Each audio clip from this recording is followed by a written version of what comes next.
really should be an engine to drive production, an engine to drive transformation, but also an engine to really build a society that is competitive in terms of market, competitive in terms of all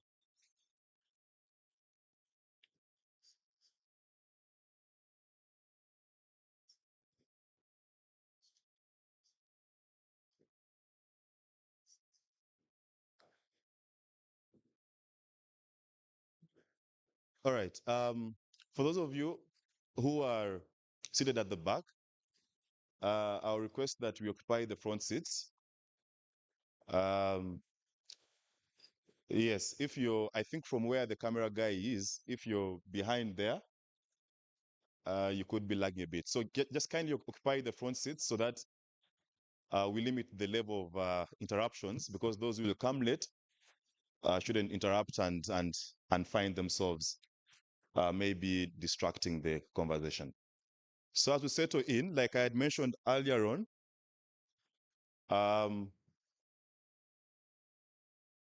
I shall be your master of ceremonies together with my co-master of ceremonies, Hannah Teresa. She will introduce herself. Please give her a round of applause. Hannah Teresa shall be co-MC with me. And as she comes up, yes, kindly let's occupy the front seats. And we are about to start. So anytime from now, you'll take notice that we shall be beginning. So let me give Hannah a chance to introduce herself and also tell you what she has to say. Good morning, ladies and gentlemen. No, can I hear a louder, stronger good morning? Good morning, ladies and gentlemen. Okay, let's hear it from the gentlemen. Good morning, gentlemen. Good morning, ladies. Oh, anyway, it's lovely being here. My name is Hannah Teresa Amumpere. I'm from Uganda, and it's an honor to co-host with Mr. Chidega here. Uh, Thank you so much for being here on time and looking fresh and looking hot, like we are about to take over. Together, we can, right? We can? Yes, we can. Okay, let me hear. Yes, we can. That's stronger. Yes, we can. Let me hear it from this side. Yes, we can. Yes, we can. Thank you. Okay.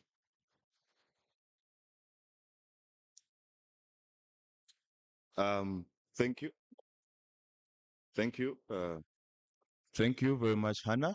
And you can see it's really a youthful event.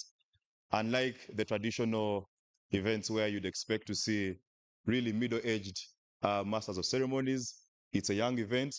It's a youthful event because we must walk the talk, right? We cannot be here talking about the involvement of youth and their relevance in transforming nations and transforming the region, and yet we can't give them a platform to even do the small things like being an MC, right? So we must walk the talk, and I think that's why this event has been carefully, orchestrated to ensure that it is 80% youth participation from the organizers to even the ushers to everyone, so that we can be able to, from the onset, all right, send the message that it's possible that as young people, we have the energy, we have the zeal, but also we have the intellectual ability, all right? Because, okay, how many of you have read about the Arab Spring? What happened in the Maghreb region, Egypt, and all those countries? But what happened in a nutshell was young people mobilized themselves. They agitated against governments that were dictatorial, and these governments actually fell, all right? But when the governments fell, they were not organized enough to offer leadership to their countries, all right? They had spent so much time mobilizing, making noise. Oh, this one must go, this one here must come. But as you're doing that, as you're also organizing yourselves, are you having such conversations to ensure that, all right, when the change happens, whichever way it does, you're actually prepared? And change is not just political change. There is economic change. All right. We are agitating for more youth participation in the economic spaces, but once that space eventually comes, do you have the skill to actually run a business? All right. So change is not just the political change of one leader, then the other. All right. There is social change that is happening. All right. How we perceive family and how we perceive, the social constructs, the fundamentals. All right. How many of you here have families? By a show of hands. Ah, these young people are not easy. All right, but you see, even socially, how families are organized is beginning to change. All right, with this whole new era of IT and the rest, should we still insist on taking children to school as early as 1, 2 years? Questions for us to think about. All right, so even parenting, things like parenting are changing. So the point is that change is happening in all spheres. But the question is, are you ready for that change? All right. The political change that we all talk about and desire, when it happens eventually, can we say that the guild president of Makerere University, if today appointed, say maybe Minister of Youth Affairs, do we have the guarantee that they'll actually not just fill a space and say, okay, the youth, sorry, the Minister, say, of Trade is a young person, but can they actually make us proud once they get there, Hannah? You see? So, and I think that's what we are trying to achieve today. Definitely. Yeah. Yeah. That as these things happen, we also prepare ourselves for when the opportunity shows up, you're actually ready, not just to occupy that space as a young person, but to actually offer meaningful leadership and meaningful change, right? So to the change makers, let me just see your hands up. If you're here and you're a budding change maker, just put up your hand. Yeah, a budding change maker Energy, yeah. with energy, right? Yeah, because we have people here from across the region. Those from South Sudan, put up your hand. South Sudan, ha. Let's South clap Sudan, for no them, baby. way. Exactly. Exactly. We hope that once they go back to South Sudan, they are able to pick up this knowledge that we are going to share in this space and take it back to their home countries and make a difference. All right. All right. With the issues notwithstanding, they should be able to have the belief that they owe their country something better. And that's what this summit is here to instill in you, the confidence and the belief that you can make a difference wherever you come from. All right? All right. Thank you Dr. so Moran? much. Thank you so much for it's also a great reminder that as young people, you are not deterred by age. Yeah. Age should never put you down at any point in time. Oh, I feel like I'm young. No, you can do great things in your country, in your community, if you have a willing heart. If there is anything you should take today, is that nothing fails a willing heart. Once you're determined to do something, nothing should come in between you and that. Yeah. So, whatever country you're from, whatever community you're from, identify the gap you can feel and let it start from there. Yeah. You don't need all the resources in the world to be able to start. Start where you are, and the Lord shall bless you. Yep. Yeah. So, mobilize your people, mobilize your fellow young people, and start. This is the whole purpose of conferences like this, of being able to see guild leaders and leaders from different countries within East Africa come together on one table, identify the issues, identify the opportunities, and see where to start from. Yeah. So I don't want you to get a little, So we're going to do something small. I hope you all cooperate. Yeah. We are trying to work together. Collaboration. Yeah. Collaboration is the word. So we have two sides. Yeah. You're going to work together once again. So I'm going to say a word. Yeah. I'm going to start with this side. I'm going to say a word. Have to come up with, let me say a song. Yeah, a song. And we should hear it. Yeah. So try to work together. Okay. Should we start? Are you okay? Are we ready? I want to hear a stronger yes. Okay. Okay. The word is go.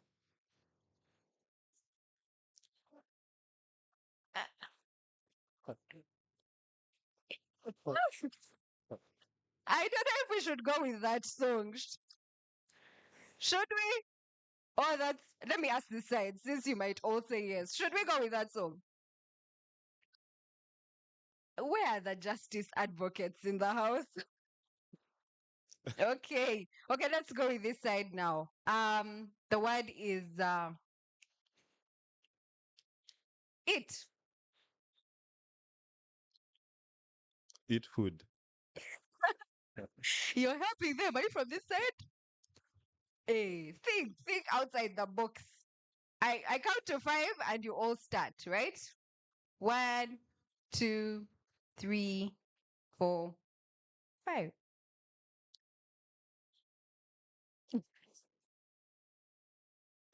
Let's clap for him because he had to come up with something. Thank you. Yeah. Those from the Republic of Kenya with us here by show of hands. Ooh. Stand up, Stand up, Republic of Kenya. Habari za asubuhi. Karibu sana. Mm, Karibu nyumbani. Huh? Uganda is home, so you're most welcome. The United Tanzania. Republic of Tanzania, the home of Mwalimu Julius Nyerere. Where are we? Oh, right there. Please stand up, stand up. Those from the United Republic of Tanzania. What next? Okay, Rwanda. Oh, just across the border.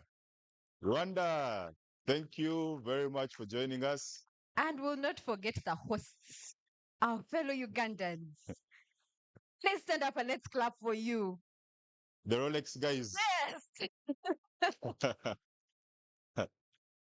Yeah, these guys make the best Rolexes. Have you guys, by the way, those who are from across the border, before you leave, make sure one of these Ugandans here takes you to Wandege. Wandege is just across the road here. They get you a very tasty Rolex. Yeah, you will surely. There is no meal such as a Rolex. All right. So, have you had a taste, my friend? Have you had a taste of a Rolex already? Oh, wow. You have. How does it taste? So nice. I let them not confuse you. If they say nyanyambisi, just know that's what they're talking about, okay? Yeah. Yes, but we continue to welcome each and every one of you. We hope that really by the time we leave um, this particular place today and tomorrow, we shall live transformed. All right. But all this has been possible because there is a group of people that is working tirelessly, night in, day out. They sit down and think and crack the nut, they burn the midnight oil, and it goes without saying. They deserve a thunderous hands of applause. And this is, of course, the organizing committee and the executive director and your team of the Guild, of the East African Guild Leaders Summit. Mr. Damian Masesa, you've done a tremendous job. And really, I know your time will come where you'll speak, but even as we wait for that time to come, any opportunity to appreciate your efforts really is highly welcome. You've done a fantastic job. Um, uh, Damian gave me a chance to, oh, no, this is a bit personal, yeah? So why today I'm able to come here and be able to host and be an MC together with Hannah is that Damian, about 5, 6 years ago, gave me an opportunity to really feature on, an online TV space. And really, the rest is history. So he has done so much in terms of mentoring young people. And no wonder his burning desire has now crossed the boundaries of Uganda. It's now, making impact in the region. So Damian and the team, asanteni sana. Thank you. Thank you very much. Yes, I know you earlier clapped for them, but I want you to put your hands together and clap for the Guild President's Leadership Academy. Yes. Thought of something like this, like how can we bring a change not just in Uganda but in East Africa that will replicate change within the whole of Africa. So that's the reason we are all here today. And once again, our theme is youth leadership, production, and regional integration, building a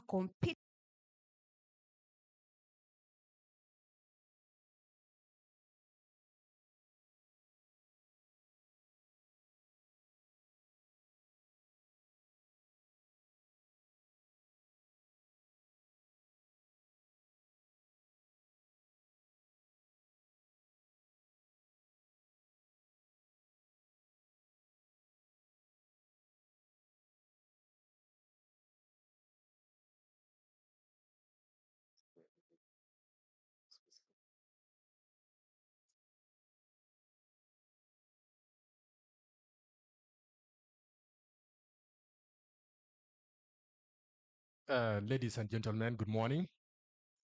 I'm Matthew Mayom, the Guild President of Stafford International University in Juba, South Sudan. Don't forget, I was once a head boy of Buddha Secondary School here. Kenyan, Ooh, I'm also a school president clap for of him Laser again. Hill Academy in Nairobi. Uh, to come to the point, why am I excited about the theme of today? Is talking about the leadership, youth leadership, production, and integration of the region. I will start from behind, integration of the region. I'm excited about it because it gives us advantage, great advantage for all countries in East Africa, integration of East Africa. Landlocked countries like Uganda, South Sudan, Rwanda, Burundi will get access to the sea. Is it bad? Is it not a great advantage? Is it bad? Also, it will create for us permanent unity that will build the East Africa we want. A better East Africa that will be built by her own citizens, not by the foreigners. For youth leadership, it will open our mind to think out of the box, beyond borders and national boundaries.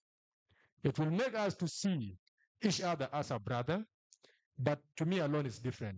I cannot see you like a brother or sister because of integration and youth leadership. When I see you here, I don't see you like a brother or sister. I see myself, and I'm proud of that. Because of time, let me give opportunity for the rest. I wish you all the best, and we will talk later on. Thank you. You really deserve a medal. From Kenya to Uganda to South Sudan. Let me give an opportunity this side. Anyone this side? Okay. Good morning to everyone. By name, I'm Tega Joel. I happen to be the debate president in Tebe Union, a student at Kumba University, pursuing my bachelor's of law. Those that have once been at Teroma Christian High School have been the chief justice there. That was my year 2023. The biggest problem the world is facing ain't starvation, it ain't war. It is the insufficiency of capable leaders. And so seeing such a kind of a theme and seeing such a kind of a gathering, it honestly emulates happiness in my heart, deep down my heart, that yes, at least I'm not one person that is actually standing with a passion to serve my country or serve the region or serve Africa, but I have a gathering. I have brothers, I have sisters behind me. And so it's an honor, it's a privilege to sit with you in this one accord, standing for the same thing. I remain as Integejo for good in my country. Wow, thank you. And who of you knows the famous saying of whatever I've been able to see, it's because I've stood on the shoulders of Giants. giants, right? So whereas young people, we are in this stage of budding to make a difference, there are giants on whose shoulders we are standing on, all right? Or that we hope to stand on. And some of these giants have already joined us in the room, and I will take recognition of them as they come in. We have members of parliament, and in particular, we have the member of parliament for the East African Legislative Assembly, and also my mentor, the Honorable George Odong. Honorable Karibu, you're welcome. Yes. So I think it's such a privilege to have a member of parliament from the region, those whose task it is to create policies that influence the region. All right. You know that now we have an East African youth policy. All right. We have all these policies that are supposed to influence regional integration. They're at the center of it. And Honorable Asanteni Sana, thank you for making time to be here with us. We also have Professor Ruth Insibirwa, who is the Dean of the School of Gender. Professor, we are very happy to have you. You're most welcome, Karibu. Thank you for sparing the time to be here with us. And from the academia, it's very important because knowledge, all right, knowledge is literally everything. It's the foundation of how societies are built. It's the foundation of how transformation happens. And we must be able to have this knowledge, and that's why the academia in such spaces are very, very important. How many of you know what's going to happen next year? Something prestigious that's happening next year that we bidded for together. Footballers are definitely. Yeah. Yeah. AFCON, right? Yeah. So we had the Jumuiya bid, correct? And obviously, in the respective host countries, we have the AFCON Secretariat, all right? And we are privileged this morning to be joined by Mr. Douglas Chiza, who is from the AFCON Secretariat. Mr. Chiza, Karibu, you're most welcome. And how many of you appreciate why it's important for AFCON to be in this conversation? Because anyone else will be like, football, really? In this space where we want to talk about integration. So someone just really break it down for us. Why you think AFCON is important in this conversation today? Seeing it from a broad perspective.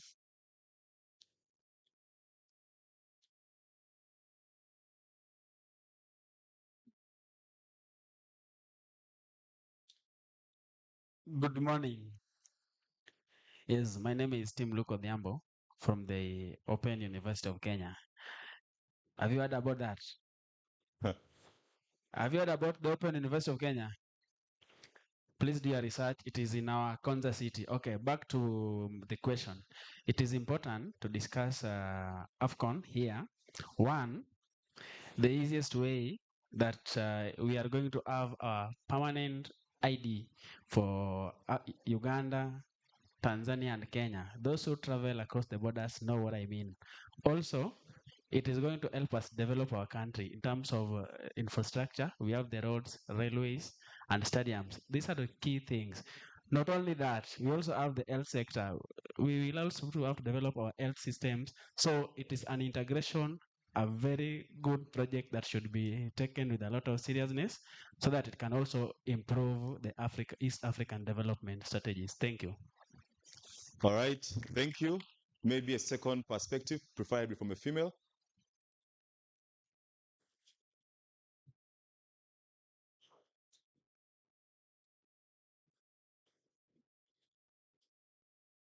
Thank you for the opportunity. Good morning, everyone. I'm called Aboch Gemma Oto, the Guild President, St. Francis Schools of Health Sciences, located in Mokono na Mataba and in Uganda. Why it is important for AFCON to be discussed in this matter is, as we look back to the theme, which says youth leadership, production and regional integration, building a competitive East Africa in a changing global order. We need to understand what this theme means. It means becoming good leaders increases productivity and working together across East African countries so that the region can compete successfully.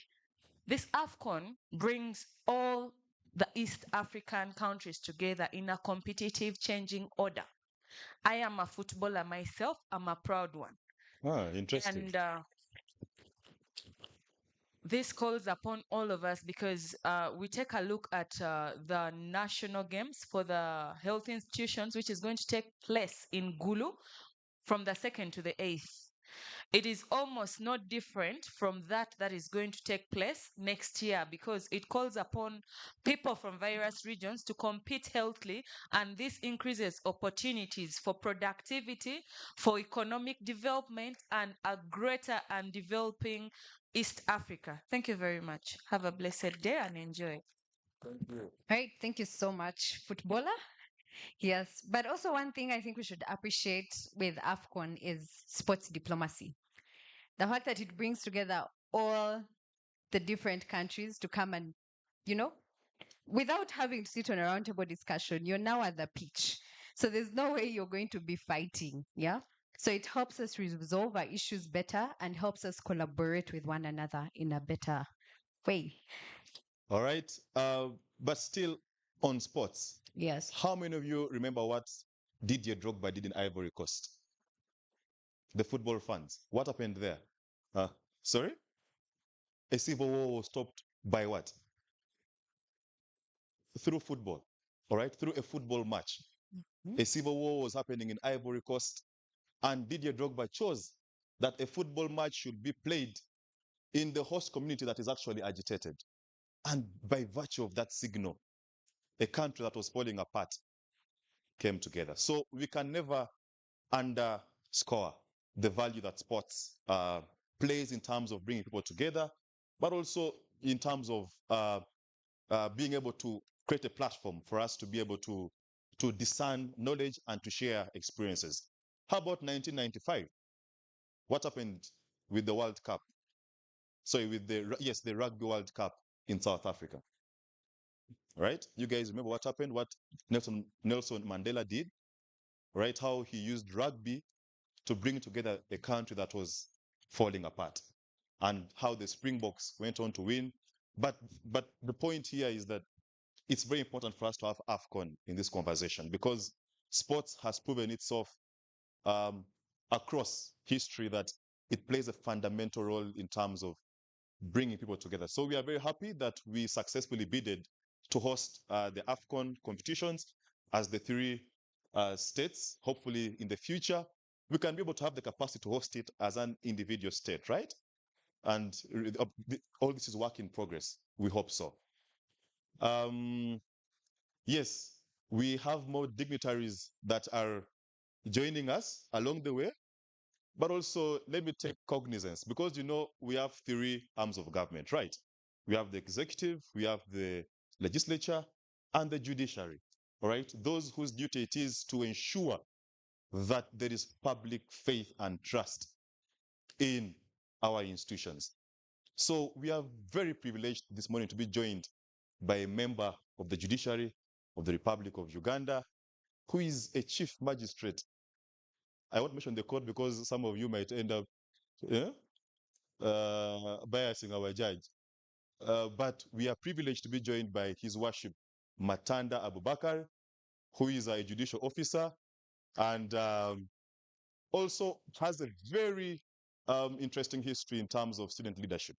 How many of you have heard of UNSA, the national body for students? Yes, His Worship Matanda is a former president of UNSA. How many of you have gone to IU or know IU? Most of you do, yes. Former guild president of IU, and now he's serving us at the level of the judiciary. Ndugu, we are very privileged to have you this morning, and thank you for joining us. Of course, there are so many of you. If I begin to recognize each and every one of you, we might spend the entire afternoon here. But of course, I can see Mr. Emolot. So for us here in Uganda, when someone is newly married, how do you call them? Mugole. Emolot is also a Mugole. So for the girls, that one is a no-go area. Eh? In case you hear him speaking here very good English, don't even admire. Just be like, that one is already gone. Yes, but Emolot works with the African Continental Free Trade Area, and he chairs the youth board. Emolot, we are very privileged to have you.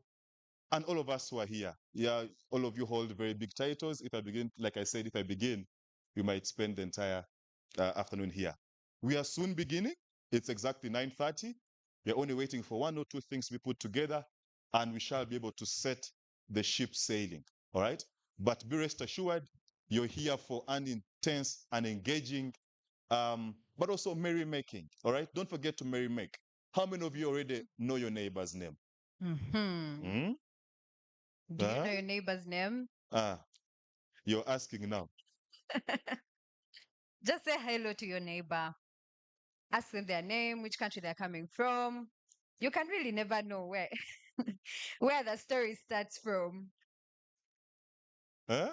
Some of you might in 10 years be at that event say, I met her at the Guild President's Summit. Hmm? So please get to know who your neighbor is, interact with them. But also, I will ask you in about 10 minutes if you still recall their names. Some of you are asking but you're not putting the name at the back of your head. All right. Please get to know your neighbor's name, get to know where they're coming from. It all starts from there, from understanding who your neighbor is. And where are the Gen Zs in the house?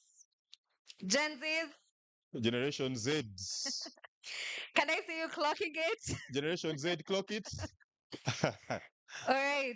This is the only time you're going to get to use your phones. Get your phone, take a selfie with your neighbor, Uh-huh. take it to X.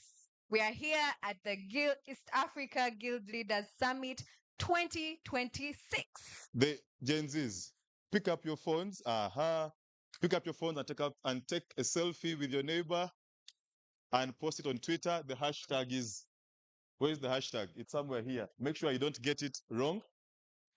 Put on Twitter and tag Guild President's Summit Yep. on Twitter. Okay. That one has taken a good selfie. It's okay. Even though it's an Android, it's okay. Just be comfortable. Be content. Those of Yeah? iPhone are the ones who are showing off. Raise it up with Eh, Samsung Yeah. Lives Matter. Techno. Yes. So share that selfie with someone out there and Oh, let them know yeah. that something powerful is That's a happening. nice one. Something powerful is happening here today. The smiles are very nice.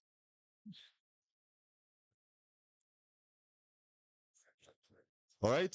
We are also joined by the Dean of Students from several universities. And if you're a Dean of Students from Uganda, Tanzania, Kenya, Rwanda, Uganda, kindly just stand up for recognition. Deans of Students, karibu, yeah. asanteni Thank sana, you so much. karibu, you're most welcome. Thank you. The deans play a crucial role, all right? Very, For all of you who have, in fact, all of us here who are going through university or who have gone through university, you know that the dean is like your parent at university, all right? Anything that you need, if your hall of residence has a is leaking somewhere, there's a leakage, you run to the dean of students, all right? If you have an issue that really affects your stay at the university. So their importance can never be underscored, and that's why their presence here is very, very important. All right. So thank you very much for joining us. Then we also have lecturers of different universities. Can we see you just shoot your hand up? Lecturers of different universities. Oh, thank you so much for joining us Ooh, today. thank you. Yes, let's clap for them, please. Yeah, it's not easy. As a student, you know it's not easy. Yeah? Yeah. Every time they're asking you to submit coursework, they're asking you to attend class for attendance marks. So they really play a great role in our university life. Those at the back, I would just request that you come closer, just come closer. Sit in those red seats on the sides. Yeah, just come closer. Take a step forward. If you know you have an empty seat at the front, just take a step forward, sit in that seat. Yeah. And if there are three, make sure you sit in the very first. All those at the back, please come closer. Thank you. All right. Um, so this is the third annual East African Guild Leaders Summit, correct? Yep. So how many of you would wish that the fifth summit is hosted somewhere else? How many of you? In your Where? country, Rwanda. In Rwanda, all right? So, Mr. Demian, take notice. Mm. Those from Rwanda also anticipate that the fifth or the fourth summit should be hosted in Rwanda. Not so, in the spirit of integration, all right? So, Demian has taken notice of that. So, Just so Rwanda is taking the fourth, the fifth. Who is taking it? South Sudan. The Republic of South Sudan. Demian, I hope you're taking notice. Okay, then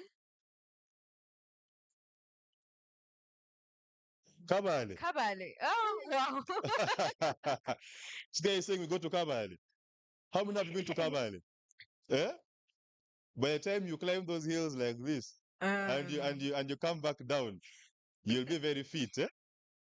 So I think in the spirit of integration, the summit really is considering how best we can decentralize, countries that host this very powerful and significant event. So I think in due course, those discussions will be had. And hopefully next year, we shall be entering appearance in the Republic of Rwanda. All right? But also, how many of us would wish that this summit is hosted in a different language? And which language would that be? Yeah? Someone just said French. Huh? Busoga. Yeah, you man. So how many of us would wish for this summit that next time we are convening, it is not English, it is something else? How many of you would wish for that? And what language should that be? Arabic, Arabic, Swahili. Swahili. Interesting. All right? How many of you are vouching for Swahili to be the language we shall speak at the next Guild Leaders Summit? Put up your hands. That's very interesting. They say that So- Swahili started from Tanzania, went to Kenya, and died in Uganda. But I know we are going to revive that, right? Where are the Ugandans in the house? We are reviving that, right? Yes. So we have agreed that the next summit should be hosted in Kiswahili. Not so? So we can even begin the practice already. Habari? Habari? Aha. Habari za asubuhi? Ha, the Ugandans are completely lost. The Ugandans, if you, I'm sure the Ugandans, if you go to Tanzania, you can't even board a taxi to go somewhere else. Can you? You can board a taxi. What will you say? Ugandans are You- survivors. You choose sign language. We you- shall arrive. You say kitu kidogo. That's all you know. Yani. Kitu kidogo. Yeah, but I think really the point there is that we need to be able to decolonize, decolonize and be able to bring back ourselves to the real African roots. How many of you don't want to wear suits in the next summit? If you don't want to wear a suit in the next summit, what do you want to wear? Back cloth, African wear. So can the theme for next year be African wear? theme. Chitenge. Eh? No, Are we agreeing on that here? Eh? cultural attires. Cultural attires. If you're Gomesi. Wow. So are we agreeing on that, guys? Are we passing that motion? Next year I come in my kanzu and my thing on the head here for the feather on the head. Yeah. But I think the point we all appreciate here is that as much as we can, we need to be able to decolonize and bring back Africa to what it actually is. Appreciate Yeah. your identity as an African. Continue. That's very important. Many of us, I want to grow up and go to this country. I want to grow up and go to Europe. Somehow we have a feeling that people in the outside countries are living very, very good lives. But I want us to know that where you are is where you're supposed to be and you're doing great. Yeah. Don't, just appreciate your African identity, appreciate the fact that you come from Africa, appreciate the resources that we have. And even as we convene in such conferences and trying to understand how do we utilize these resources, yeah? And one of our greatest resources as Africa is us, the young people, yeah? Us, the young people. That's our greatest resource, yeah? So if the young people can come together, we are shaking the world, yeah? We are doing what? We are shaking the world. So that's if we choose to get onto the right path, we choose to feed with the right knowledge, we feed to come to such conferences, and you should clap for yourself for being here, first of all, because that's a step towards understanding that I play a very significant role in the development of Africa. Yes. So we have a very action packed 2 days. Yeah. Someone say action packed 2 days. Are you ready for it? Anyone with their notebook and pen, ready to write, ready to note, ready to listen, and ready to put aside social media and phones and just be in the moment. Yeah? Just live in the moment, understand what's happening, connect with your neighbor, get to know people from, this is the time you can get to know someone from Kenya. Eh? So while you're talking to your friends, be like, hey, I have a friend in Kenya. Yeah. So this is the time you can make those friendships and make sure that they last for such a long time. We appreciate your presence in this place and we do not take it for granted, because what would it be without you, really? Yeah. But also want to appreciate the team once again for having sleepless nights to see that this comes to pass, to see that the young people from East Africa, from Rwanda, South Sudan, Tanzania, Uganda come together in one room, learn from one another, build one another, pour into each other's cups. Yeah. So we appreciate the Guild President Leadership Academy team. Let's another round of applause for them. Yeah, we may never know what it takes to build something as beautiful and significant as this. But there's a team that has, dedicated their lives to see that they make this happen. All right.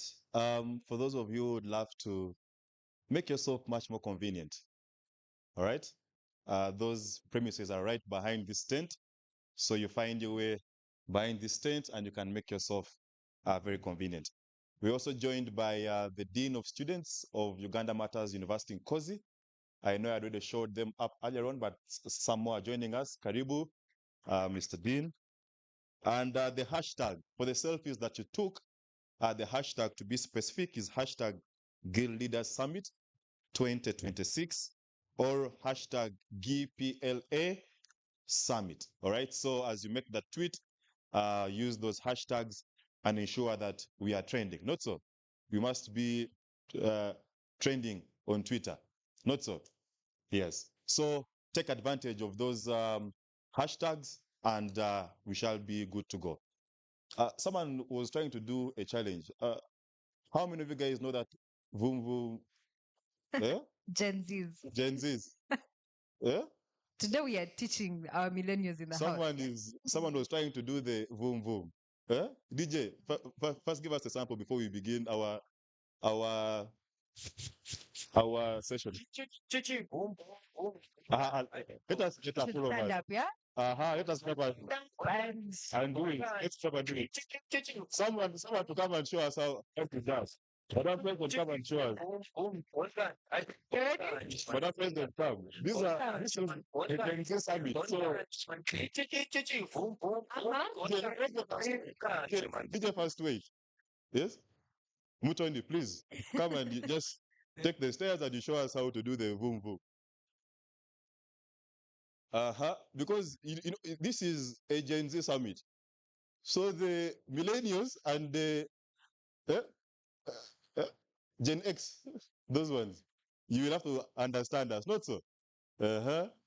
So we shall just do it once. Cameraman, I hope you're taking a very good video of the challenge. Yes, you can do it from there. DJ.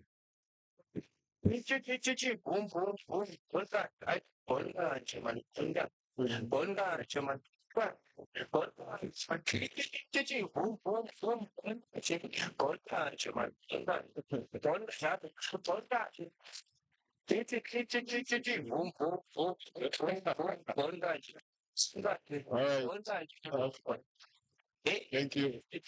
Let's thank you. We can have our seats. Let's give Mutoni a round of applause.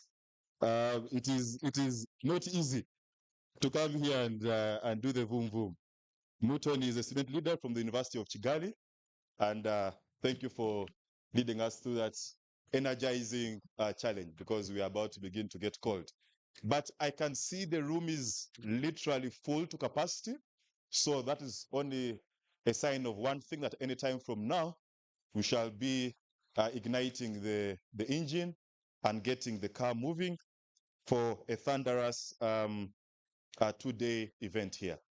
But as we do so, we have been joined by several institutions that, Hannah? All right, we have different institutions of learning in this place. And when I mention your university, please stand up and, do something interesting for us, yeah? That we'll not forget. Excuse me? So we have University of South Sudan. All right. DJ, give them some, you know, please stay standing. Please stay standing. Uh-huh. Just show us something interesting.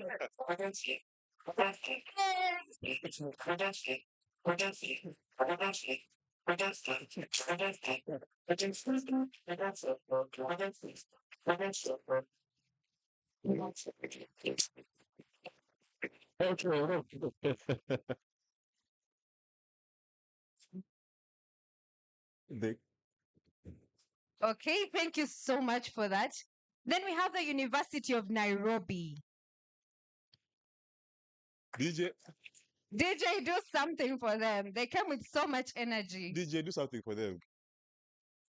DJ,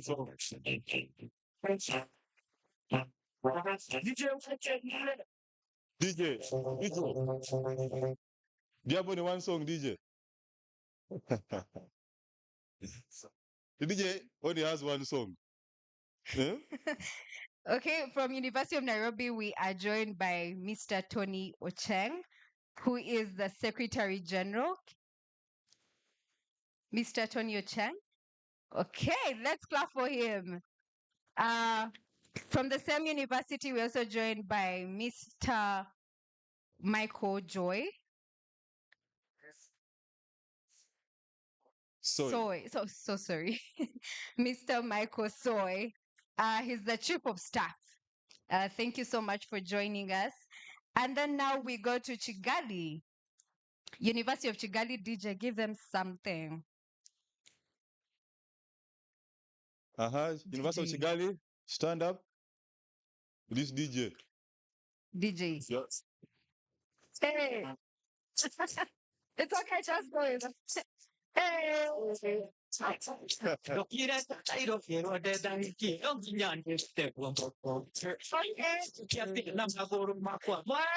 you so much. And Just wait, DJ, are you a Gen Z? Really? These songs that you're playing, I've never heard them. I know. DJ, So, like, we are earlier. one songs of today. Justice. We are joined by Mutoni Christine, who is a student leader from the University of Chigali. Let's clap for her. And she's joined with her team. Then we go to Kampala International University. Where are you? Okay, DJ. DJ. Huh? They are very ready. Hey. You stop. This is a new show. They're still out. Okay, thank you, DJ. From Kampala International University, we are joined by Kamoga Ephraim Pius. Let's see you. Thank you so much for being here with us today. And he's the Minister of Information and Public Relations. And then we also joined by the East African University of Rwanda. All right. Thank you so much, DJ. They are ready to conquer. Hey, sweet looking. All right. Thank you so much. And from the East African University of Rwanda, we are joined by Grace, the Vice President. All right. Thank you so much for joining us today and your team. From the East African University, also joined by the Dean of Students, Mr. David Mugabo. Oh, thank you so much for being with us today. We're also joined by Rukundo, the Guild President. His Excellency, sir, we appreciate your presence. And now we go to the Institute of Finance Management in Tanzania. I know Tanzanians are full of energy. DJ. DJ, do something. We go. Yeah. For our booster, guys.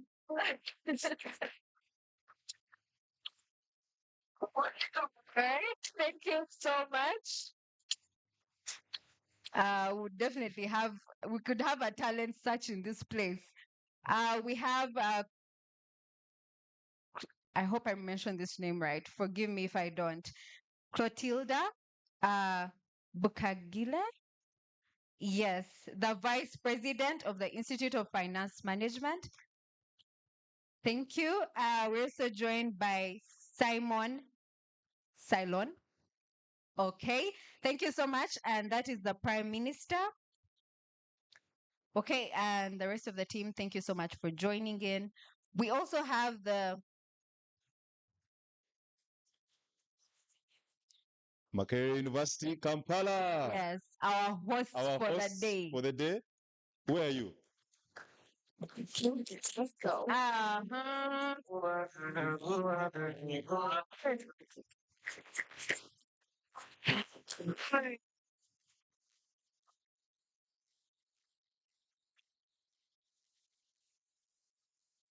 The points in life, you don't have some guidance. In the next and guidance, me.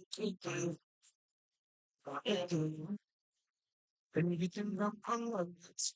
Don't that's what I want to be. Okay. I'm okay. Love, who just me like saying you and the lungs and left in my peace of mind. Yeah. Okay. Thank you so much, Makerere University. Let's give another round of applause to them. That's good energy. Yeah. And we also have Makerere University Business School. All right. All right. Thank you so much. Let's give them a round of applause. We're also joined by the 28th Guild President of Makerere University Business School.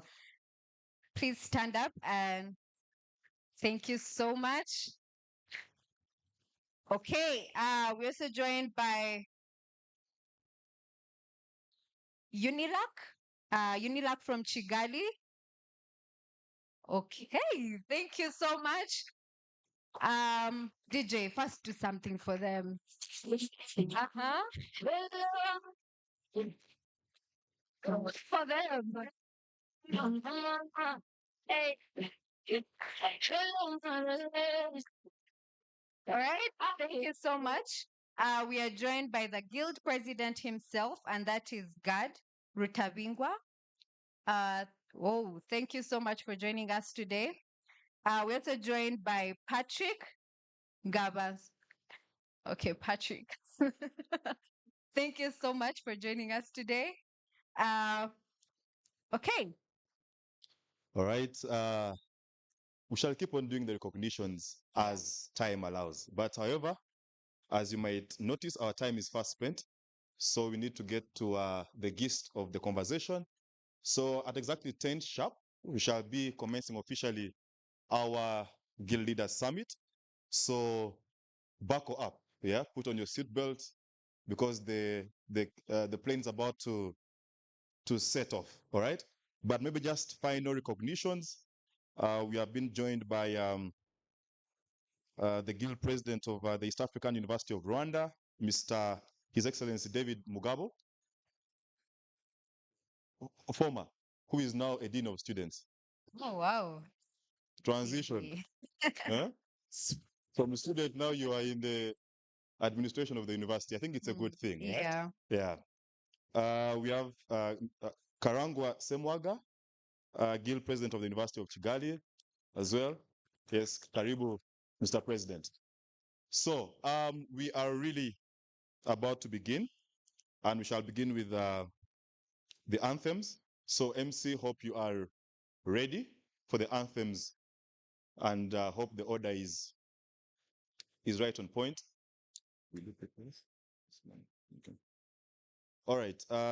Kindly let us stand up for the anthems.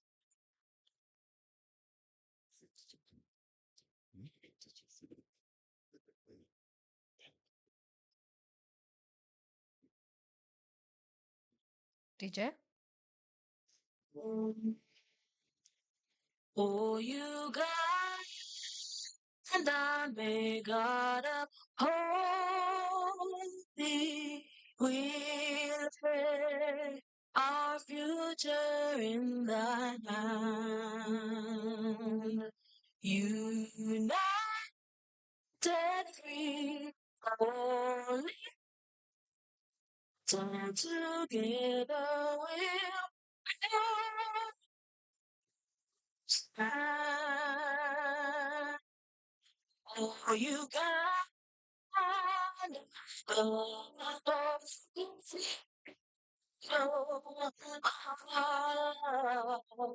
I believe and we neighbors for our trees live peace and truth.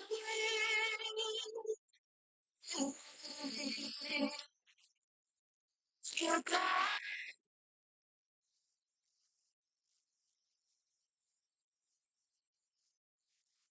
us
Okay, let's pray.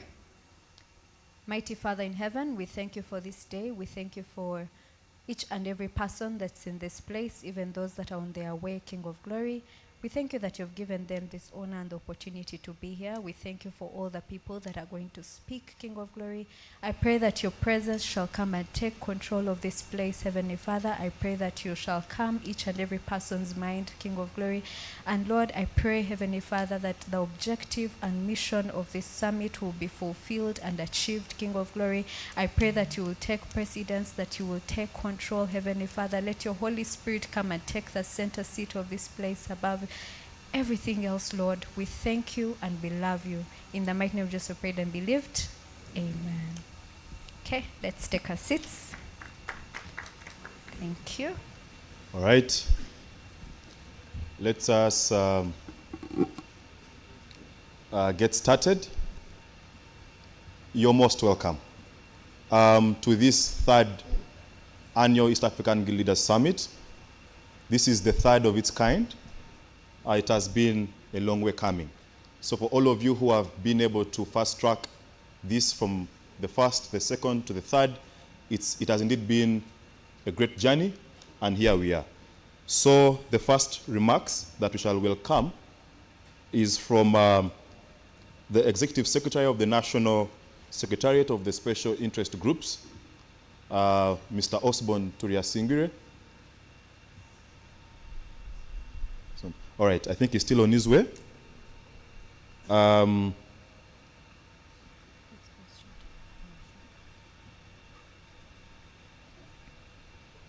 right, we shall have then, in that order, we shall welcome the Institute of Gender and Development Studies to give the opening speech.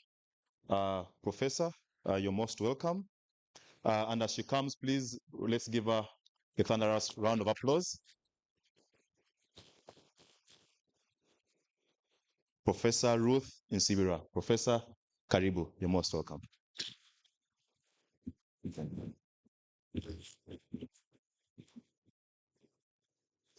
I want to start by welcoming you all this morning to the third summit, the Makere Way. And the Makere, you are going to join us. Makerere Oe. Makerere Oe. That wasn't good. So I want to try my Chigali neighbors. How do we welcome visitors to such an event? Makere, you have let me down. Chigali, do we have Chigali who wants to join me in welcoming us to this important event? How should we do it? Chigali, you're letting me down. Then I'll go South Sudan. Please, Yaya, join me. How do we welcome each other? When we are excited and we want to, please, yes, take the lead.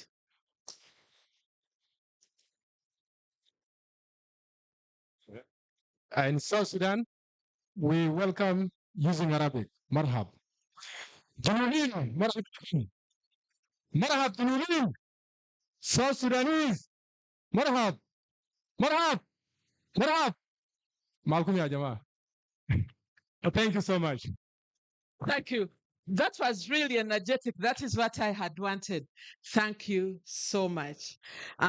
Dear ladies and gentlemen, our guild presidents, the current, the former, our deans of students, the current, the former, the entire university communities with your lecturers, your fellow colleagues in the different capacities that you are here. You are very much welcome, and we appreciate that you honored this invitation that Makere is co-hosting with the Guild President's Leadership Academy to take us through the third summit, that we are all here ready to participate in all the activities that are going to take place. I have already been introduced as Professor Ruth Nsibirano. I'm the acting director of the Institute of Gender and Development Studies, and I'm so excited that you all have been able to come. At this important event, I want to take us a little behind to what used to be. And then I will show you how it is a privilege and honor that you are here and that you have happened in this era where the youth have given space. Back then, the youth were always sidelined. Come to the simple institution of a home. The youth were never invited to the decision-making tables. Let's go to the institutions like the churches, where our hearts, our souls are nurtured. The youths were also never invited. It was always the seniors that had what to say to us. Do you get what I mean? We were always put as secondary. We were always remembered after the seniors. And therefore, we never even had an opportunity to to be groomed, to be mentored, to be nurtured. We never ever got a platform for us to rehearse what leadership is.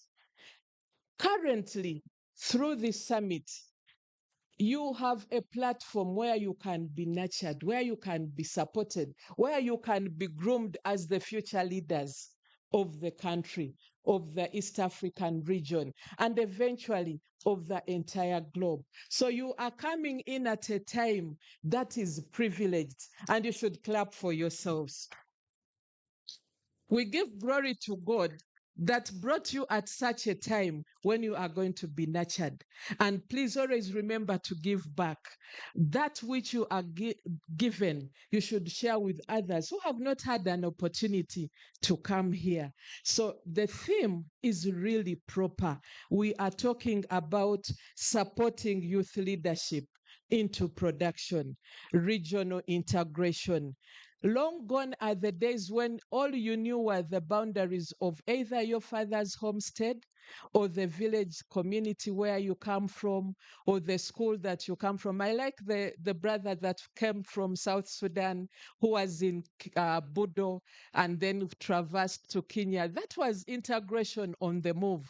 We need to know a little more beyond where we are. And as the youth, as the leaders, we need to know and appreciate not only the benefits that we can get, but also appreciate the challenges that we face. If our seniors back then were not able to find solutions to the challenges that are common to all of us, when you talk about issues of climate change, in Uganda, we will understand you. In Kenya, we will understand you. In Tanzania, we will understand you. And we have seen the effects of climate change. So why don't we come together as the youth and provide solutions to those challenges that are in our midst? How best should we address all the challenges that we have as youth, as the leaders? The leaders that have come before us, our seniors, possibly were not united. How best can we be united so that we build synergies, so that we can be able to use our voice, our solidarity to address each and all the challenges that we encounter? We are talking about unemployment among the youth. What is it that can be done in Kenya? What is it that should be done in Uganda? How can we come together as East Africa, as the youth leaders in East Africa, to find solutions, to contribute to the decisions, to contribute to those strategies that we believe as youth, as the successful strategies?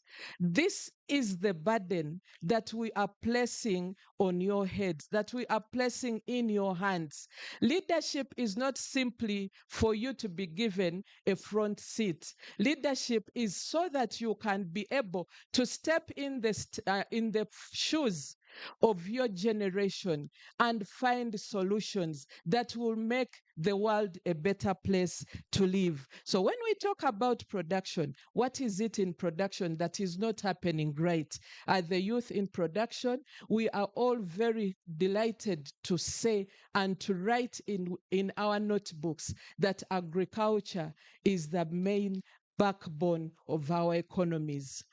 Are we engaged in the production? Are we participating? How are we doing it? Have we continued to do and engage in agriculture the same way that has been happening, which has not delivered us to where we want to go?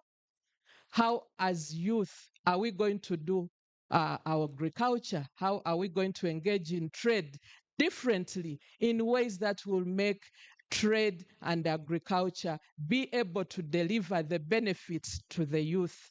We have a lot of advantages in our era. We have technology, we have AI, we have the skills, we have the language that joins us. Our predecessors possibly did not benefit the way we have benefited. They did not maybe see the gates of universities. You have seen them.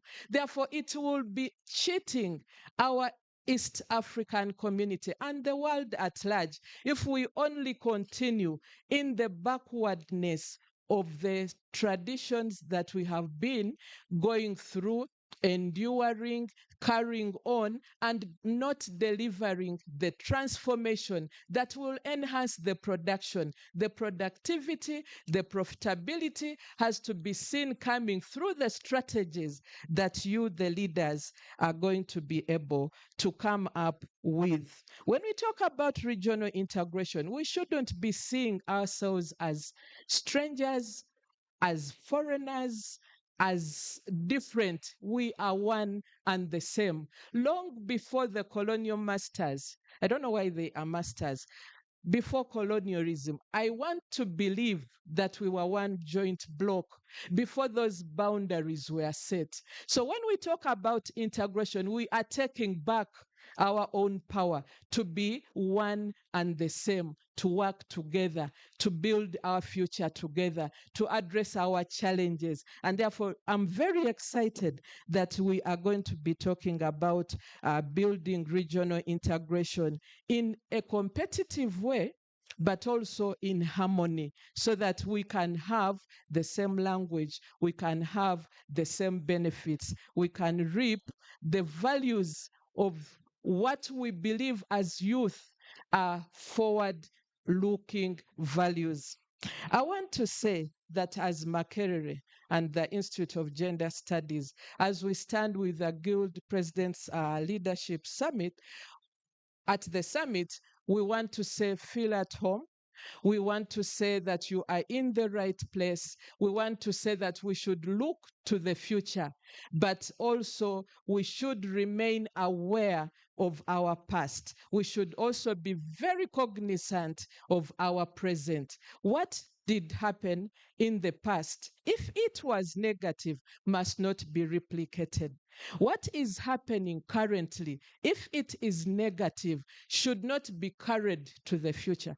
Talk about loss of ethics, talk about corruption, talk about insecurity, talk about small cocoons amongst us. Those will not build us, they will only break us. We want a solid East African youth leadership. And what you get, what you're supported and nurtured to grow, must not stop with you. It must also be taken when you return back to wherever you have come from, so that eventually we have a multiplier effect, so that eventually all the youth, those that are here and those that have not been able to come here, can also speak the same language. We want to be involved in production, we want to be involved in leadership, we want to be involved in the decision making in our different regional governance processes. So feel at home. Feel free to share your strategies. Feel free to share your solutions. After all, our solutions and strategies are responding to the common structured challenges that we have home. I will not leave the platform before acting selfishly. I want to see the ladies that are here being at the forefront. As Gender Institute, we are very proud to see the leaders amongst you having both the females and the male. We want people that are differently abled to also take on the leadership. It should not be left consistently to continue as one gender eliminating or sidelining the others. So don't sit back. I'm very aware that we have a lot of social norms that hold back the females. There's a time when they feel possibly they don't belong or they will not make it.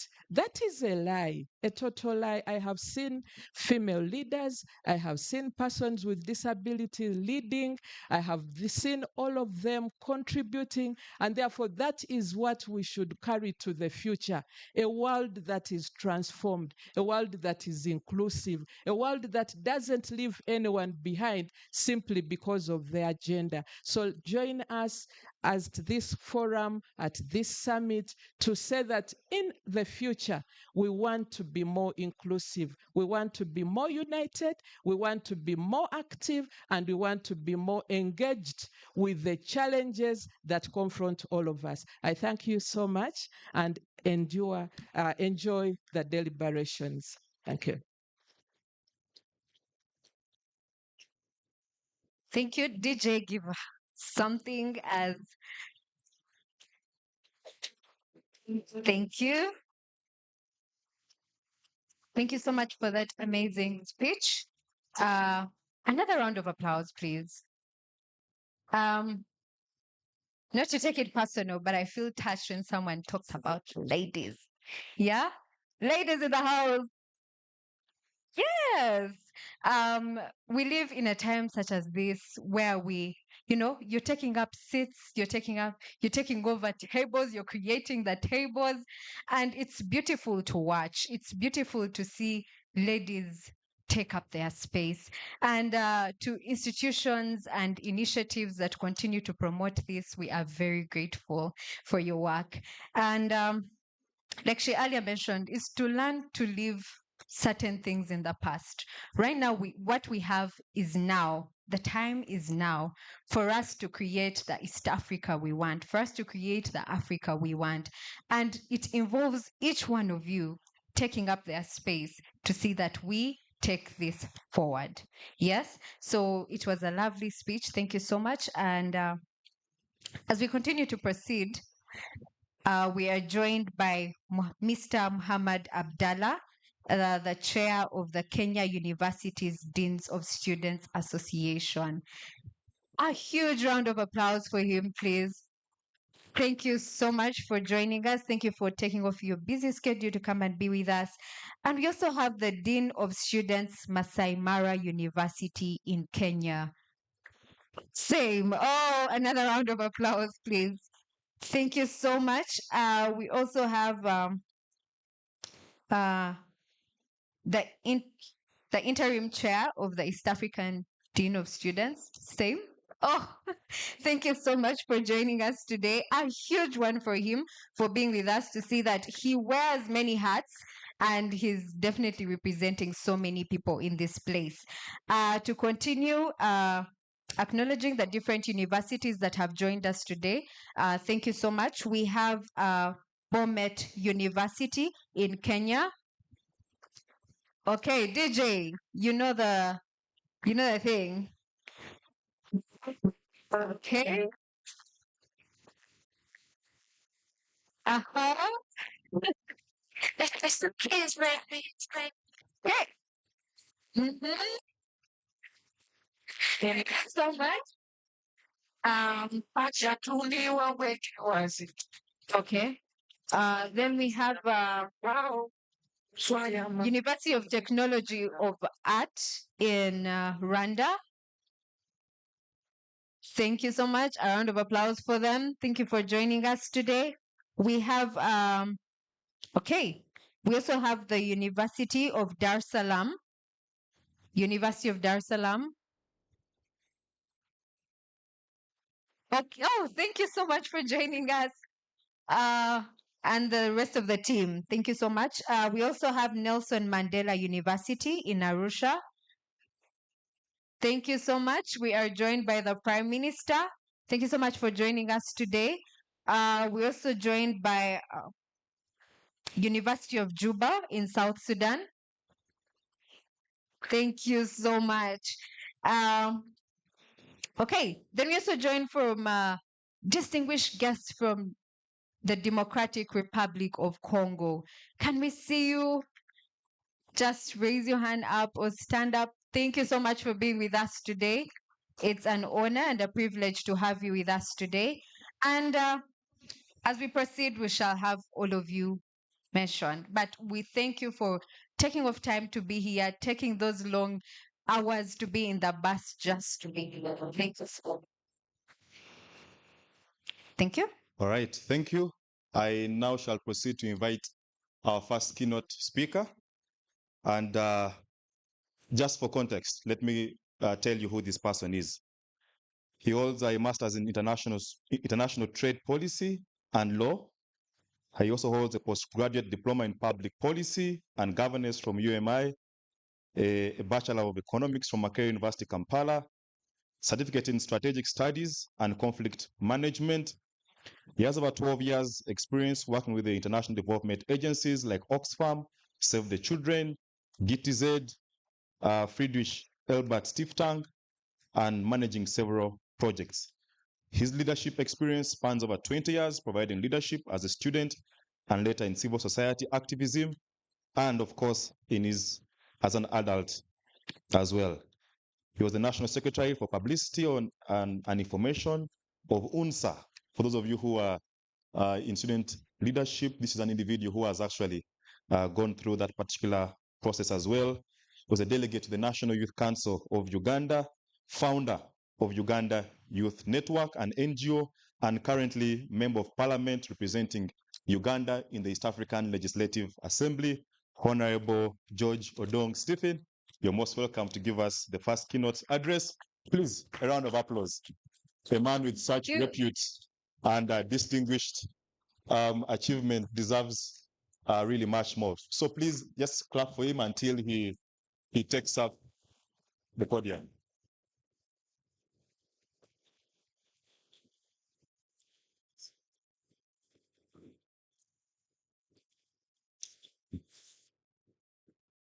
Barizeno. Barizeno. I understand the next summit will be speaking Kiswahili, si ndio?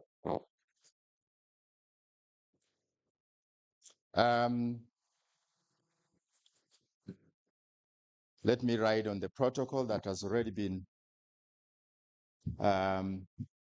established by the Dean of the Faculty of Gender and Women's Studies. Distinguished delegates, ladies and gentlemen. I've already been introduced. My name is George Odong, and I am a member of the East African Legislative Assembly.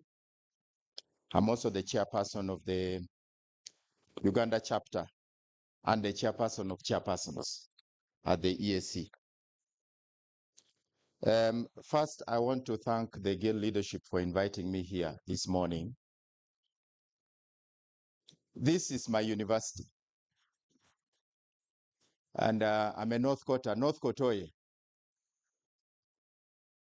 I'm a North Quarter, and I have really fond memories of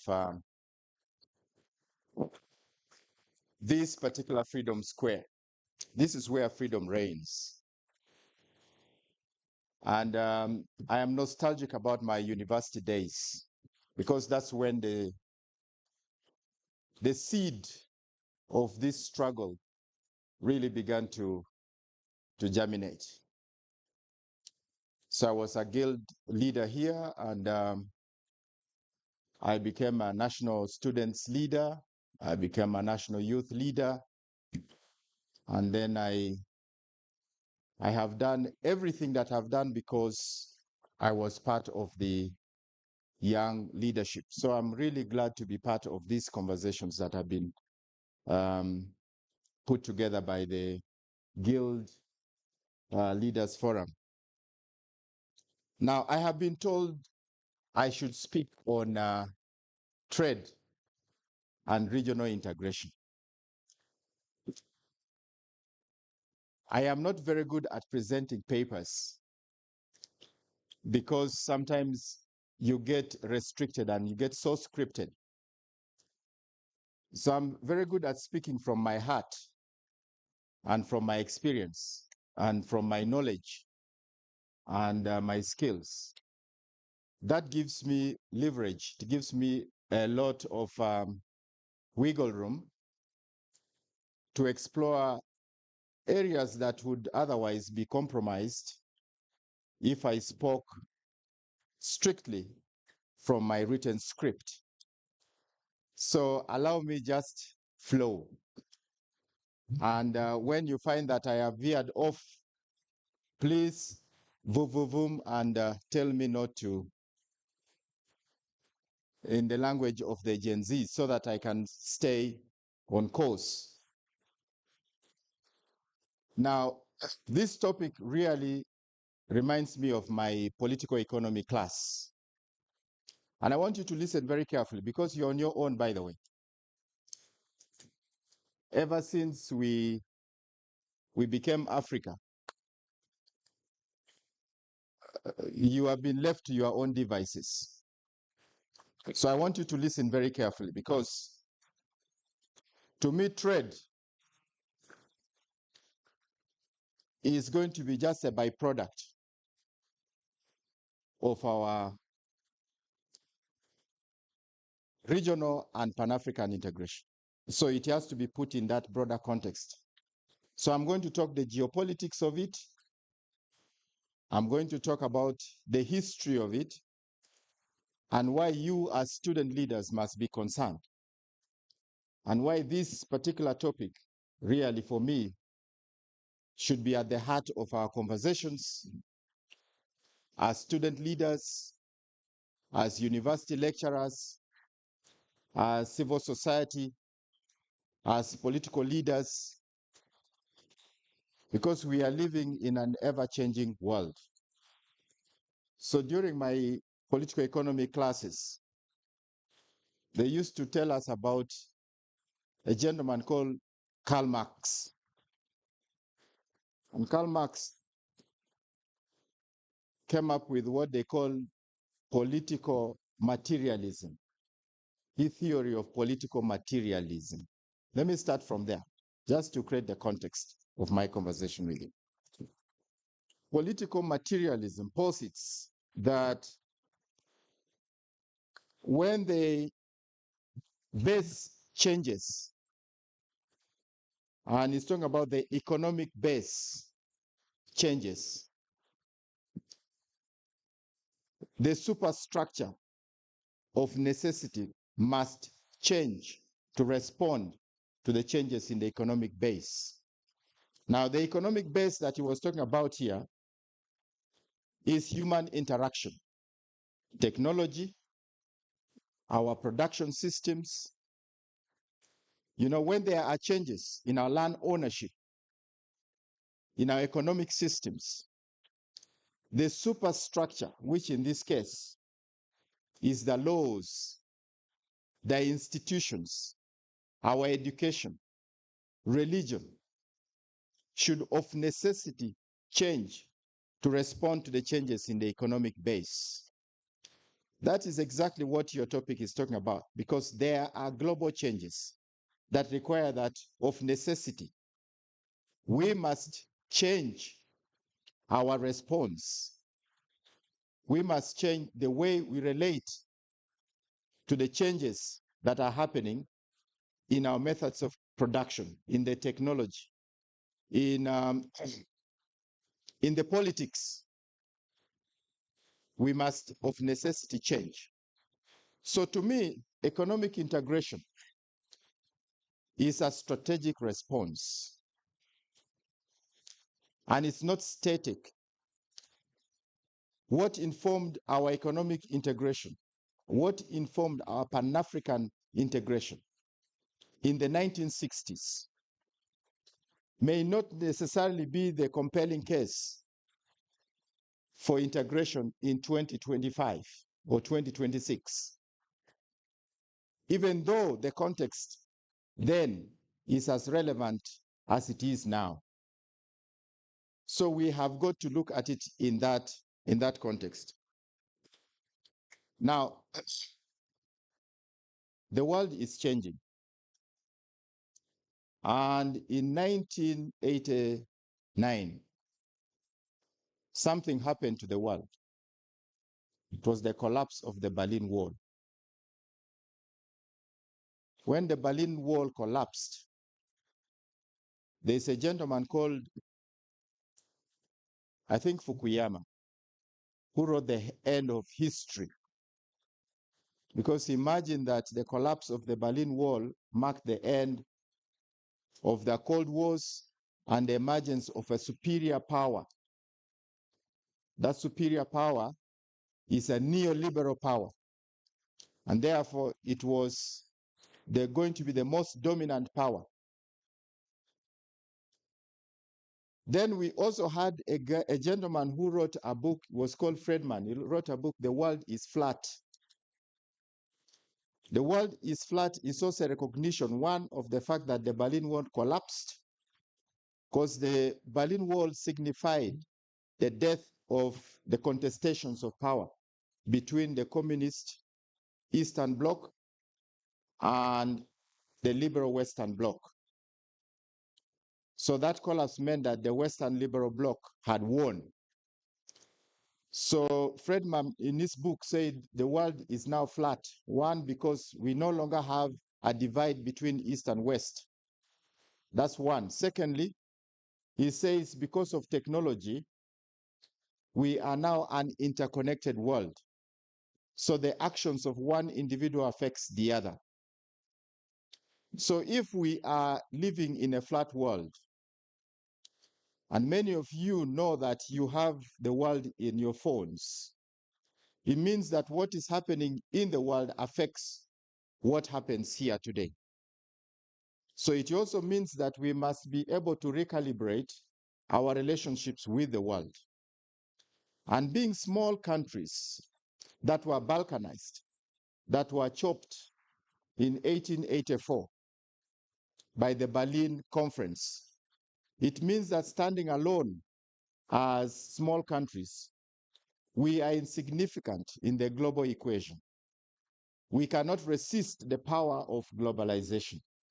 And yet, it does exist. You cannot run away from it, that we already knee deep into globalization.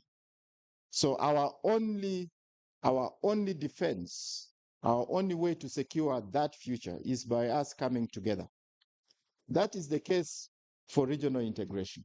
I know that historically, many of us who are students of history know that many of us African countries came together, one, in the struggle for independence.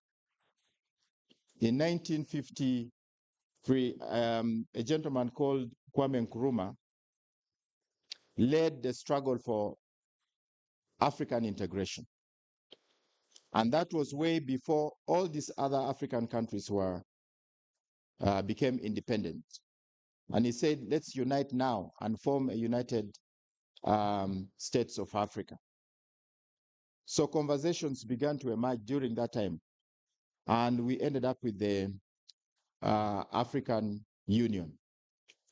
First, it was the OAU, Organization of African Unity, and then thereafter we became African Union. So that the compelling case at the time was for us to gain our independence. And once we got independence, we inherited a neo-colonial infrastructure, a post-colonial infrastructure that actually predisposed African states to reproducing. We reproduce the power of the colonial interests. So even if we called ourselves independent states, our post-colonial infrastructure, be it public service, be it our economic institutions, were all built around reproducing the interests of our colonial masters. So we produced more for what we call export crop. You remember that we used to have, what do they call them? Coffee, tea, cotton. They were called cash crops. So we were producing cash crops for Western economies. And that's the way we were fashioned. Our institutions were fashioned to produce cash crops. And our political institutions equally mirrored the interests of the colonial power. So the way we organized our politics was around how we were organized colonially. So we had all these colonial institutions that had, their political parties were built around religion, tribe, because those were the identities that we inherited from the colonial masters, and they reinforced them. They weaponized those identities and made them part and parcel of our political organizations. So we soon realized that it was not enough to be called independent Africa. And the Organization of African Unity had then to recalibrate its do we call our independence? Our independence means the decolonization of our productive institutions. We need to decolonize our structures of production. We need to decolonize our borders. We need to decolonize our education. We need to decolonize how we manage our institutions. So there is a huge decolonization that has got to take place. And in order to do that, we must all come together and begin to imagine an Africa and an East Africa that puts us together. So that when we're talking about trade, we understand that the threats to trade are not just internal, they are also external. So most times we get ourselves so much consumed in the small things that undermine our trade, not knowing that they are actually an outcome of a certain software that is in our systems, be it in our trade systems, be it in our when you go to the borders, you see our immigration officers, how they conduct business. Don't imagine that they are just doing it. It's because there is already a software in their mind that tells them that this is a foreigner. Never mind that he even has the law with him that tells him that when you are Kenyan, when you are Ugandan, when you're Tanzanian, when you're Rwandan, when you're South Sudanese, when you're from DRC, when you're from Somalia, you're from Burundi, that the treaty provides for free movement of persons, free movement of goods and services. But because of the software in this person, he begins to elevate his national identity beyond the idea of a supranational organization like the East African Community. So his identity is skewed to his national identity. This is what translates into non-tariff barriers that we experience in our borders. This is what makes a policeman stop a truck that has cleared goods from Mombasa under the customs union. We have a single customs territory, meaning that goods entering any of our countries from any of our borders is cleared once. And therefore, those goods are supposed to be considered transit goods. They are not being imported, they are just transiting.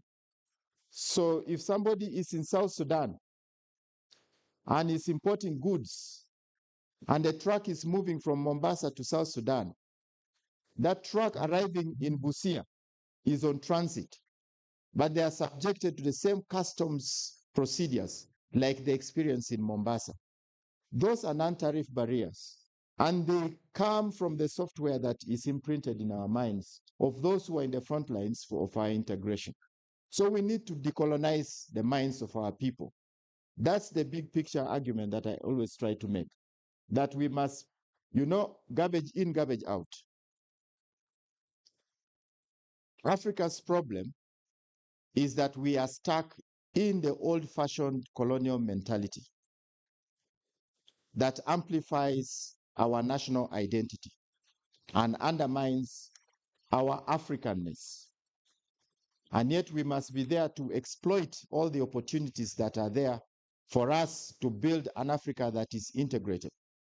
There is nothing that stops us from integrating our value chains, regional value chains, because we have advantages when we integrate our value chains. We are, in terms of agriculture,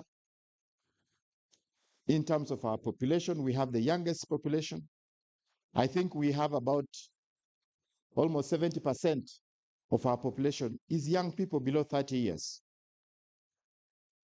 Those are all opportunities that we should be looking at than trying to undermine ourselves because we think that my Ugandanness, my Tanzanianness, my Rwandanness is more important. The very idea of integration means that you have to give some and lose some. You can't win all the time. You win some, you lose some, but the bigger picture is more important. You invest by what you call a loss. It's an investment in the future because the long-term advantage of you losing some is much greater than the loss that you are currently suffering. So, no nation whatsoever has achieved sustained prosperity by remaining fragmented. Large economies like America, like the European Union, by the way that the European Union has built itself into a superpower in spite of the several wars that Europe underwent. But many of you have a lot of respect for those institutions, European institutions, more than your own. For those organizations like the European Union, more than our own. But I'll give you just a simple why you need to organize now. Recently, the European Union leaders sat together to assess their relationship with America. Let me tell you this because there is the urgency of now and your leaders. There was a summit that was called by the European Union leaders, and it was a summit on defense and security. All of you know what's going on in the West right now. You know that there is a war between Russia and Ukraine. America, on the other hand, when Trump became president, decided to reassess their relationship under the NATO treaty. You all know that NATO, under Article 5, provides in one of its clauses that an attack on one is an attack on all. 2, that America will provide defense and security, was the guarantor of the defense and security under the NATO treaty.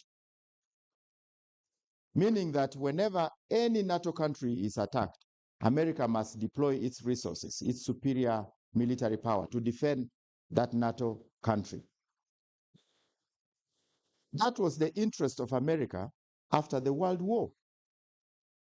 It is not America's interest now.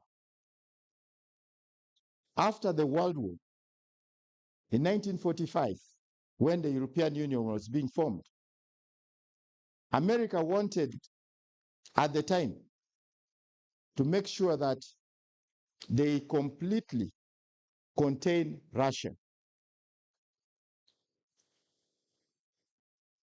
Europe did not want Germany to be part of NATO. Europe did not want Germany to be part of NATO. But because America knew that without Germany, Russia would be a big threat.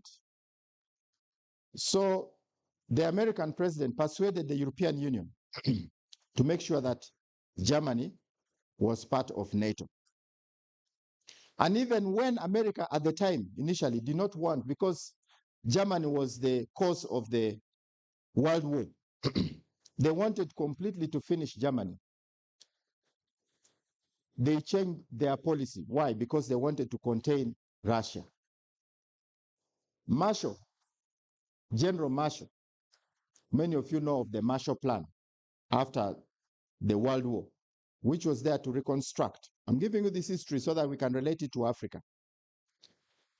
Marshall persuaded America that Germany should be part of this and that America should invest its money in the reconstruction of Germany. In the history of world development, Germany is the biggest beneficiary of America's support. America gave 5% of its GDP to the reconstruction of Germany. Big 5% of its GDP was put on building the capacity of the Germans in order for Germany to be able to contain Russia. This is geopolitics. Today, America is reassessing its relationship with Europe. And the moment America under Trump told Europe that they would no longer guarantee their peace and security because America cannot continue to deploy its resources on a region that does not want to invest in its own personal security. Europe began to reassess and recalibrate its policy. And as we speak, the defense secretaries in Europe recently sat and decided to deploy 5% of their GDP to build their military and security capabilities. Why? Because they have been left on their own. Africa, are we smelling the coffee? We have been left on our own, but we are not smelling the coffee. We are in the era of geopolitical competition between two powers. The Cold War is over. We are now in the era of geopolitical competition where there are two powerful nations, each of which is competing for their influence in Africa. And because of that, they have influence on trade. They weaponize trade. Trade is war. Trade has been transformed into a weapon of war. Trade has become a geopolitical tool. It's used for influencing decisions. So when trade decisions are made in our partner states, we must be interested because those trade decisions may be influenced by others and not in our best interest. So when we say let's go the path of regional integration so that we can enhance trade from between ourselves, we are building what we call geopolitical capabilities to withstand the brutal power of global power competition because it doesn't act in our best interest. So regional integration is a strategic undertaking by the region.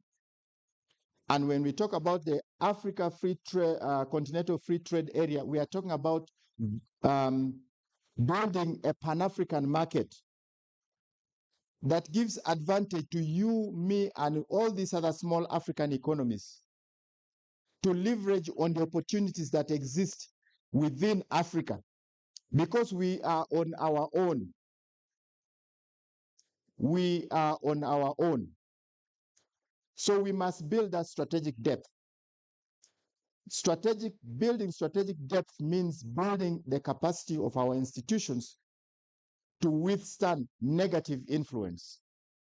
So if you do not build that strategic depth, if you don't build infrastructure, if you don't ensure that there is, we facilitate trade across our borders, if we do not remove non-tariff barriers, if we do not see opportunities in investing together and making sure that East Africa and Africa have one investment climate, and therefore we trade as an investment destination, we are simply providing the best opportunity for the West to continue to colonize us, yet we pretend to be independent partner states. So we must be alive to this changing context. And that's why we must continue to invest in regional integration. Trade is just an offshoot of that. Trade is an offshoot of that. So I want to broaden your scope to know that trade is an essential ingredient that thrives where markets are integrated. Look at East Africa with 300 million population. If we invested in common infrastructure, yesterday I was happy the president of Tanzania, Mama Suluhu, launched close to about 17 trillion shillings infrastructure project. They are connecting Tanzania to Burundi to Congo, a train. When we build infrastructure, we lower the cost of doing business in the region. So if we have joint infrastructure projects across East Africa, we lower the cost of doing business across the region. We can be able to access markets. We pour milk here, and yet some people are starving because they can't afford milk. Milk is expensive, yet here we have a lot of milk. We stop milk from the borders and allow other people to starve. You see that mentality, that distortion. So market distortion is dangerous for integration. So for us to be able to trade, we must be able to allow the economic forces of demand and supply, but also to be able to put in place an environment that allows for businesses to thrive.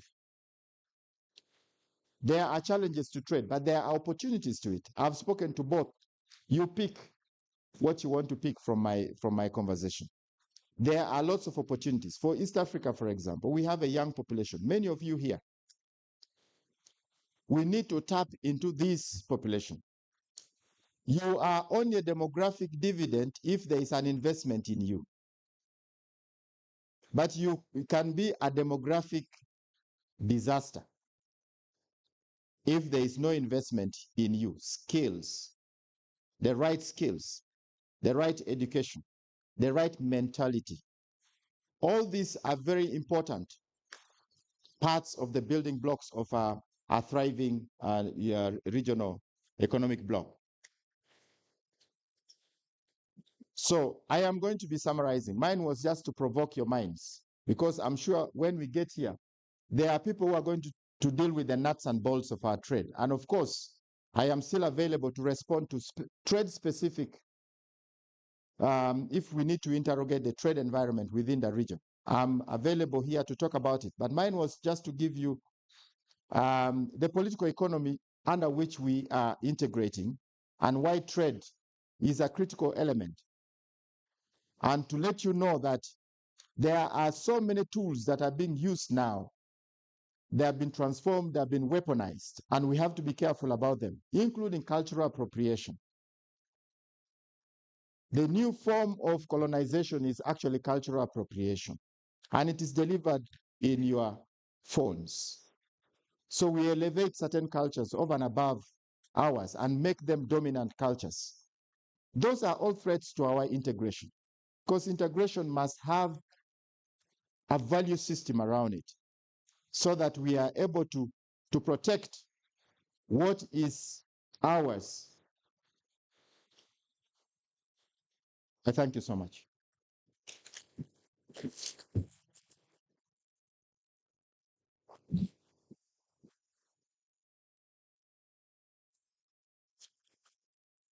I think that is not sufficient. Let's give Honorable George Odong a second round of applause. I think what we have just experienced, Honorable has taken us through a political economy class. He has taken us through a regional integration class. So for those of you who are paying tuition at the university, this has been free education. Mheshimiwa, asanteni sana. Thank you very much for that very educative and quite elaborate discussion. Really, you've taken us through the highs and lows of integration, where we are and where we need to go. But also importantly is, as a region, are we smelling the coffee? I think that question, we leave it to the panelists to break it down for us. Hannah. All right. Thank you so much once again for that beautiful submission. And a reminder that we shouldn't stop at talking about our statistics and how good they are, but rather we should translate them into meaningful, actionable work. Adam Smith, a great economist, mentions something. He says, trade is the natural consequence of the division of labor. And as East Africa, in different countries, we are blessed with different, resources and different. So we should get those and try to come together to use them to build one meaningful thing. All right.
Then my favorite food, matoke and katogo.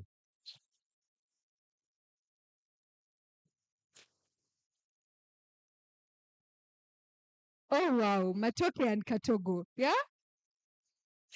Uh, uh, Is they're asking, is it present for breakfast? Okay. Good morning, everyone.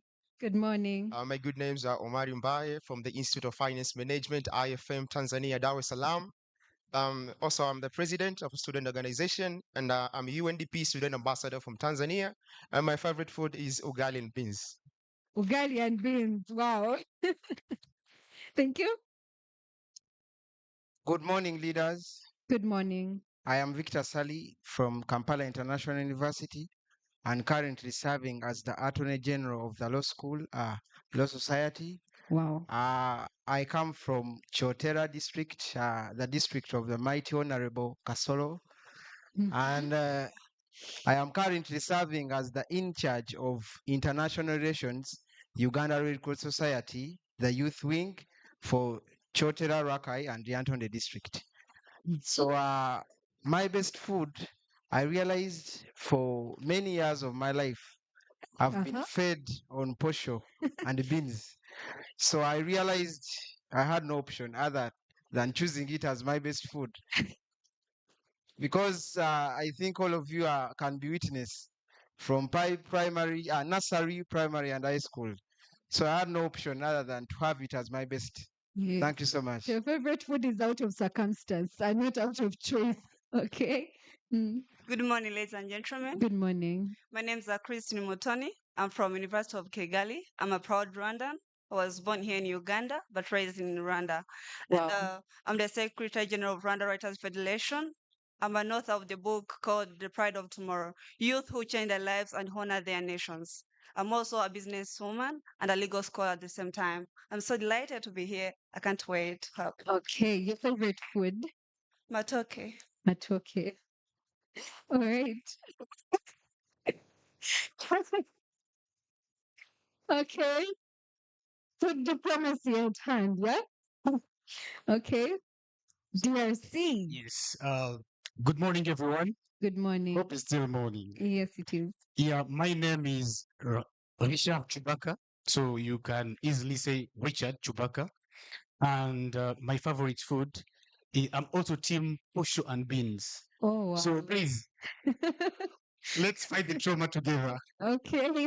Yeah, for the presentation, I'm from Goma, yeah, Eastern Democratic Republic of the Congo. But I'm also Ugandan by adoption. I did my degree in civil and environmental engineering from Uganda Christian University. Wow. Thank you so much. Somalia. Assalamu alaikum warahmatullahi wabarakatuh. Good morning, everyone. My name is Abdulkani Muhammad Ali. I'm the chairman of Somali community in Uganda.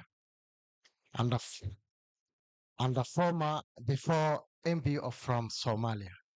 But now I'm staying in Uganda. I'm learning of the IQK University for Bajan. I like the Motoko, I like the East Africa, and also I like very well the people of Uganda. Thank you so much. Oh, thank you. We love you too. Yeah. Good morning, ladies and gentlemen. Good morning. My name is Abdul Rahim Ilambo Narambat. I am Burundian citizen, come from Burundi. All right, currently I'm running English at Makerere because in Burundi we use French as official language. Bonjour. Thank you. Kindly, I would like to remind our sisters, dear moderator. Last time I was hearing you mentioned a lot of countries, African countries, but you forgot Somalia and Burundi. I'm sorry. I'm sorry, I was angry. Yeah. Sorry. So about food, in Ugandan foods, I like bijanjalo, beans. Ormond is like sweet potatoes. Lumonde. And I like also cassava. Okay. That's a blend. Real Katogona. I like also matoke. Yeah. Hey. Thank you very much. All right. Thank you so much. Give them a round of applause as they go down. And DJ, please do them some justice to On me, you we drop with my body. Come back on Monday like hey. Let's go for the on me, you we drop my body. Cause this your me for fronting now for me. All on for me and no cause to me funny. And if you're me, now dirty right for me. All right, thank you. Thank you very much for that wonderful icebreaker, Hannah. Amidst us, we have been joined by distinguished guests that it's now my profound honor to introduce to you. We have been joined by Professor Henry Alinaitwe. Professor, you're most welcome. Karibu. We have been joined by Honorable Crispus Kionga, who is the second Deputy Prime Minister and also Chancellor, Makerere University. We have also been joined by the Right Honorable Prime Minister Emeritus, Dr. Ruakana Rugunda, former Prime Minister, Republic of Uganda, and also patron of the Guild President Leadership Academy. We're also joined by the Executive Secretary of the National Special Interest Groups, Secretariat, Mr. Osborne Turiasingwire. We've also been joined by Member of Parliament from the Republic of Rwanda, Honorable Vashime. Yeah. Thank you. And also Honorable Masika Nyesige, Member of Parliament representing the youth. Of course, Honorable George Odong, Member of Parliament of Iyala. And of course, the chairperson to the National Youth Council, Honorable Daniel Ongoma-Ziki. All right, we shall go straight to our panel discussion. The Honorable George Odong already gave us the keynote. I now shall go ahead to welcome the moderator first, His Worship Abubakar Matanda, who is an advocate of the Courts of Judicature of Uganda. Your Worship, you're most welcome. Kindly take up your seat. Our first panelist for the day is Miss Irene William, who is a UNDP Student Ambassador of Tanzania. We also have Rose Nabwire, who is the 27th Guild President of the Makerere University Business School. The third panelist, it's a well gender balanced panel, as you can see. Daniela Umukunzi, who is the Guild President of Kepler College, Rwanda. We have Emolot Alan. Emolot is the founding chairperson of ICO YSCA, which is basically Ikoyaka. It's yeah. the youth platform of the African Continental Free Trade Area. And he's also a member of the Youth Diplomacy Academy of Africa. We also joined by Richard Chubaka, an ESC Youth Ambassador and Democratic Republic of Congo. All right, thank you so much. Okay,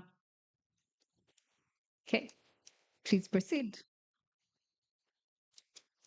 Thank you very much, Master and Mistress of Ceremonies, Right Honorable Prime Minister Emeritus, Right Honorable Second Deputy Prime Minister, the Honorable Members of Parliament, Iyala and the Ugandan Parliament, distinguished academicians and administrators, Your Excellencies, Guild Presidents, and student leaders, good afternoon. I must say the view from this side is wonderful. You're all looking sharp. East Africa is promising. I have the privilege this afternoon of moderating the first panel, and the topic of discussion, which has had a very wonderful keynote presentation by the Honorable George Odong, is enhancing trade through integration of East Africa. We are looking at the challenges and the opportunities. And being the very first panel and taking on such a topic which our keynote speaker has told us is the most important conversation, it's quite intimidating. But looking at the panel that I have, there is no fear that the topic is going to be handled well. And without much ado, I want to start by asking our dear panelists to first share with us what have been their key takeaways from the keynote. If you listened keenly, like I did, you realize that it was a class in the respects the MCs stated, covering every side. And I think for us to appreciate it more, we would like the panelists to share with us their key takeaways.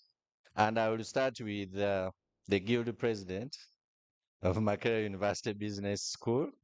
What is your key takeaway? We can use about a minute. Okay, for that. thank you so much for the opportunity. My major takeaway from the keynote speaker was to decolonize the minds of our people in order to ensure that there is free movement of goods, free movement of people across East Africa and Africa. Thank you so much. Thank you very much. On our panel, we have, I don't know if you keenly follow the African Free Trade Area conversation. And on our panel, we have a founding chairperson of the Youth Council. So I think let's go continental. What's your key takeaway sitting where you sit? I think there are things you might see that we don't. Yes, thank you once again. And I think the Honorable set the pace very well. He noted that currently in the globe, there is the issue of weaponizing trade. And where Africa sits, I think what I always love telling people that the Trump presidency has been the best presidencies ever for Africa because he has exposed the need for Africa to unite. Ideally, his focus on trade tariffs, weaponizing trade, is giving us an opportunity as an African continent to operationalize what our member states, the 54 member states, have signed and ratified. About 49 have ratified, 54 have signed. And the Honorable put it rightly, that if we don't wake up as the African continent, if we don't see it from the Trump's view, we are going to struggle. People are negotiating, people are weaponizing trade, but yet we have a weapon called the African Continental Free Trade Area that if we operationalize it to the fullest, ideally meaning young people are included, women are included, there will be a lot of prosperity in the continent. So that was my takeaway. Thank you very much. So we have moved from the call to decolonize, and now we have been told that the presidency of Trump, if anything, has exposed why that is very important. But on our panel, we have a student ambassador of the UNDP in Tanzania, Irene. When I hear decolonization, waking up, UNDP, they seem to be moving together. Are you on the same line? What is your biggest takeaway? Okay, thank you so much. My biggest takeaway today, first of all, when I was listening to our key speaker, he actually took what I wanted to tell youth today after I've done presenting. So he talked about something very important of being agile or flexibility. As youth, what we need to embrace is to be agile enough to build ourselves related to the particular time that we are in right now. So we can't say that we need to transform into sustainable development that we want, but we keep on doing things that used to be done 5 past years before. So for us to grow and build something which is meaningful and sustainable, we need to be flexible enough to position ourselves into these opportunities which are available out there so that when they come to us, we're able to hit them and go grab them. Thank you. Thank you, agility. Mr. Chubaka, are you following? Yes, Mr. Chubaka is the ASC Youth Ambassador from the DRC. Talking about agility, what was your key takeaway? So definitely, I believe it's really very hard to speak after very interesting minds. So starting from the Honorable himself, for me, it was a lecture on geopolitics and economy. And one of the most important point I picked is the fact that common infrastructures is the way to go. If we are able to build transport infrastructures as Her Excellency Samia Suluhu is doing in Tanzania, but as well energy infrastructures, because we do have the potentials, can be renewable energy, or what we are doing with the Lac Albert. We'll be having very soon our own refinery. And then that is what we should be doing. And again, if I might say, this trade, probably it's being weaponized, but for us as East African, it is an opportunity. It is something we should come up and we build our own regional integration upon it. So definitely that is it from me. Okay, thank you very much. Daniela? Thank you. My key takeaway was about education. After all, we still need high Just you learning. kindly raise your voice. We still need high learning institutions to provide soft skills like communication, ethical leadership, and necessary digital skills to all learners or students, because fresh graduates or those graduates are the ones who are going to be the next leaders of the future EAC we need. Thank you. Okay, thank you very much. I know you all had takeaways. I hope you can compare with those of my panel and see. But now we enter the conversation. Now, one of the criticisms I hear a lot about integration is that it's mostly political rhetoric. And we have Undugu here. We hear our leaders, especially the senior most leaders, talking about integration. But the question always arises whether a young person right now running a small enterprise in Chikuvu, whether really this conversation is relevant to them. And I'm hearing a lot of things that are being said from the keynote, from your takeaways. Are we just speaking English, or to an ordinary person, a student watching us out there? Are there real opportunities in integration, practical opportunities, especially, and I'm emphasizing the lowest because, of course, there are opportunities for multinationals, for people with big capital, but I want us to take it down to the ordinary person running a small enterprise because they are the majority. Are there actual opportunities? Maybe you could highlight for us one for each one of you, and I'll start with you at the FTA. Are there real opportunities? Where are they? Yes, I think I think, but they are really a lot of opportunities.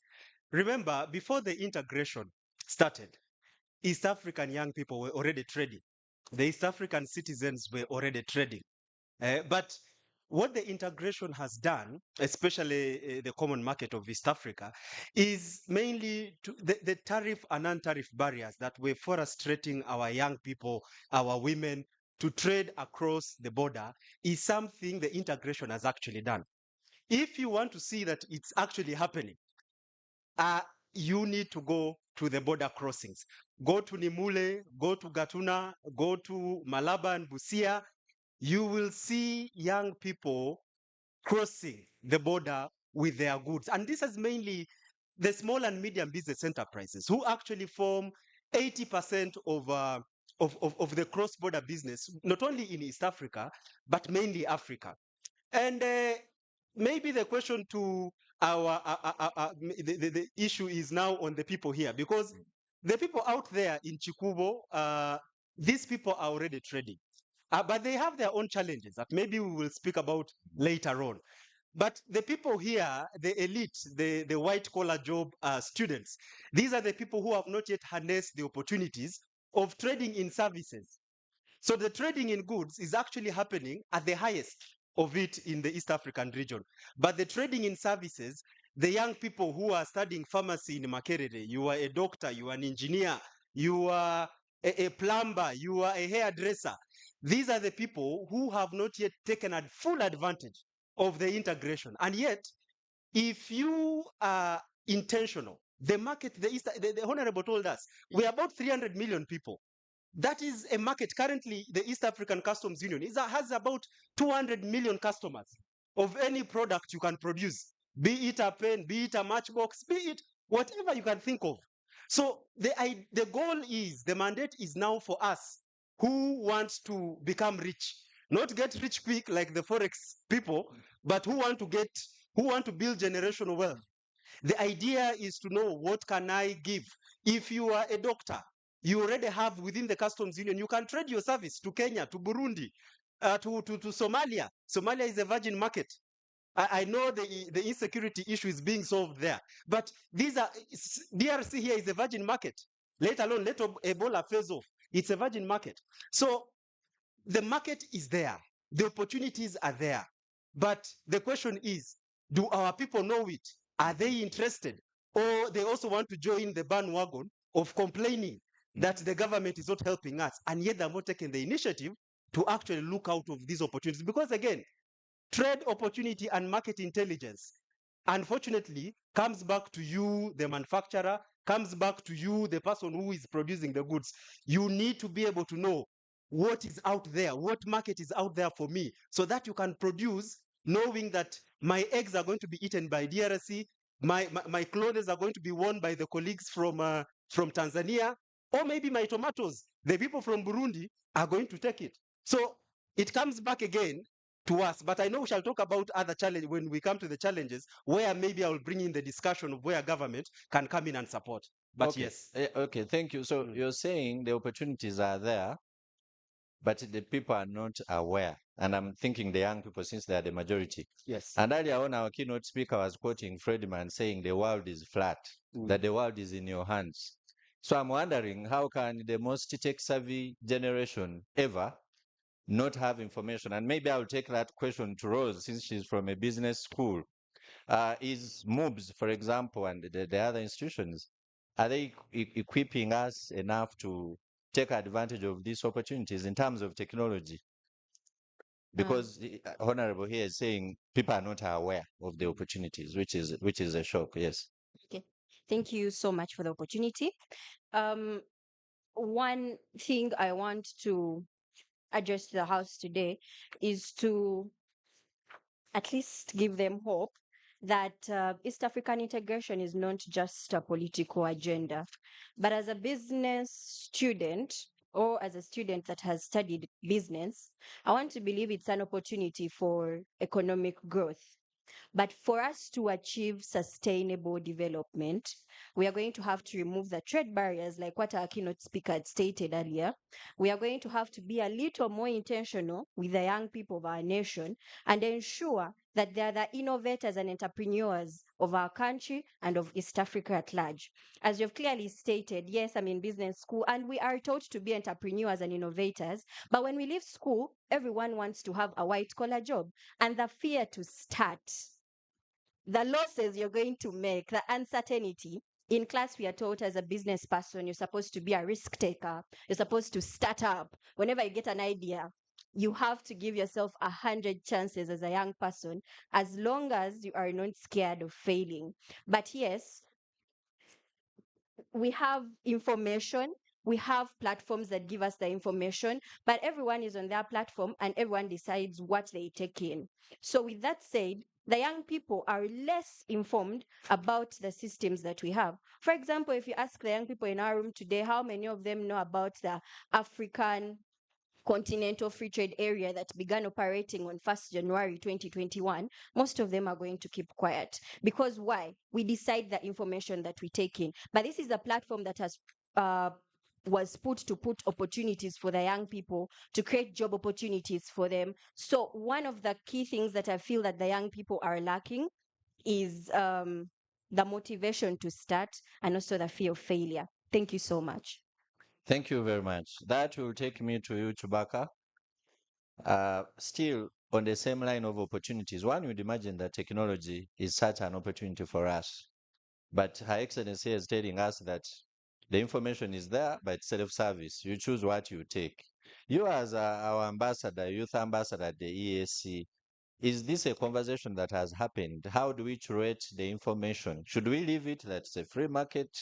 Information is there, they will see it if they choose, or are there things, policies and programs that are being set for us to tamper maybe with the information or to arm them to pick the right information? Yeah, true, true. Definitely. I think I have no choice but to agree with all the previous speakers on the information gap that we face at the level of the East African community. So definitely there are a lot of frameworks that are very available, and I think Honorable will agree with me. There are a lot of provision from micro, small, and medium enterprise. Everything is there. In 2017, the East African community adopted the elimination of non-tariff barriers act, and there is a lot of effort being done by the secretariat, by the EALA itself, and by the way, by also the young people through the East African Community Youth Ambassadors platform, where we have to actually fill that knowledge gap, make sure that the young people are aware of this policy, because we believe in ownership of the regional integration agenda. That's the only way young people can take this seriously, take this regional integration as their own. See, if they can relate with the policy, the existing policy, if they can know how these policy work and how they affect their daily lives, they can give informed opinions, and those informed opinions will shape the policy that these young people want, and they can also effectively and meaningfully participate in their implementation. And I believe this is probably a call to all of us here. So these information are available on the East African Community website. If you go there, you can download the protocol on common market, the protocol on custom union, where you know about all these one single tariff. My English is not my first language, so we'll try to understand. But definitely, all these concepts are there. You can you can definitely understand them. But also, there is an opportunity I totally call young people to take opportunity of, is the simplified trade regime. So there is a certain threshold under which you can trade within the East African community without paying those duties. And do we know about this? So definitely, it is also a responsibility for us as representative of young people at the ESC level, but as well the young people themselves to take ownership of this. So that is what I can say on that. Thank you. To our audience, I have a very big panel and very little time, but what we are trying to do is to throw at you. We are looking at challenges, opportunities, and solutions. So the duty on your end is to keep picking them. Later on, we shall have resolutions and we shall have discussions, but we are looking at challenges, solutions, and opportunities. And allow me now to go to the guild president of Kepler. One of the issues the keynote speaker raised was something he described as the cultural appropriation. We have talked about technology as an opportunity, but in cultural appropriation, technology seems, especially social media, sometimes crosses to becoming a threat, because he said for the region to thrive, it must have a value system that is guarded, not to be swayed by any latest trend from anywhere. And I've heard some people say that Rwanda does a bit well compared to other African countries in protecting culture. So I'd like maybe to hear from you on how you think we can deal with this issue of cultural appropriation, especially coming through social media. So thank you by sharing on the cultural appropriation. First of all, it's a great thing that it was mentioned today.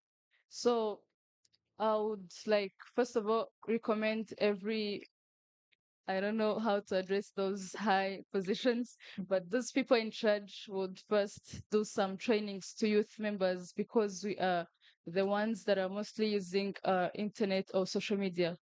First of all, if you don't align what these young people should be posting, because in Rwanda, there are some things you can post and others you are not allowed to post, because they're not allowed to be publicly shared. So humiliating others or even shaming others, you have to post something that is more which would earn you something. Are you teaching others? Are you giving some tips? Those are the contents that we need to be posting right now. So telling like managing youth, it's not that easy, but I would say we need youth to manage youth, because we have this mentality that what are you telling me? You like old people, you're in the different generation with what we're in.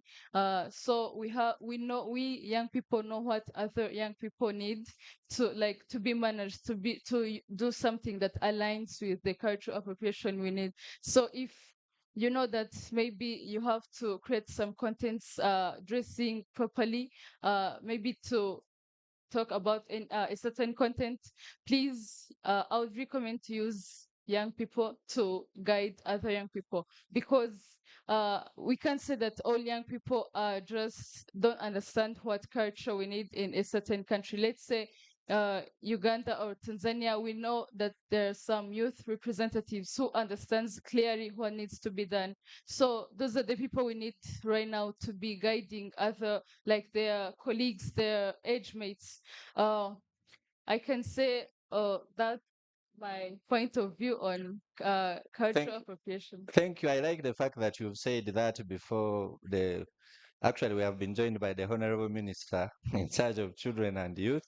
He's there listening to you, and the Honorable Member of Parliament for Youth, Honorable Masekanye Sija. And I follow her a bit on social media, on TikTok and X. I think she has tried to lead by example. But the point I take from you is that you're suggesting that there is need to control what goes out. And this will take me to Irene, because Tanzania, I have seen this discussion happen in Tanzania, because the moment you start doing that, we the freedom fighters, people want liberties of freedom of expression, will come for you. I don't know if you have anything to weigh in on that with your Tanzanian perspective, but also the exposure with UNDP. Okay, thank you. Okay, one thing that I would love to say is, as how our keynote speaker said, what you garbage in, garbage out. Yeah, kind of raise your voice a bit. Garbage in, garbage out. As a young person, and basically from my experience as a UNDP student ambassador, if you're well determined enough, when you go to social media, you don't go for everything. There are different things in social media, but you need to be choosy enough and disciplined enough to know what you want. So first of all, you need to recognize who you are, what do you want, and what kind of people or demographic of people that you need to attract. Those three things. So when you know something like that, you will know who to follow, what content are you going to mostly focus on, which are going either to build you or to let you go down, not to grow from what you want to become. So if you're well determined enough and you know who you want to become, that means you're going to follow the people that do things that you are interested with. You're going to learn from them. You're going to grow from what you're going to see from their contents, but not to go with this social media illusion. Nowadays, I've seen it. We have had so many discussions on issues related to social media. What happened is, because nowadays young people have heard that online we can make money online, so everyone is trying to use it in their ways that they think that is okay, in which at some point leads to issues related to moral decay and inappropriate behaviors on social media. So as a youth or as a young person, you should also be choosy enough to know what do you want. And from there, it's where you can take a step forward to go and gather the information that is efficient for you to groom you to where you want to become. But also another thing is, in terms of social media, there's a lot of lessons in social media. But there's also, at the same time, there's a lot of things that can make you delay from growth. So another thing you need to understand is personal development. If something develop you personally, you can go and focus on it, because there is no any person that would come and regulate you on what are you going to search, who are you following. So it's you independently that you need to take a personal initiative to see your preferences in an area that you need to align yourself for your future. That's Wow, thank you very much. I told you that my panel will do well. What I'm picking from the two of you, from the other side, is that those who are in charge, we need policies and laws and programs to control this. But I also hear from Tanzania that you also, as a young person or as a leader, you have to choose what you want to take on. Now, we are moving towards the end. Our time is fast spent, but we shall not go without interrogating this. Again, from the keynote, and I'm drawing your attention, my brother Emorot. The keynote speaker told us that we have internal threats to integration, to trade, but he also told us there are also external threats. And he highlighted some of them. One of them, he said our governance systems still mirror the colonial system that was built for extraction rather than production. He also said the trade has been weaponized. And yet, you're telling us all we need to do is to embrace the CTA, and then all will be good. Would you kindly help us on that? Because you're saying embrace, but we are being told there are external threats, and this trade has been weaponized. Yes, thank you. And I think it was a very good point by Honorable. This has been the issue. This has been what has been happening over the years. The African market was formulated in a way, it was controlled in a way to become more of an extractionist market, where people from the outside come and get the raw materials and take. And it took some time, it really took some time for our leaders to understand that that is not the right way of development, that you can't develop by taking your raw materials away. And you very well may know that His Excellency Yoweri Museveni, he has been the champion of ensuring that you add value here. So after most of the countries, and maybe also to just add on that most African member states were running kind of a protectionist economy, where they don't want to open their markets for others. You realize those who have tried trading across the borders, I will not mention states here, but you realize most states, even up to today, are still having those protectionist tendencies.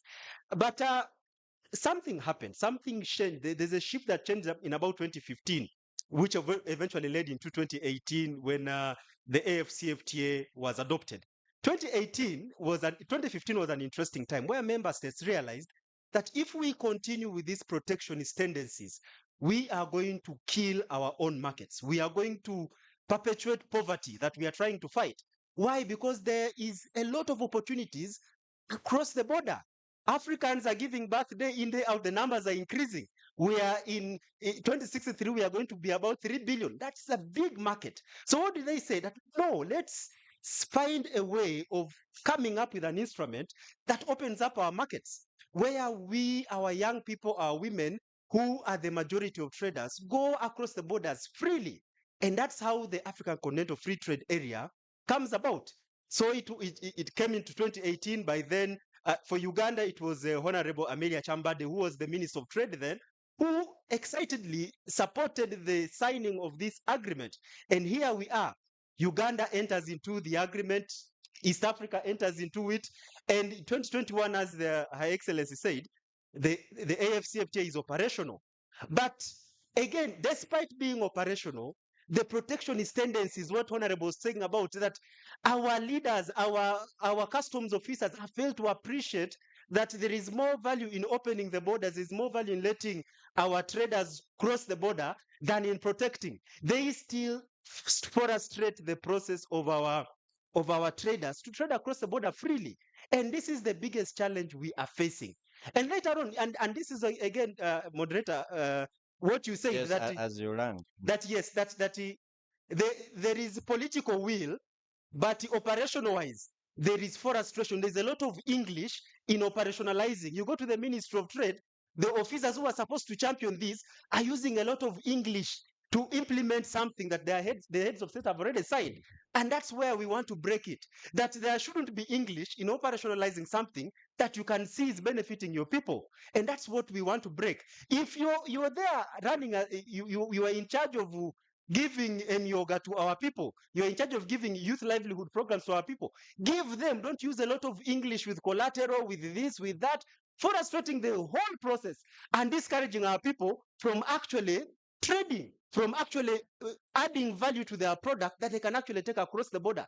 That is where the challenge is, that the technical people who don't have experience trading is what is frustrating the trade agreements from moving forward. Okay. They are so technical and they are frustrating.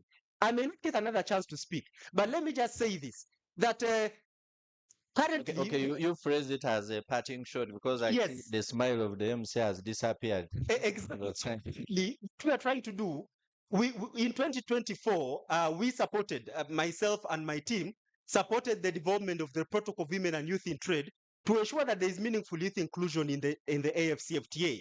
And it has already been, it's already operational as we speak. And what now we are doing with the support of AGRA, who are also the partners here, we are developing a youth in trade charter that is supposed to ensure that the trade association, the cross-border trade associations, who are supporting mainly the MSME, are supported within the association level. We are trying to operationalize this protocol as a way of ensuring that we give our contribution, we make it easy for our MSMEs to trade across the border with the support of trade, the trade associations. And very lastly, as I conclude, is that again, that the AFCFTA doesn't require English. It doesn't require a master's degree, a bachelor's degree. All it requires is you, an individual, who has a product, who has a service that you want to offer.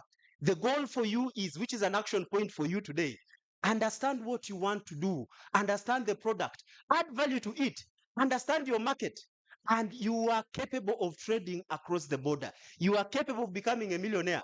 Myself, I will tell you, well, we're at UCU, I was a guild I vice thought you were president going at to say UCU. myself, I'm a millionaire, but let's go on. We, in the Ugandan standards, I would say I'm a millionaire, but I want in USD. You know, USD is, but in the Ugandan standards. Yes, but finally, land with that example you're Yes. giving us. Well, what UCU, and while we're in the guild presidency, and this is for our guild leaders who are many here, our focus was to ensure that when you leave university, you have a skill more than your degree.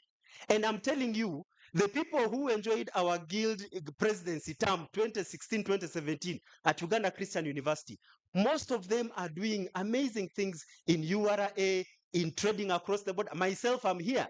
Right now, I'm championing the continent in the AFCFTA. So the goal of you leaders, it's the positions you're holding shouldn't be political.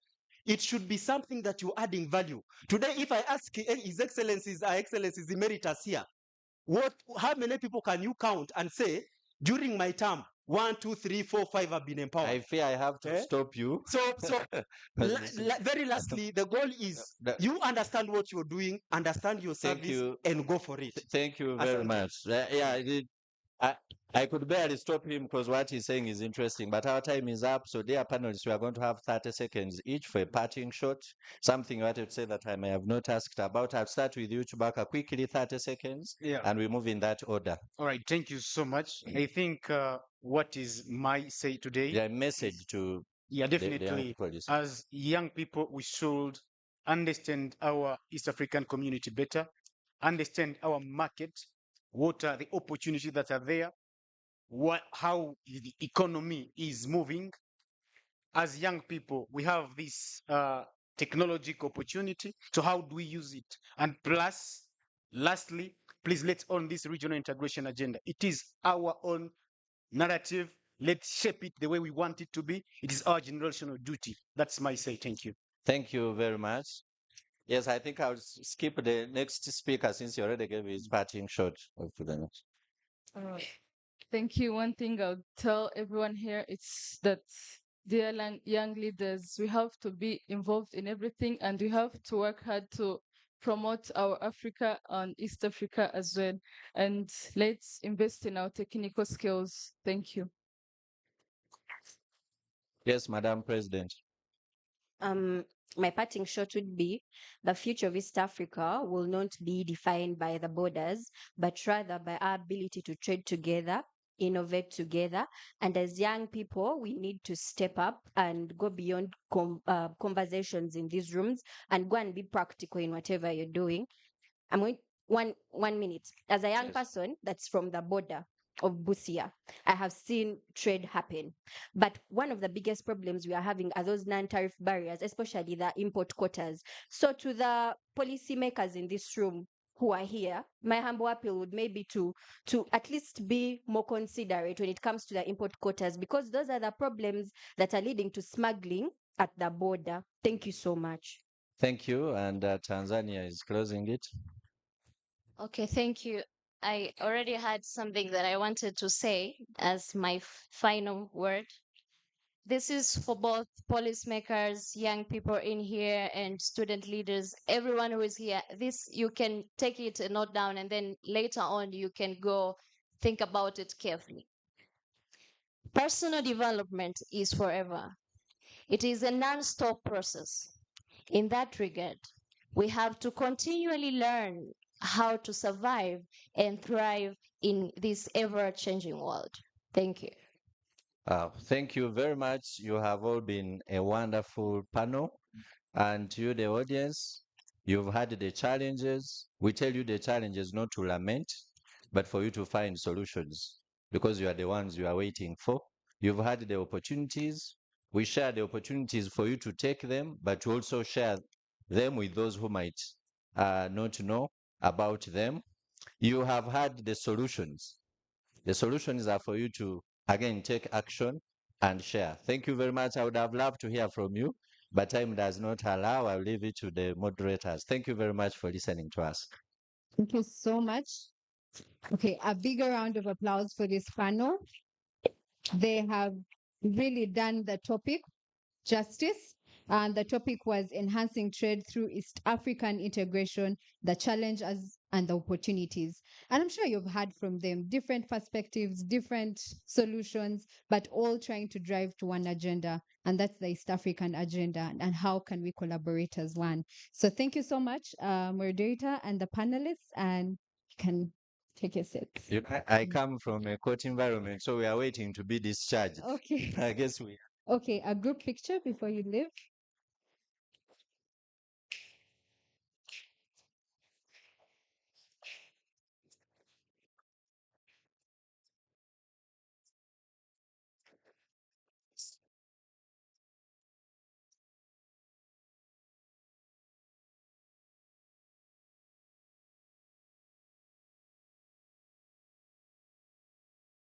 Beautiful smile. All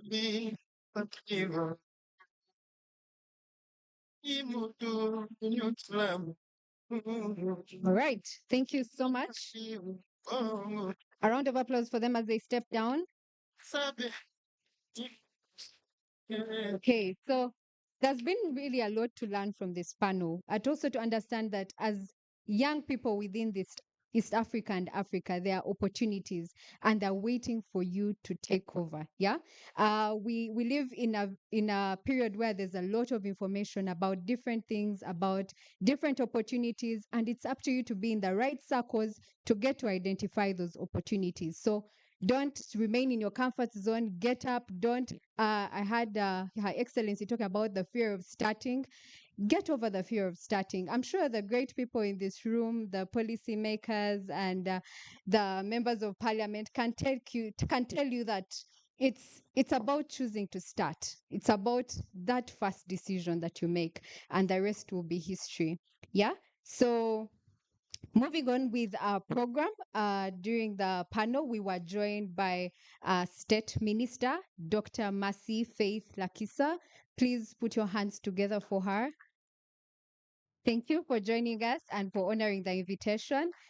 She's the Minister of State for Youth and Children Affairs, but she's also a Member of Parliament for Albertong District. And she was the 83rd Vice Guild President. So I'm sure coming to this place is a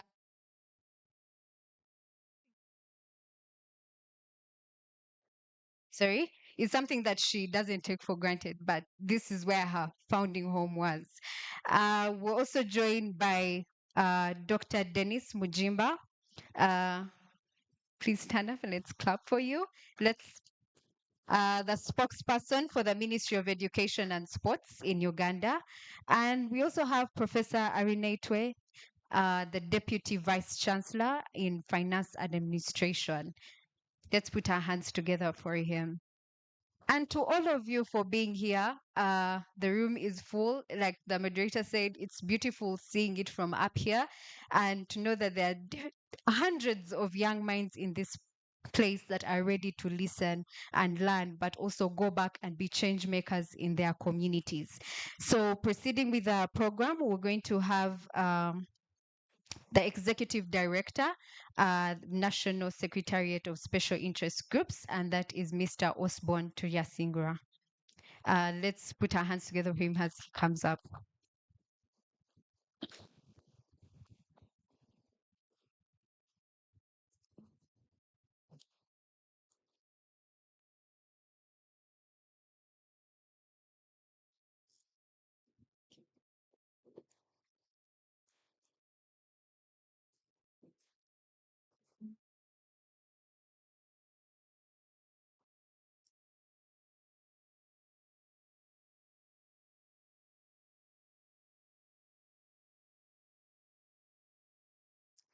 Our guest of honor today, the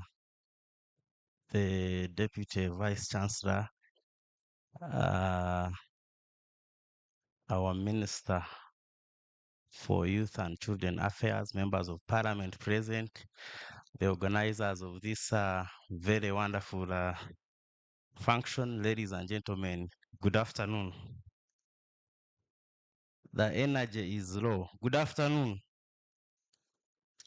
I saw one of the students from South Sudan who likes Katogo, and I think maybe we'd have to give these young people Katogo for the energies to go up. Otherwise, we are seated on the time bomb. Today, I am honored to be here to speak before you. My name is Osborne Tuyasingura, the Executive Secretary at the National Secretariat for Special Interest Groups. It's a new entity under Ministry of Gender, Labor and Social Development. The National Secretariat for Special Interest Groups is an office that is responsible for the youth, women, older persons, and persons with disability. In Uganda, we have councils for all those people that I have mentioned, and therefore the National Youth Council, National Women's Council, National Council for Persons with Disabilities, and the National Council for Older Persons are under one secretariat that came as a result of RAPEX. And it's the secretariat that I head. I am very happy this afternoon to be here and to speak before you. I am not going to take much of your time. I know that time is fast spent, but I will speak a few things. One, the future of East Africa will not be inherited, but it will be built. And the East Africa at a crosshead. Global competition for markets and resources mark the region's self-reliance, a strategic imperative, not option one. One, the East African partner states, we have 8 countries. That's Burundi, Kenya, Rwanda, Somalia, South Sudan, Tanzania, and Uganda. All those countries that I have mentioned, they have a population of 343 million people combined, one of the East African largest single market.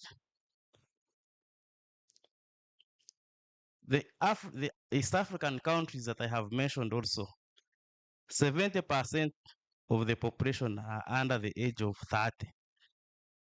The region's decisive, productive, and political force. the countries, the 8 countries that I have mentioned, have a GDP of 350 billion USD. Why now?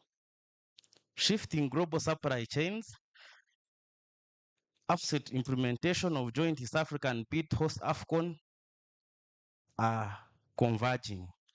As policymakers and youth leaders, we ought to design programs that ensure that East African youth are organized to seize this window, not to simply witness, but we must lead the charge towards reaping a demographic dividend. As young leaders, that's what we're supposed to do. We must move from beneficiaries to economic agents. Every constituent in East Africa's production story, including guild leaders as organizers, as organized, youth must be mainstreamed as economic actor. We ought to move away from policies and programs that look at youth as welfare category. One, we have a structured legitimacy. Guild leaders, special interest groups, all these are constituencies capable of mobilizing thousands and millions towards a shared production agenda. So we must move away from being the beneficiaries. Every time we are waiting to benefit, there is a Uganda in parish model, parish development model. We are waiting to be beneficiaries, but we must move from that and be the economic agents. What are we supplying? What are we, taking to the market? We must move away from there. A production mindset for everyone. The shift from job seeking to value addition, enterprise, and trade must apply across all the persons, youth, persons with disabilities, older persons, and other special interest groups alike. We must move into production mindset other than being only the beneficiaries. Inclusion as competitiveness. A region that mainstreams all human capital beyond the most visible groups builds deeper and more resilient production capacity. The Asians, tigers like Singapore, should inspire us on this. You know those developmental states, how they developed. They must inspire us as Africa, as East Africa, with all the population that I mentioned up there. What are we using the population to do? Policy on agenda, 3 levels of framework. Youth production and integration is not a standalone idea. It's embedded layer from continental to the national level. Let's look, we must look at this global region and the national frameworks. When we look at the global or continental, there is African Union Agenda 2063. There is United Nations Sustainable Development Goals. We have African Continental Free Zone Area. At the regional level, we have East African Treaty and Common Market Protocol, East African Vision 2050, East African Regional AFCON 2027 bid. And when we look at Uganda, there is Uganda Vision 40, there is Fourth Development Plan, NDP plan, and the NRM Manifesto. All these are the things that as young persons we should look up to and see what are the opportunities that are provided in there. What are the opportunities provided, for example, by East African Common Market Protocol? There is free movement of goods. And And cross-border trade, agricultural production, crafts, manufacture. There is free movement of persons and labor. Regional job markets open the young to the young graduates and skilled workers across East Africa. Free movement of services, professional and digital services such as consultants, ICT, creative, and etc. All of those are the opportunities provided by East African Common Market Protocols. And we can look at so many things, look at NDP4, National Development Plan. There is AFCON 2027 as a regional product catalyst. What is in there?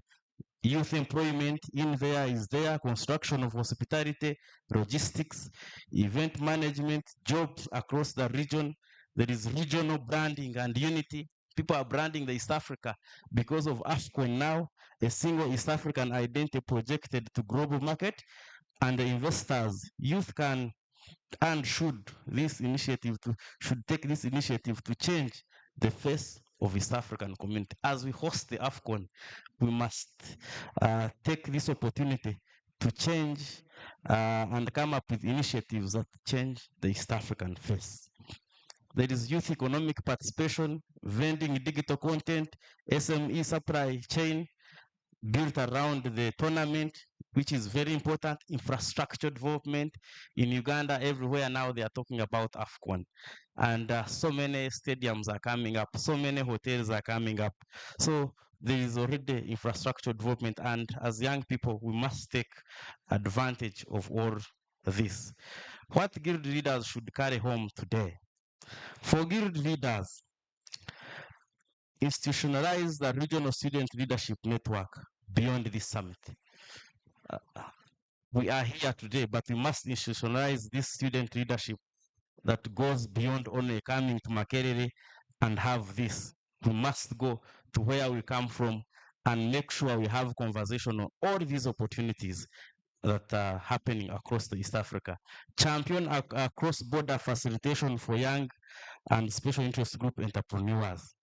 Carry the Makerere Youth Declaration into a national development plan implementation forums.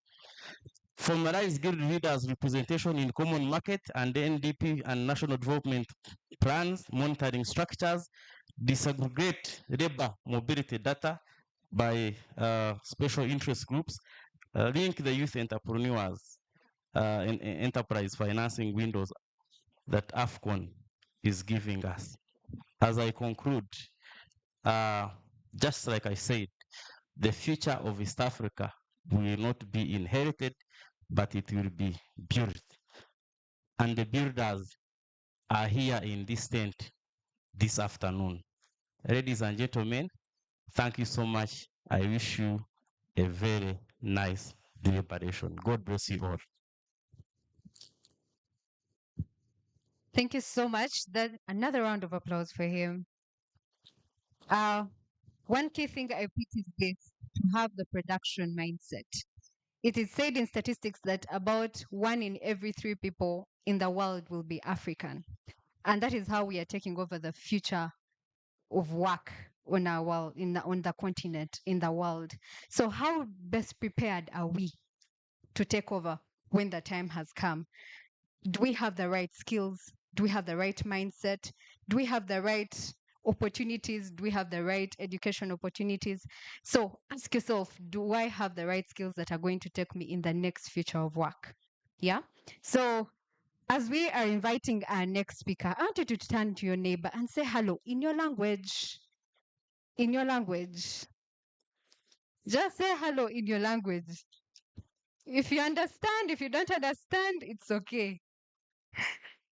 Yeah? Have we understood? So if they greet you and you greet back, yeah? All right. That's nice. I hope you took the selfies earlier and you are still using the Twitter hashtag. Okay, let's come back. Let's come back. One house, one house. Okay. Yes, we can. Yes, we can. Okay, so our next speaker is going to come with a lot of vibrance and energy. Yeah, and that is none other than Dr. Lakisa Masi. TJ, I want you to choose your best that will bring her up. And I want you to. Oh, thank you.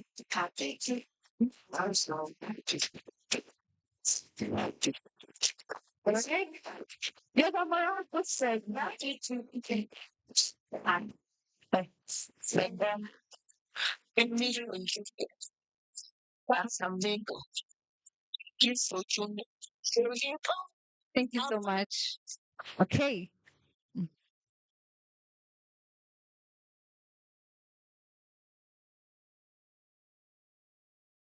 Wow. Yeah.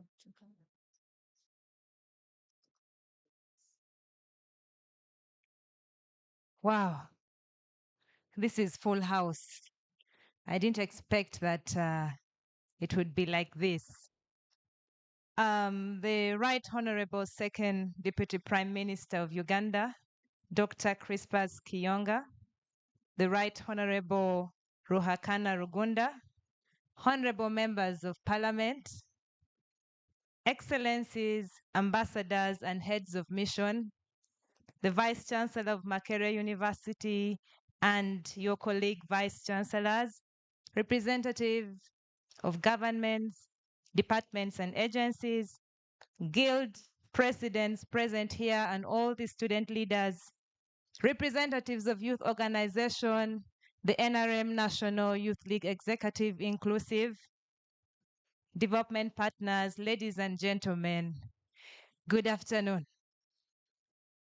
I don't know how I'm supposed to feel today, but I am excited to speak to you. This is a very emotional homecoming for me. Not long ago, I walked these paths as Vice Guild President of Makerere University, and I carried with me the same dreams, the same aspirations, and the anxieties I'm seeing in your faces today. So I am very delighted to be here. And I was actually here during the first inaugural edition of the Guild Leaders Summit. That was just a few years ago. And I'm happy that it has grown to this. So congratulations to the team that is behind this. I must admit that being here today, I was meant to be here today and tomorrow, and I am going to request the team to forgive me. I have summarized all that I wanted to tell you tomorrow and today. So you'll just forgive me. Maybe I'll take just a little bit more of your time. Please permit me. Distinguished guests, fellow leaders who carry the hopes and aspirations of East Africa, it will be a betrayal to my conscience if I do not pose this question to you. What kind of generation will history say we were? Will history remember us as the generation that inherited the greatest youth population in the world but failed to unlock its potential? Or will history remember us as the generation that transformed youth from spectators into architects of national development and socio-economic transformation? That is the defining question before us today.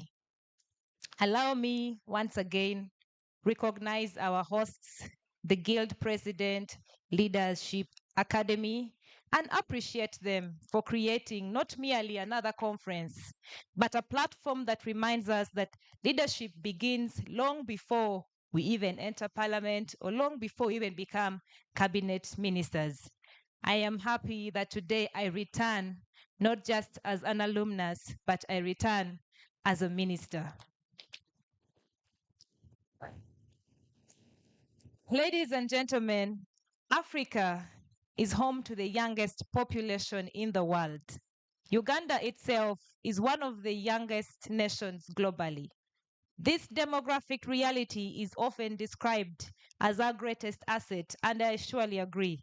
But I also believe that we have become too comfortable repeating that statement even without asking ourselves the harder question.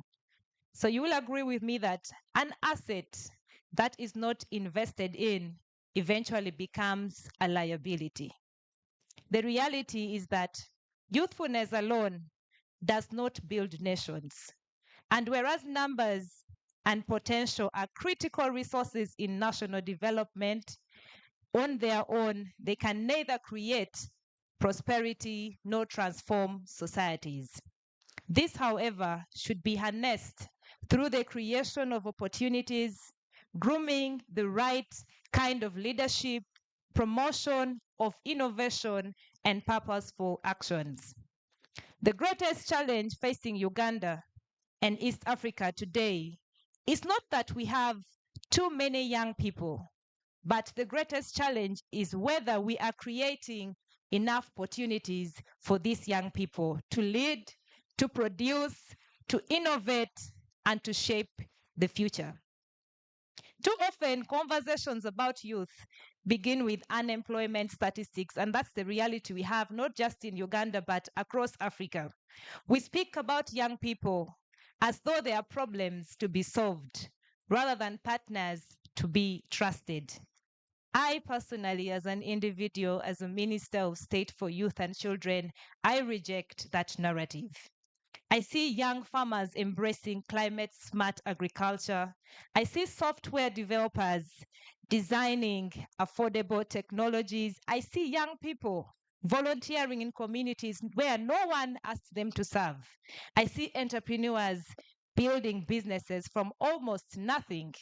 I see guild leaders learning difficult lessons about democracy, compromise, accountability, and public service. These are not signs of a generation that is waiting to be rescued. These are signs of a generation that is already building. Our responsibility then as leaders is to ensure that the institutions move at the same speed as our young people today. The theme today speaks about positioning youth to participate in governance, production, and national development. These three, however, when we talk about them, it's actually one single unit. Governance without production creates promises that cannot be financed. And production without good governance creates wealth that benefits only a few, and national development cannot happen unless both work together. While many people imagine governance begins in parliament, the actual reality is that it begins wherever people choose dialogue instead of violence, where accountability is demanded, and where leaders listen before they speak. Governance begins when we learn that leadership is service and not status. This is precisely why guild leadership matters. Within your universities, you learn to represent competing interests, to negotiate, to build consensus, to defend ideas and make difficult decisions. So you are learning today what many leaders encounter much later in life. The quality of tomorrow's national leadership will be shaped by the quality of today's student leadership. I could point out a number of prominent leaders, whose stories never started if it were not for their involvement in youth leadership. I, for one, am an example, but when I look at everyone and my senior leaders in this room, I think the story is the same. But also, let me offer a challenge. Winning an election is not the highest achievement of leadership. Serving people well is. And leadership is not measured by the loudness of our slogans, but it's rather measured by the lives that we improve. The true test of leadership is not whether people cheer when you arrive. It is whether their lives are better because you served. Politics alone cannot transform East Africa. We must become producers. No nation has ever consumed its way into prosperity. And prosperity is built through production, through agriculture, through manufacturing, science, technology, innovation, entrepreneurship, research, through the creative industries, and through every honest effort that creates value for another human being. That is why the government of Uganda continues to prioritize wealth creation, skills development, and if we are to talk about the ATMs, which are the key pillars of growth in Uganda, the ATMs being A4 agro-industrialization, tourism, mineral development, science, innovation, and technology. Our task is to ensure that young people are not merely the beneficiaries of these programs, but active participants and leaders within them. I encourage every guild president here and every leader to ask one question upon returning home. What are we producing? Not only academically and politically, but economically, socially, and scientifically. Also, we need to ask what solutions are emerging from our universities? What businesses are being created? What research is solving community challenges? And what innovations are changing lives? Universities should not merely graduate job seekers, but they should instead graduate job creators, ethical leaders, innovators, and problem solvers. As the Minister of State for Youth and Children Affairs, I have had the privilege of engaging young people from different parts of the country, and I must say that their dreams are very remarkable. They want quality education, meaningful employment, safe communities, access to technology, and a fair chance to succeed, and most importantly, a voice in decisions that affect their future. And these are not unreasonable expectations. They are legitimate aspirations. That is why recently the National Youth Council launched the Youth Legislative Agenda. It is more than just a policy document. It's a national commitment to ensure the voices of the young people shape laws, policies, investments that define Uganda's future. It challenges us to move beyond consultation towards meaningful participation of the young people, beyond symbolism towards substance, and beyond listening to young people only during elections towards involving them consistently in governance. I therefore invite all the leaders that are here today and all our development partners to engage with this agenda because it belongs to all of us. You will agree with me that when young people participate in shaping laws, they are more likely to respect, to defend, and to strengthen our democratic institutions. The future we seek cannot be built within national borders alone. Regional integration is no longer just an option, it is an economic necessity. The young entrepreneur in Gulu should see opportunity in Kigali. The innovator in Nairobi should find partners in Kampala. The researchers in Dar es Salaam should collaborate with colleagues in Juba. The student leader from Makerere should build lifelong friendships with fellow leaders across East Africa. That is how regions become competitive, not only through infrastructure, but through relationships, trust, shared purpose, and a generation that thinks beyond borders. Allow me to conclude with this thought. History remembers generations differently. Some generations inherited peace, others inherited conflict, some inherited prosperity, others inherited hardship. But every generation receives one opportunity that no previous generation can claim, and that is the opportunity to define its own legacy. Our generation has inherited unprecedented technology, unprecedented connectivity, unprecedented knowledge, and the largest youth population a continent has ever known. Future generations will not ask how many speeches we delivered. They will ask what we built. They will not ask how many conferences we attended, but they will ask whether our ideas became institutions. They will not ask how many titles we held, but they will ask how faithfully we served.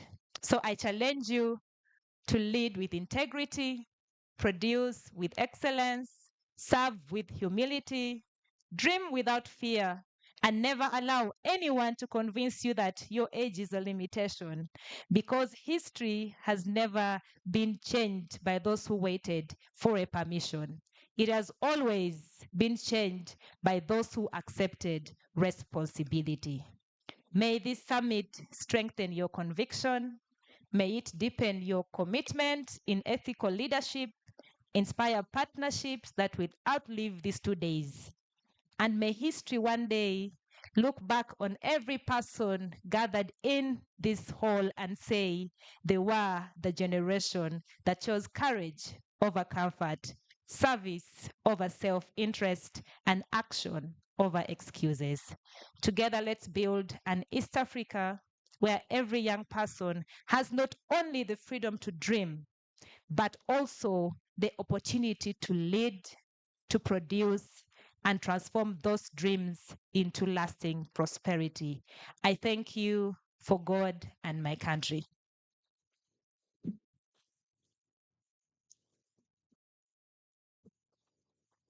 Another round of applause for the minister and the remarkable speech she has given.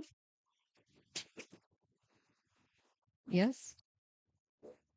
It's been one that's very reflective and one that thank you.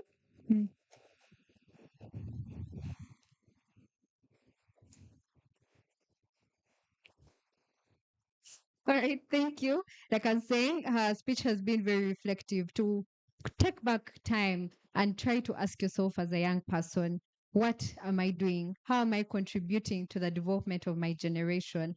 What skills do I have that I can position myself well? But it also caused me to remember the famous quote of Frantz Fanon in his book, The Wretched of the Earth. Each generation must, out of relative opacity, discover its mission, fulfill it, or betray it. So, as young people from within East Africa, have we understood what our mission is? The future is no longer tomorrow. The future is now, and that's the most revealing truth. We can't wait for tomorrow. We can't keep waiting for another day, another hour. It's now that we can make a difference. Yeah. So another round of applause for that. Yes, but also take time to imagine if East Africa was one country, how would it look like? You can wake up and be like, no, today I'm going to Kenya. Tomorrow I'm going to Tanzania without having to, understand where's my passport, where is my this document.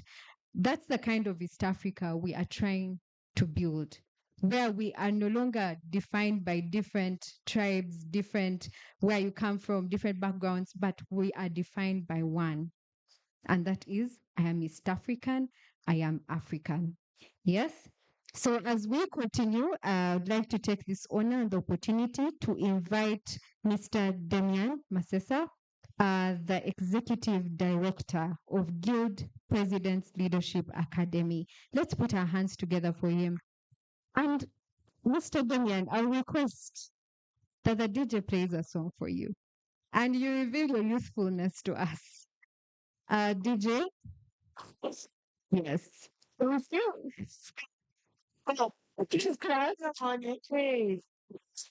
up, collect your money. Wake up,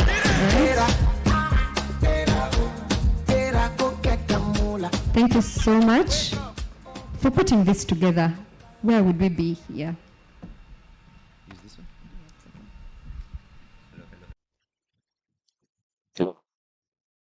And of course, thank you to Hannah for keeping us alive Colleagues, this event, as you see it happening here, there are many people that are always behind it. People across the region, but also as a secretariat, we have people that we work with. And as a tradition, I always want to speak when I have my team here for two reasons, but also to have some confidence. So that in case I miss out on something, it is a team mistake. Laban, Melissa, where's Natasha, Patience, where's Amponda? Those guys have been running up and about throughout. We also have our regional pockets, by the way, of people that are always pushing and coordinating some of you and the network to move. There's David Mugabo was formerly the former guild president of the University of East Africa, Rwanda, and now he's championing the cause. David, first rise up for recognition.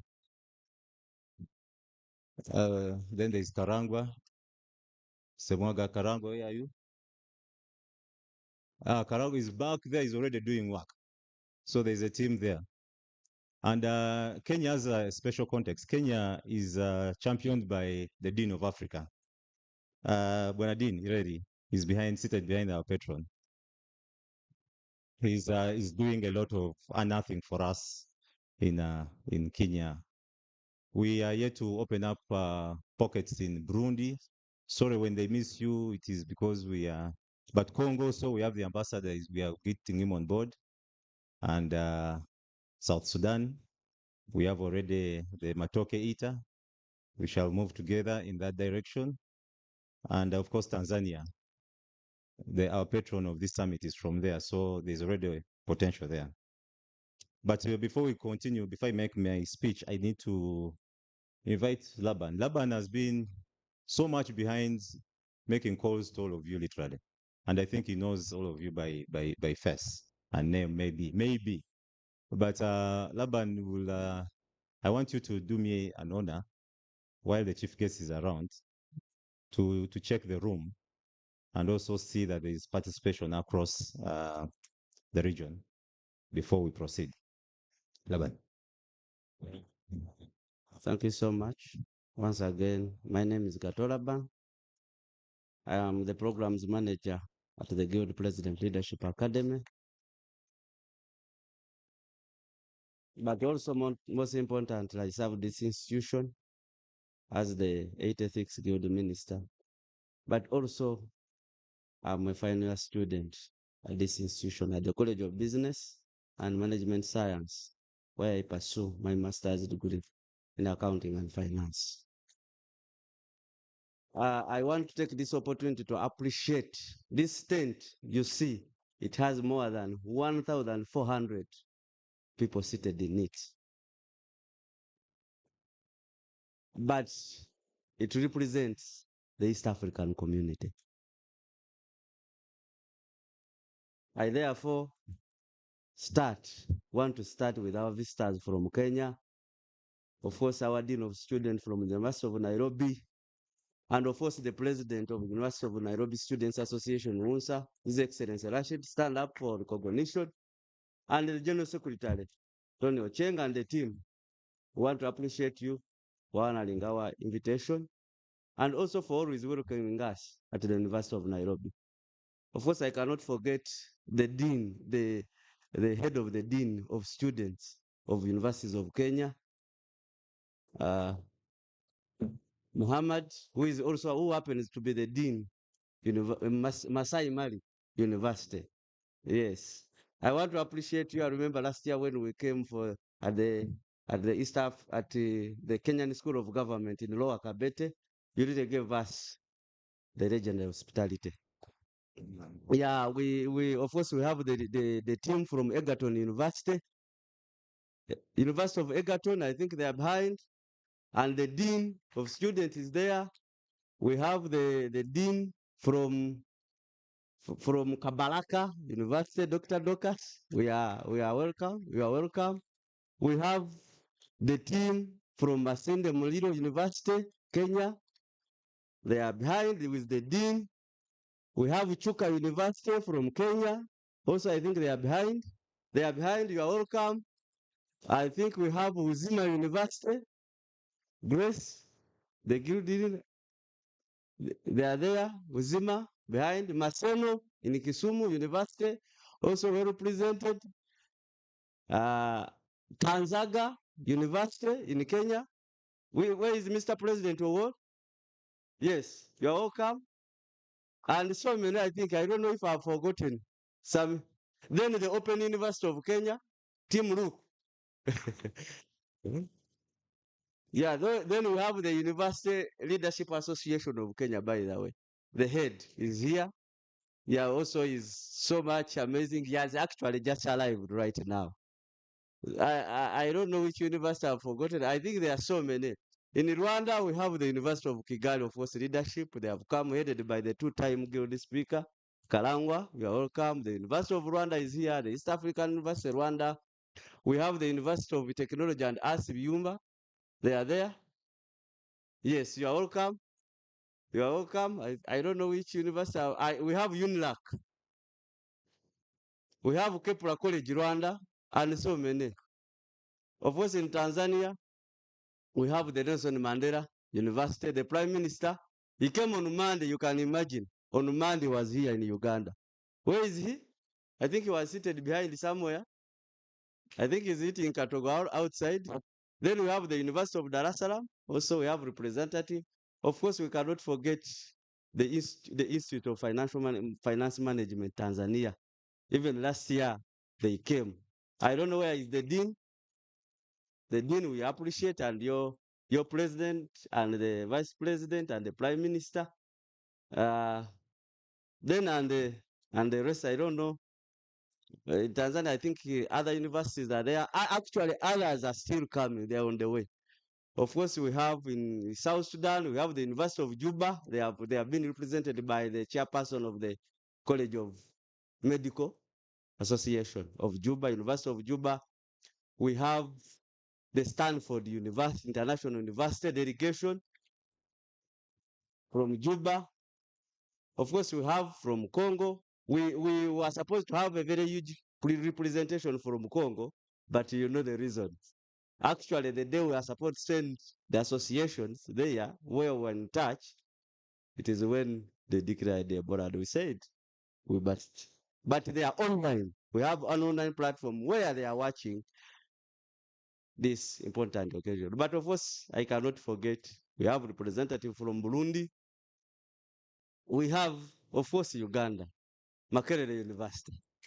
The speaker, the president is on internship, but she will be joining us. Her Excellency Kadondi Gracious, she will be joining us tomorrow where there is she will be on the panel. But Mr. Speaker, sir, of the Students Guild of Makerere University, you are welcome. We have Cavendish University with the dean, I think. Yes, we have Isbat University team. Where are you?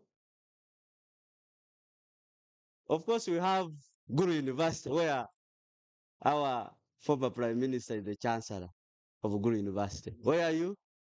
You are welcome. The Guild President Pius, you are welcome. Of course, we have Uganda Christian University led by His Excellency Abraham. Where are you? Yes, Mr. President, you are welcome. Then we have, actually, I forgot in Rwanda, we have the African School of Governance, founded by His Excellency Paul Kagame and the former Prime Minister of Ethiopia. They are here.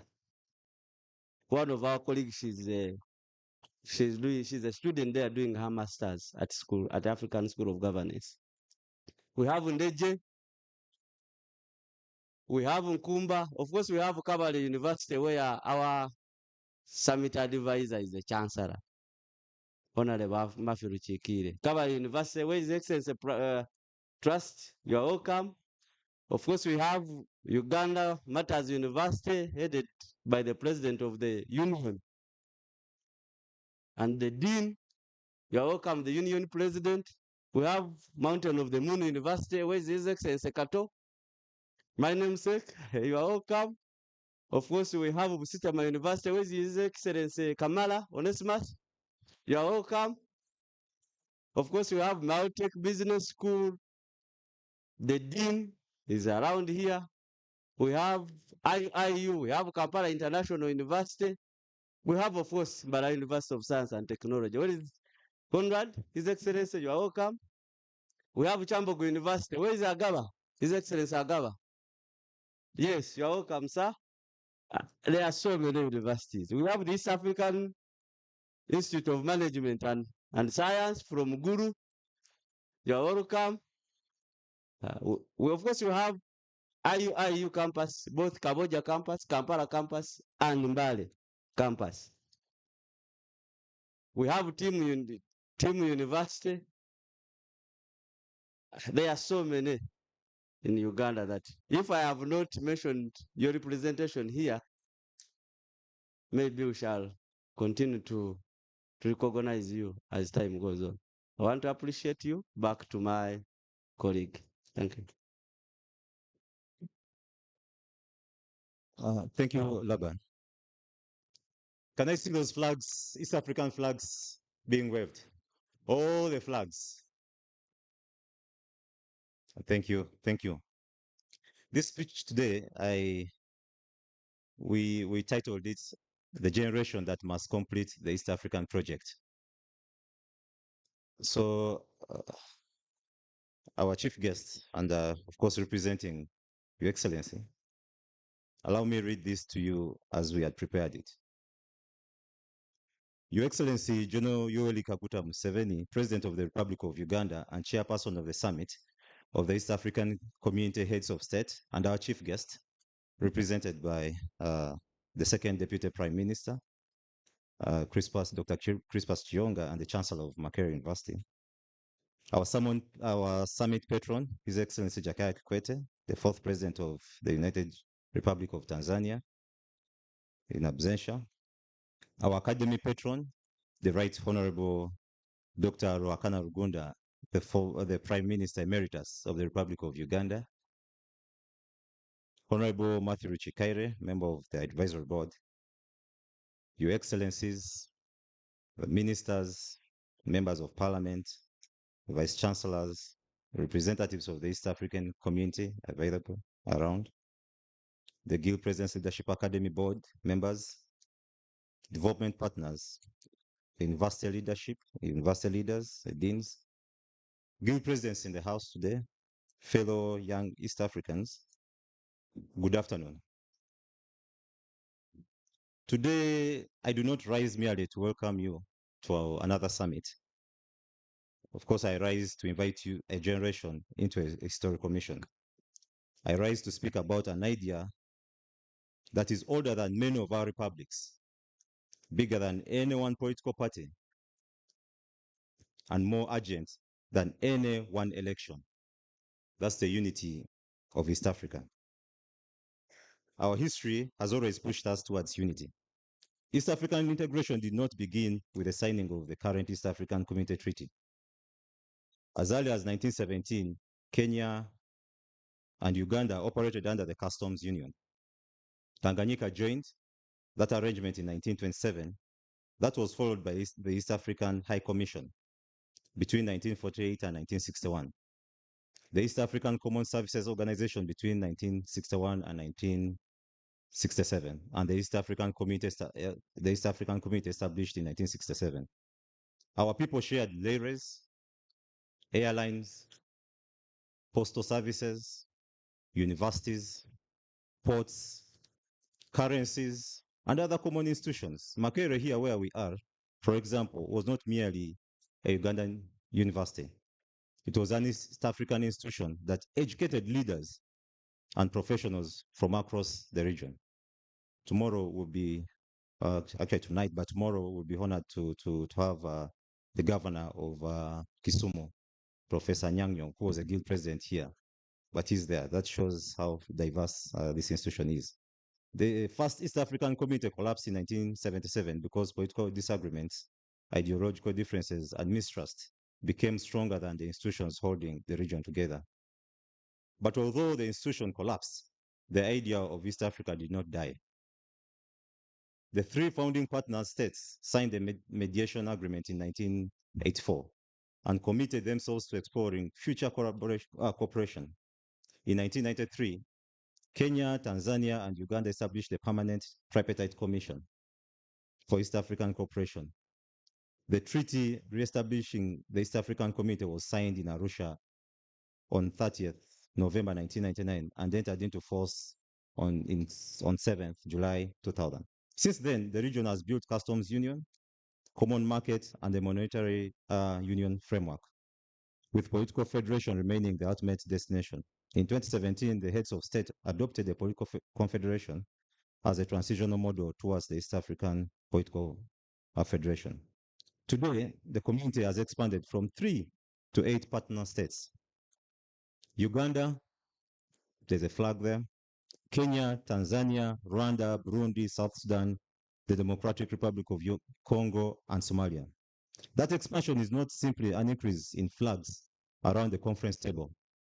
It is a gradual reconstruction of a people whose history, cultures, economies, security, and future have always been interconnected.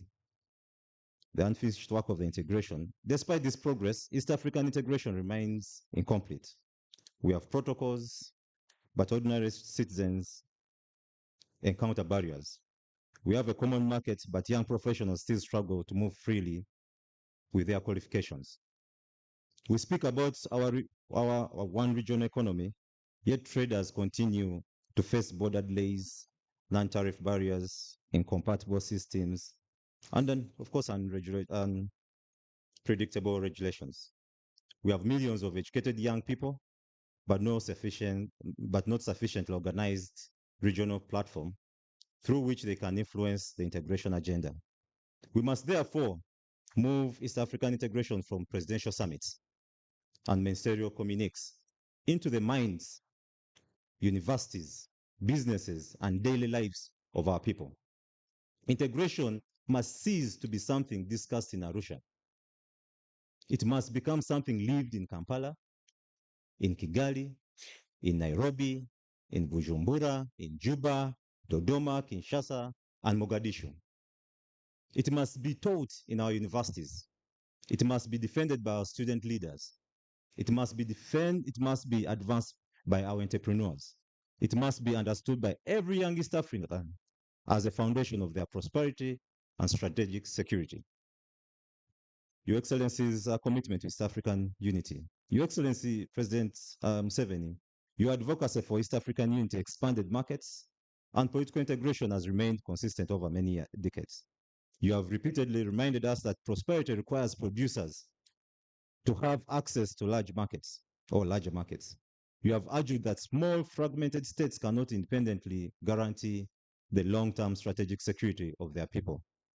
In your address to the East African Legislative Assembly in October 2024, you challenged leaders to complete the historical mission of market integration and political federation. You warned that even if individual East African countries become developed, their limited size may prevent them from independently developing the strategic capabilities required to complete and defend themselves in the modern world. In September 2025, while addressing the Regional Ministerial Conference on the East African Community Common Higher Education Area, you again described integration as a surest route to prosperity, security, socioeconomic transformation. In March 2026, Your Excellency assumed the chairmanship of the summit of the East African Community Heads of State, placing upon you the responsibility of leading the region at an important stage of its integration journey. Your Excellency, last year you also argued that Uganda, though landlocked, is entitled to meaningful access to the Indian Ocean. I know the Kenyan brothers, last time when we went there, it was an issue which was so high on the table there. Your statement generated significant debate across the region.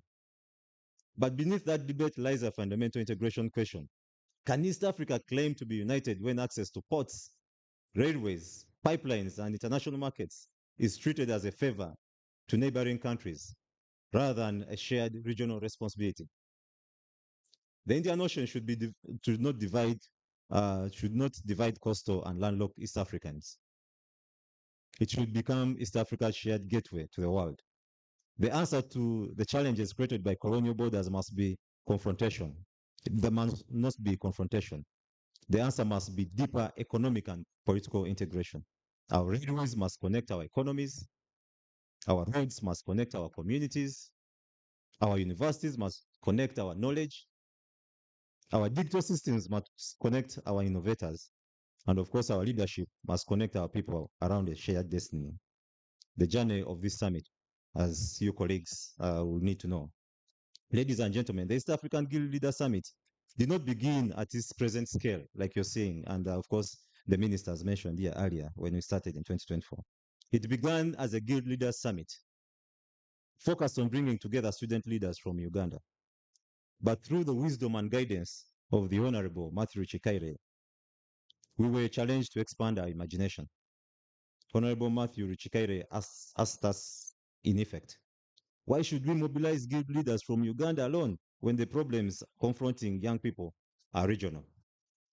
Why should we discuss leadership only within our national boundaries when the future of this or the future we seek is East African?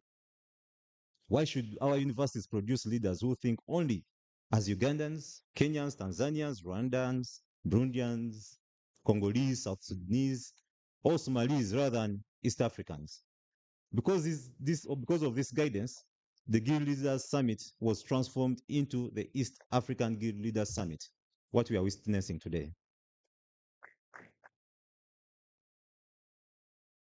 A platform intended to bring together student leaders from across the region and build a youth movement committed to the East African integration agenda.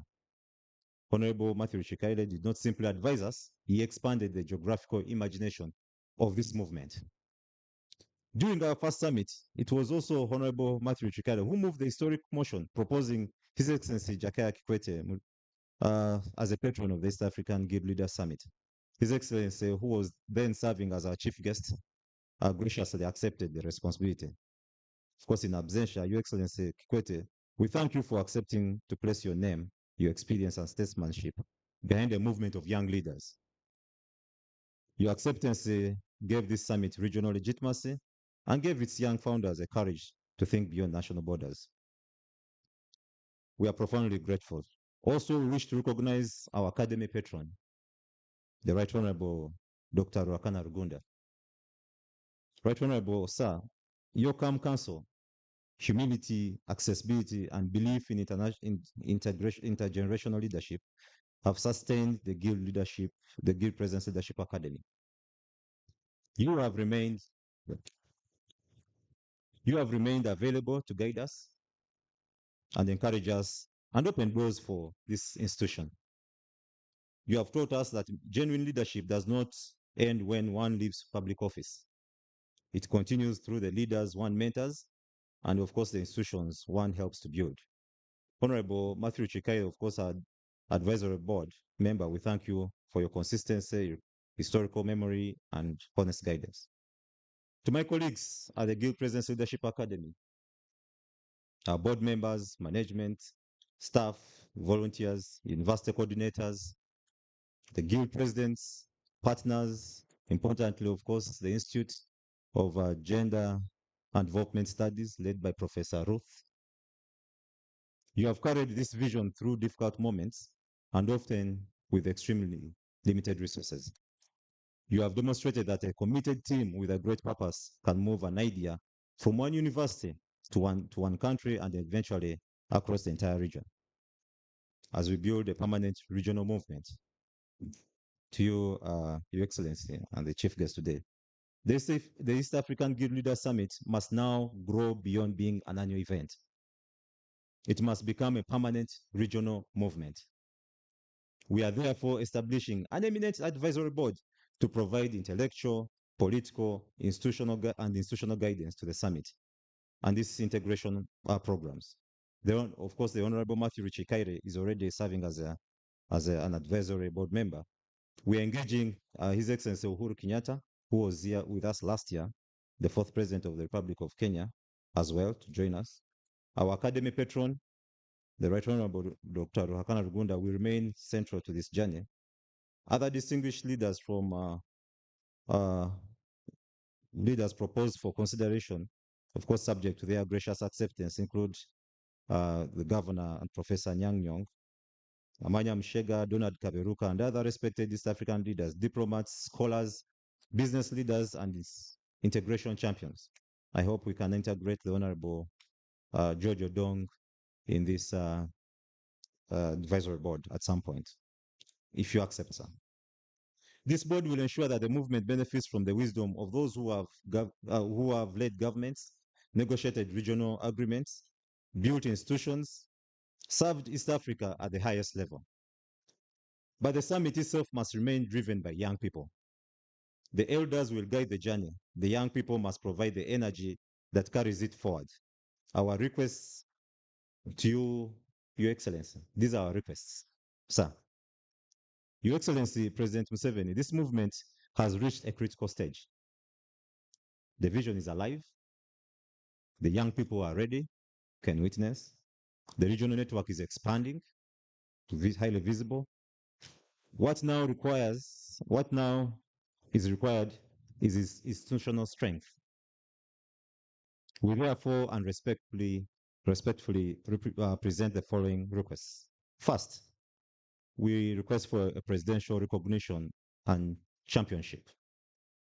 We request that Your Excellency, you recognize and support the East African Guild Leaders Summit as a strategic youth platform for advancing East African integration. We humbly request you to become a principal presidential champion of this movement and to encourage fellow heads of state to receive and support it across the 8 partner states. The second, a permanent secretariat. Of course, we are grateful to Makere that gave us space to make sure that we constantly coordinate and mobilize. We request your support to secure, equip, and sustain a permanent secretariat for the East African Guild Leaders Summit and the Guild President's Leadership Academy. This secretariat would coordinate the annual summit, maintain the regional database of our young people as we're seeing them here and the leaders, of university leaders, manage integration programs, undertake policy research, and follow up on summit resolutions. We request that the relevant government institutions be directed to support us in securing office space, essential equipment, and operational subvention. As a regional movement, we cannot be sustained from temporary arrangements. It requires a permanent home. The third request, institutional partnership with the EAC structures. We request your guidance and support in establishing a formal cooperation framework between this movement and the ministry responsible for the East African Community Affairs, the EAC Secretariat, the Inter-University Council for East Africa, the East African Legislative Assembly, National Councils for Education, and the university across the region. We further request that resolutions from this summit be formally transmitted to the East Africa Secretariat, EAC Secretariat, and YALA, and the Summit of Head State for consideration. Young people should not only be invited to dance and provide entertainment at regional events. They must be allowed to contribute ideas to the decisions shaping their future. The fourth request, sir. We request for an East African Youth Leaders Integration Fund. We request your support towards establishing an East African Young Leaders Integration Fund. The fund would support the annual East African Guild Leaders Summit, student leadership exchange programs among partner states, regional integration fellowships, youth innovation and enterprise challenges, Kiswahili and East African citizenship programs, policy research by university students, and a digital platform connecting us, the students, across the 8 partner states. We request financial, diplomatic, institutional, logistical, and technical support to turn this movement into a substantial regional institution. The fifth, taking the movement across East Africa. We request your support in opening doors for this summit to rotate among the 8 partner states. We made a slight attempt to go to Rwanda, but we hit a dead end. Normally, this summit happens in April, but I realized it's overshot because of the changes in the in the desk, but also the technicalities in Kigali and all that. But we hope that with your intervention, this should be seamless. We want a young leader. We want the young leaders from Kampala to understand what is happening in Kigali. We want a student from Bujumbura to build our friendships in Nairobi. We want young entrepreneurs from Juba to identify opportunities in Dar es Salaam. We want student leaders from Mogadishu and Kinshasa to know that they belong to the same East African family. The strongest protection against future regional conflict is a generation that has studied together. The strongest protection against future regional conflict is a generation that has studied together, worked together, traded together, and developed genuine friendships across the borders. Today, when I walk in Nairobi, I know the Dean of Africa would accommodate me for even a year. And same with Kigali and Dar es Salaam. So this regional bonding is important. Our commitment. Your Excellency, we are not asking governments to integrate East Africa while young people remain spectators. We are offering ourselves as partners. We will mobilize universities. We will educate student leaders. We will promote Kiswahili and East African identity. We will challenge tribalism, sectarianism, and narrow nationalism. We will build networks among future politicians, public servants, entrepreneurs, diplomats, journalists, and civil society leaders. We will encourage young people to see opportunities across the region rather than fear across the border. The heads of state can sign treaties, parliament can pass laws, ministers can negotiate protocols, but it is the people, especially the young people, who must give integration life. Our generation must not inherit East African integration agenda merely as an unfinished document. We must inherit it as a duty. In conclusion, fellow young East Africans, history is watching us. The Honorable mentioned it here. The previous generation established this community in 1967. Another generation collapsed it in 1977. A determined generation revived it in 1999. The responsibility of our generation is to ensure that it never collapses again. We must move from cooperation to unity, from community to confederation, and ultimately from confederation to a strong, prosperous, and secure East African Federation. We are not asking young people to wait until the federation is officially declared. No, we are preparing them to begin living the federation today. Our generation must be remembered as a generation that rejected fragmentation and balkanization. Let us be remembered as a generation that placed our shared future above our inherited differences. Let us be remembered as a generation that completed the historical mission of East African unity. Colleagues in the House, from the Indian Ocean to the Antarctic frontier, from the source of the Nile, where I was born, to the Great Lakes, from Kampala to Kigali to Nairobi, Dodoma, Bujumbura, Juba, Kinshasa, and Mogadishu. We are many nations, but we are one people. We have different flags like you've seen, but shared destiny. We have inherited borders, but we must build bridges. East Africa must unite not only because unity is desirable, but because our prosperity, security, and survival demand it. May God bless the Guild Presidents Leadership Academy. May God bless the East African Guild Leaders Summit. May God bless leaders who continue to guide this movement. And may God bless the people of the future of East Africa. For God and East Africa. Thank you.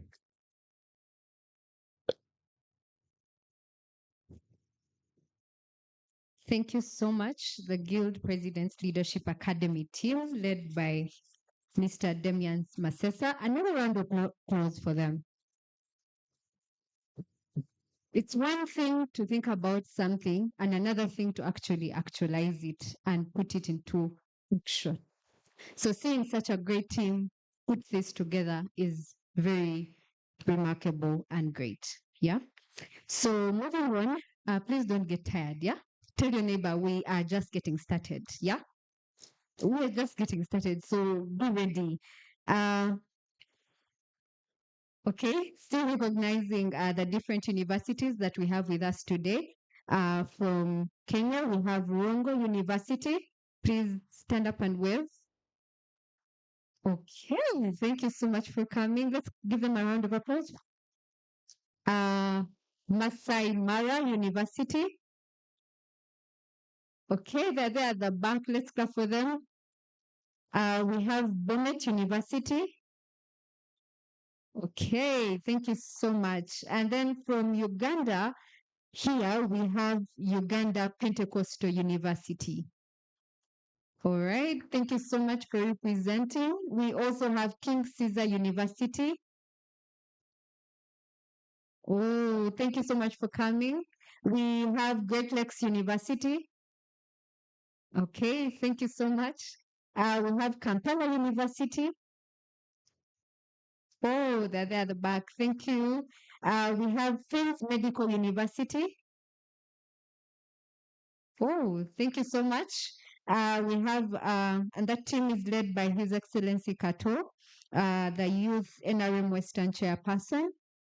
We recognize your presence. We also have Rwenzori University. Oh, thank you so much for coming.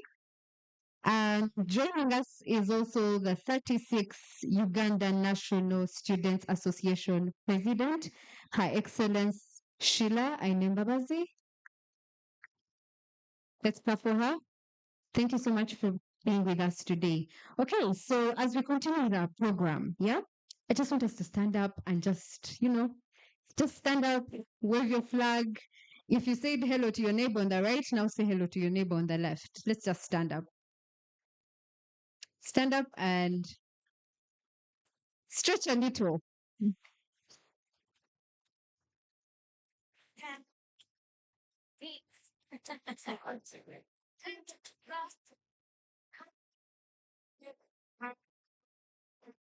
Okay, just stretch a little, stretch. Okay, wave your flag. All right. Okay, now we can take a seat.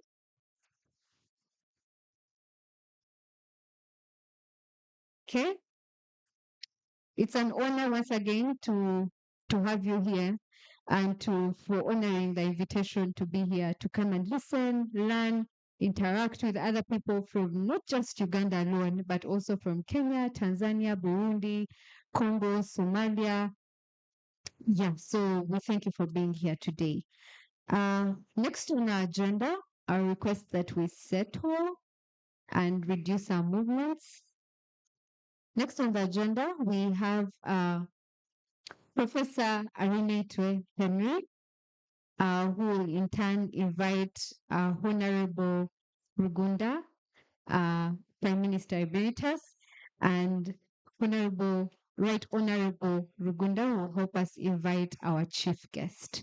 Yes, so DJ, just help me and do justice. People came with so much energy because we are trying to promote the East African agenda, but we should also be free with one another and learn to interact with one another. Thank you so much.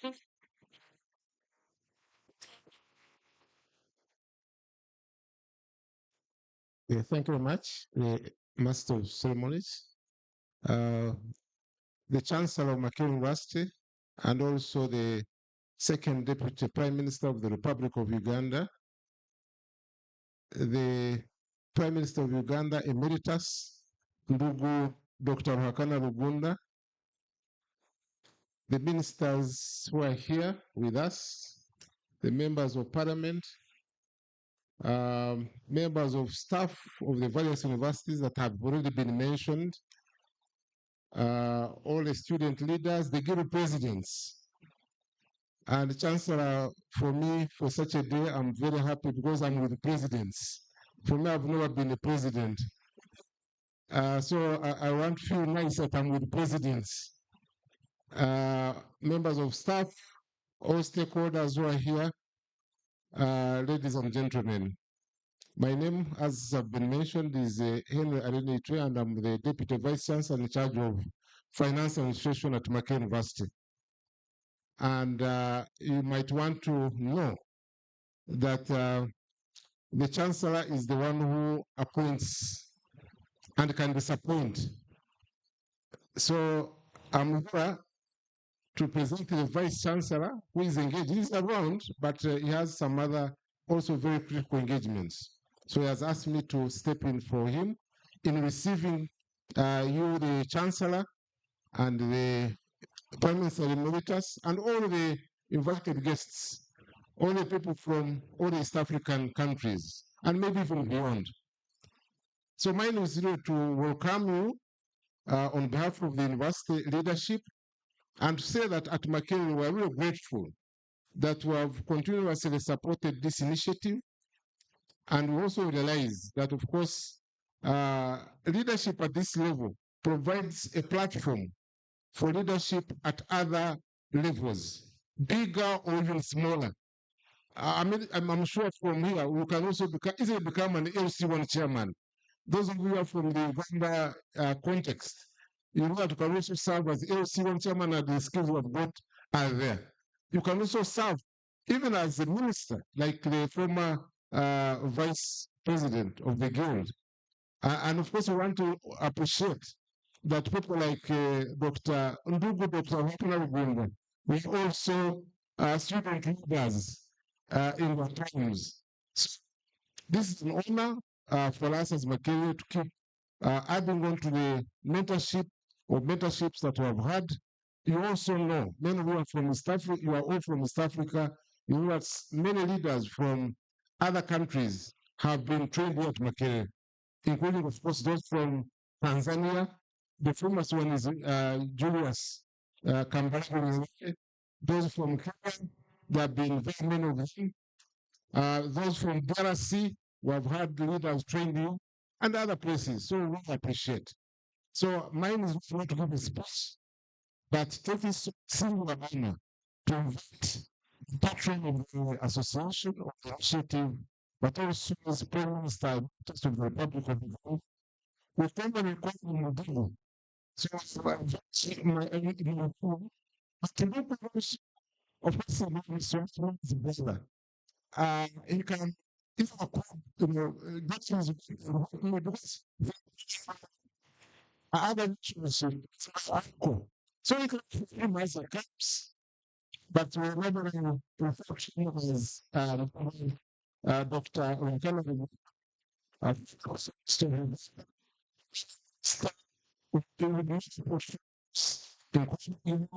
including some transport and so it's assessment, so it's been honored for Panelson.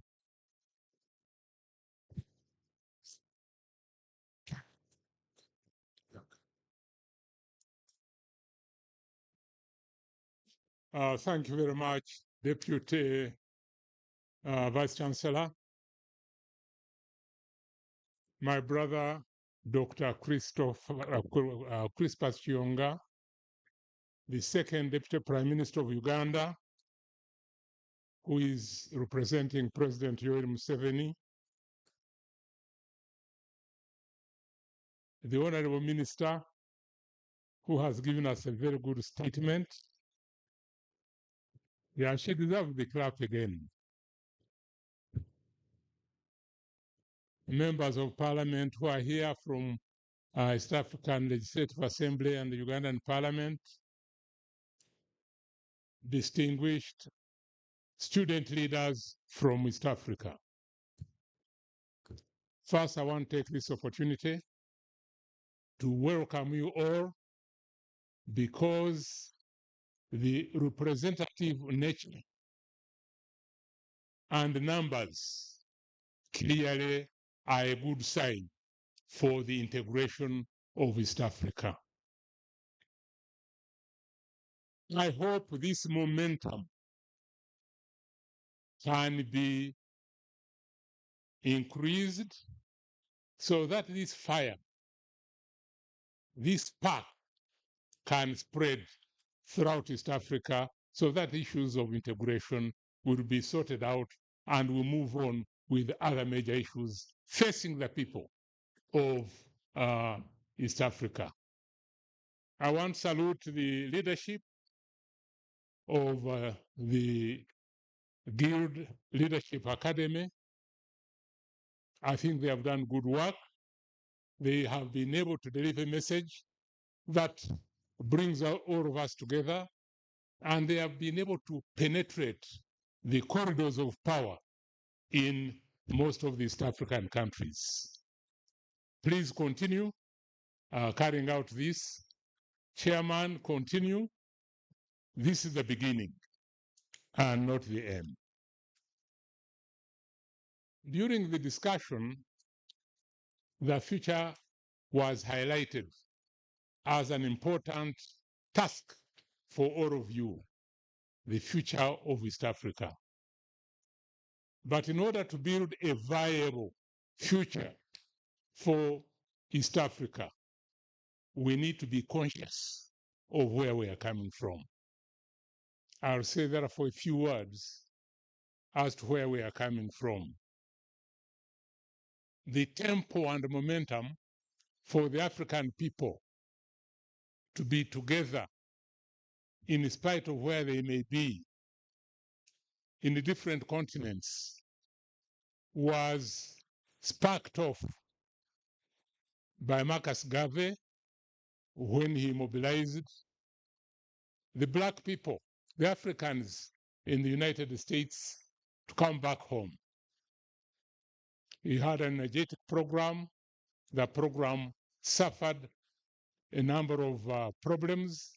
Nevertheless, his idea never died. On the contrary, the idea was inherited by other Pan-Africanists, especially people like Du Bois and Padamore, and also leading African leaders like Kwame Nkrumah and Mwalimu Julius Nyerere, who were championing East African integration and African unity. Of course, they started with a lot of energy, enthusiasm, but they have had challenges. But it's important to point out that in 1945, the activists who were fighting for a Pan-African, a united Africa, and East Africa for that matter, gathered in Manchester in the UK. And among those who played leading roles in this Pan-African meeting were actually students. Kwame Nkrumah was a student. Jomo Kenyatta had just been a student. Hastings Banda was a student. So many of them were students, but in spite of them being students, in spite of the fact that they were young, they were burning with a desire to see an African liberated and to see Africa united. So the struggle continued, and it is from this conference that more fuel was given to ensure that Africa was decolonized. So within 10, 20 years of the Marches Conference, we got independence. Ghana in the 1950s, and other countries followed. But the days of liberation, instead of bringing us closer together, tended to divide us even more. So there was actually a struggle. Forces that wanted us to be united, and forces that wanted us to be disunited, and therefore exploited, and therefore controlled. I'm glad that the Forces for Unity formed the Organization of African Unity in Addis Ababa, and the Organization of African Unity has subsequently become African Union. So those are some of the important milestones in our development as East Africa and our demand for unity as East Africa. But apart from the Nkrumahs who I have talked about, who played active role as students, perhaps I should give a local example. And the local example I want to give is Yoweri Museveni, who was a student at the University of Dar es Salaam and a student leader. And he and several other students decided to leave the University of Dar es Salaam and go to the liberated areas of Mozambique. And in the liberated areas of Mozambique, they were able to acquire some political and military skills. And it is some of these skills that Yoweri Museveni used to lead a liberation struggle in Uganda, which brought freedom in our country in 1986. So as students, you can achieve a lot. You can do a lot, especially when you are united, as indeed you are. Your chairman, Masesa, said you don't want to be spectators and let decisions being taken away from you. Actually, you should be at the center stage. You should play a vanguard role. You as young people, educated from the whole of East Africa. You should demand accountability from the leaders as to what they are doing to see the people of East Africa united and integrated. This is crucial because as you are now all well exposed, the survival of the African people, and for that matter, the East African people, depends on being united so that we can be stronger in every respect, politically stronger, so that we can be listened to. We can play our rightful role in international discourse on issues so that our economy can also grow. Ugandan economy will remain microeconomy in terms of African economics. So let's use our knowledge, our love for integration, our desire to see East African Federation. Let's push those ideas. Let's build on the foundation of the past, because indeed, if we ignore the foundation of the past, we may end up building the future with a foundation of sand, and the future may not be long-lasting. So I'm really here to invite the guest of honor, who is representing President Yoweri Museveni, who would have wanted to be here, but because of other major engagements, could not make it. He couldn't have sent a better person than the Chancellor of Makerere University, who is also the second Deputy Prime Minister of Uganda, and who has done a lot of political work since he was your age. Because in 1980 elections, I'll not go into that history, he was the only member of parliament elected on the ticket of Uganda Patriotic Movement. Young people would be anxious to run parliament and become parliamentarians. He decided to decline taking a seat in parliament in order to oppose the divisive and negative politics of the day. Nevertheless, he continued with the struggle, and since 1986, he has been in the government of Uganda in different ministries. I should point out that he took a sabbatical leave at one stage The people in his constituency said, "Can you go for leave?" And during his time on leave, President Museveni appointed him to be the ambassador of Uganda to the People's Republic of China. Since from the time he was appointed ambassador to China, within a relatively short time, 2-3 years, the relationship between Uganda and China was raised to a level unprecedented in terms of cooperation. Ndugu Chong, I should also point out that is a graduate of King's College Budo, Makerere University, and Johns Hopkins University. Is a man very well exposed, and I should point out that he is the first chairman of the Global Fund.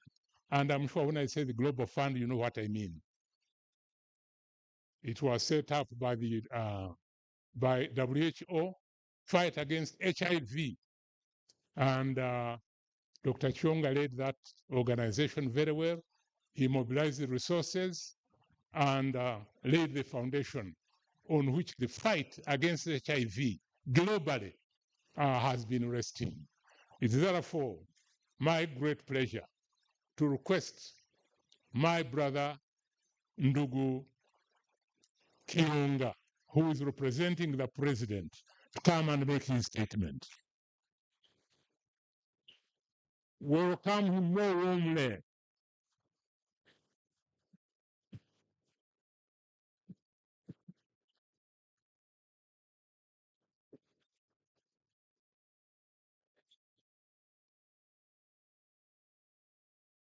So this meeting has a secretariat. There is someone who is writing or recording. Can I be informed? There is someone recording and writing. I'm making that particular point because my elder and mentor, Right Honorable Wakana Rugunda, has made very key points, and you young people need to capture them. So we shouldn't lose them. Right Honorable Dr. Ruhakana Rugunda, as I said, my elder and mentor, I will explain a little bit on that later on.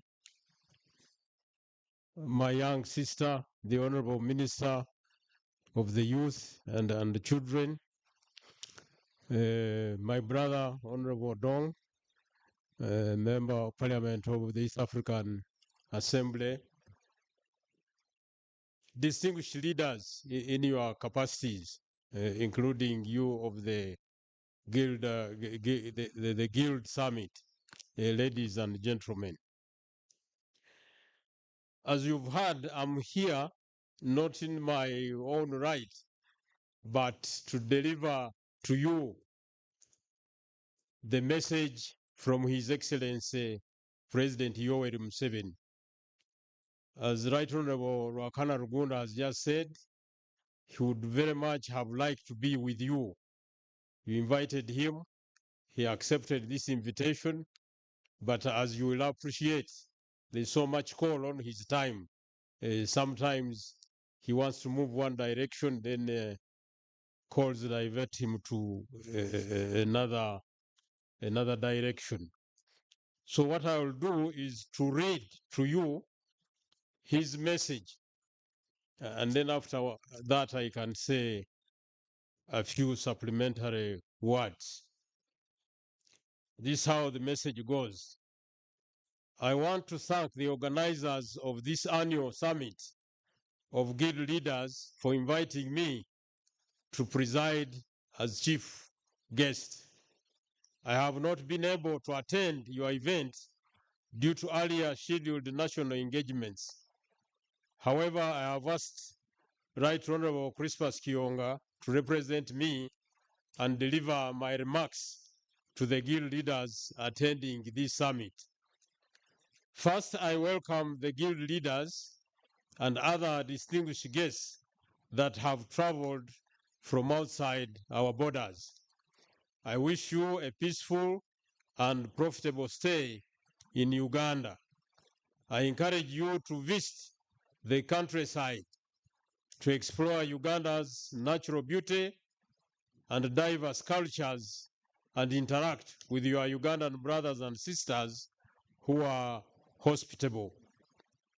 I want to commend the Guild President's Leadership Academy for promoting the political and economic integration of East Africa and Africa by uniting the Guild leaders from our universities in the region. I am glad that the young leaders are coming together to deliberate on issues of regional integration.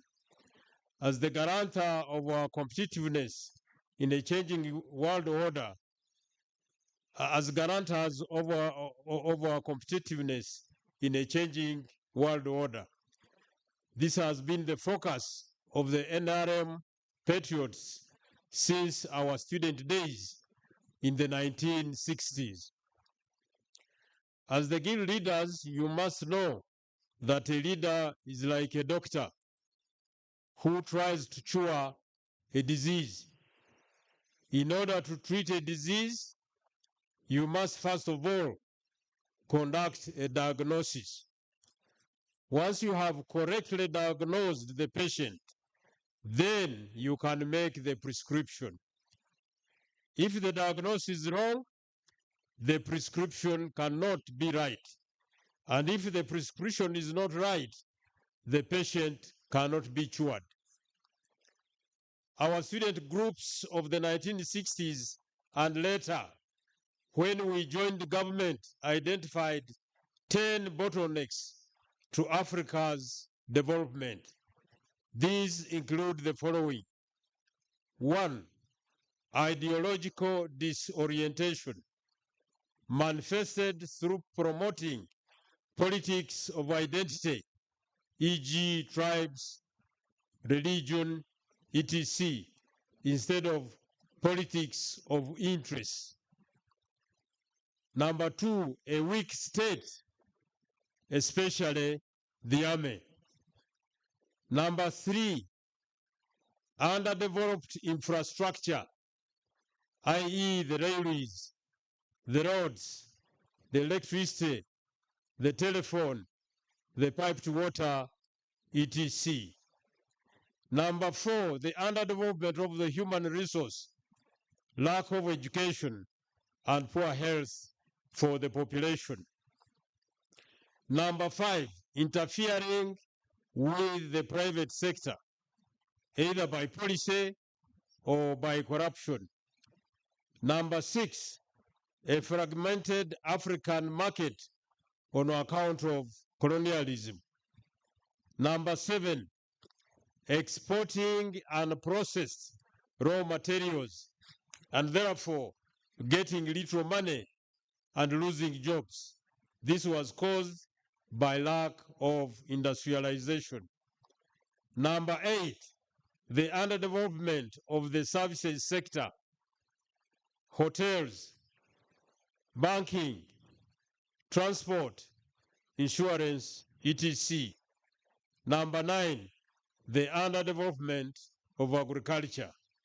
And number 10, the attack on democracy.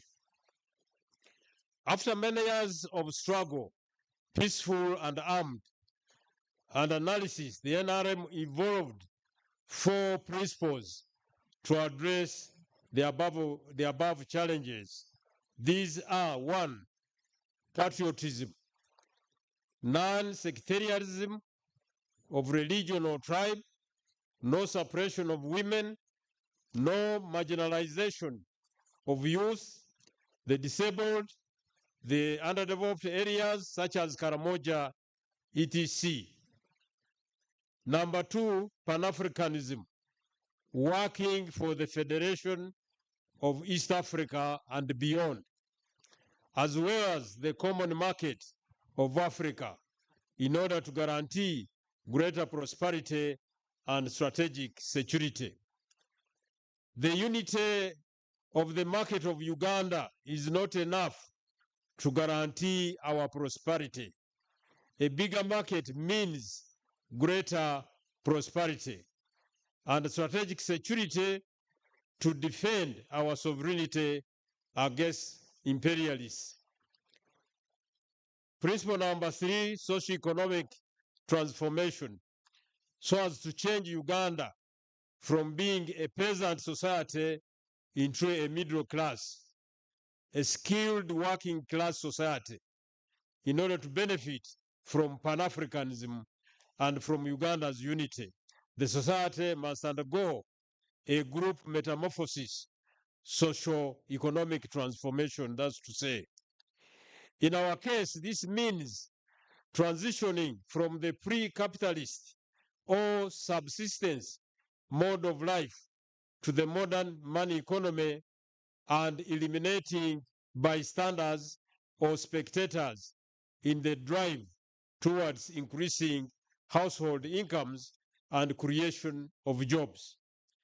As more and more Ugandans wake up and select profitable enterprises in the 4 sectors of commercial agriculture, industries, services, and ICT, production of Ugandan commodities and services will continue to go up. Therefore, it is easy to observe that in the long run, our internal market of 45 million people is not enough. Already, with just little waking up of a few Ugandans, we now have surplus milk, surplus sugar, surplus bananas, etc., etc. Finally, ensuring that's number 4, the development of democracy. I urge the guild leaders to study the above principles and make a contribution to the development of their respective countries. So before you leave here, this speech of the president I'm reading, I think in the course of today, is going to be multiplied so that each one of you, you have your own copy of this speech. Respective countries, East Africa and Africa. By following the above 4 principles or the ideology, the NRM was able to overthrow oppressive and dictatorial regimes in Uganda. We have revived and expanded Uganda's economy and restored democracy and respect for human life and property. We have been able to defeat illiteracy and the killer diseases. We are now waging an aggressive war against poverty and social backwardness. Already we are seeing success stories, especially in areas where the people have followed our advice on wealth and job creation. The message of the NRM is that every household must select an economic enterprise in the 4 sectors of commercial agriculture, industries, IC, and services. Currently, we still have 33% of homesteads outside the money economy. They are in the subsistence economy of working only for food. How can one expect to take their children to school or buy medicine and clothes for them if they have no money? Therefore, in order to build prosperous and stable homes, we are supporting the households transition from subsistence farming to the money economy through the wealth funds like the parish development model, Emyoga, Youth Fund, and others. The government has put in place the necessary conditions to ensure the profitability of business enterprises. These include the good roads, electricity, peace and security, and integration of Ugandan market to the regional, African, and international markets, pursuing policies that favor the private sector. However, these economic advantages that the NRM has created should be turned into jobs and wealth for the households. In order for this development to be meaningful, the parish development model and the other wealth funds are aimed at increasing the number of wealth creators engaged in production in the 4 sectors of commercial agriculture, industries, services, and ICT. Finally, I want to encourage the young leaders to stay healthy. Without good health, you cannot be able to make meaningful contribution to the prosperity of your families, country, and Africa. I urge you to avoid reckless and dangerous lifestyles such as drunkenness, smoking, sexual promiscuity, etc., which can predispose you to many diseases and complications. I thank you and wish you fruitful deliberations.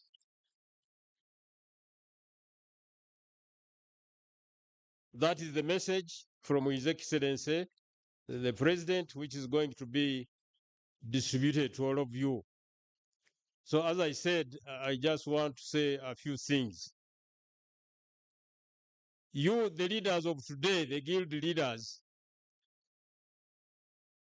you have a heavy responsibility. People look, once you become people here, that so and so is the chairman of the guild in Makerere, those people in the village, in Kasese, in Lango, in Sese, they focus on you. In case you are not aware, I give myself as evidence. In 1971, when former President Idi Amin took over power here in Uganda, I had just finished the S4 and I was in my village. So that time, information flow was not as easy as it is today. So where I was living in the morning, someone came running to where I was running and said, Amin has taken over power. So my immediate reaction was, what has Makerere said? And by Makerere, I meant Honorable Gunda and the other youth leaders who are here. Because who were younger, we were copying, we were looking up to the likes of Honorable Gunda then. So you can see how my understanding of the world was. I thought Makerere was such a great place. It could make Uganda. So he said, you said Amin has taken over power? What has Rugunda and our other leaders in Makerere said? You see that? So you carry heavy responsibility. This is the message I want to give to you. The young people within your universities, the young people in the villages, in the schools and outside schools, look up to you. They know you have knowledge, you have energy. And you must try and look up to fulfill that responsibility. Now, after here, we have agreed with the Right Honorable Rugunda that we are going to have a small meeting of ours, maybe invite 1 or 2 of your leaders and our young sister, the minister, because I think it was the minister or somebody else who said when she was here and you started this organization, she literally thought it would succeed. And she's happy now. It is in the 3rd year. So me and Honorable Rwakana Rugunda, we want to join that call. We don't want this movement to die. So we are going to have a meeting, share with your leaders to contribute our thinking to the ideas you already have. How can we get stronger? Your leader who was reading the document for President Museveni. He has given it to me. I'm going to deliver it, but we are going to make it richer by what myself, Honorable Gunda, and our young sister are going to supplement the things you have asked. We are going to add our own on your behalf. To request our leader, the revolutionary President Museveni, to see how this young formation can make a greater contribution to the future of our country. And I would really want you to know that while we are proud, we have our countries, we have our continent, if we don't put our acts right now, we can have a problem from without and from within. For example, if I give you those who are from Uganda here, as we speak now, from the analysis of the School of Public Health of Makerere here, as we speak now, Uganda is food insecure. Like now, we are having a drought. If this drought continued up to the end of the year, we shall have no food, despite having so much arable land.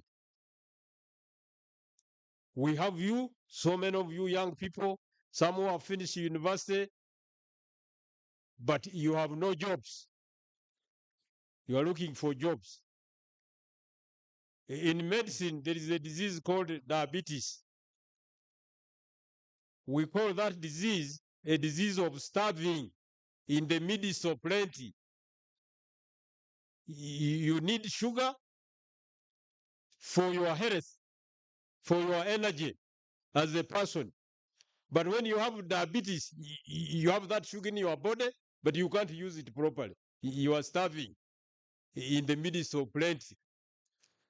So to hear a country like Uganda, with so much arable land, that if we got a drought up to December, we will have no food, is not good news.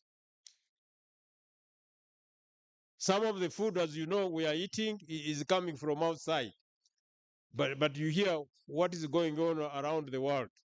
The Straits of Hormuz, they close, we get a problem here. So we need to create a lot of internal capacity ourselves. One of the ideas we want to sell, particularly through my young sister, the Honorable Minister, is that we should create big tracts of land.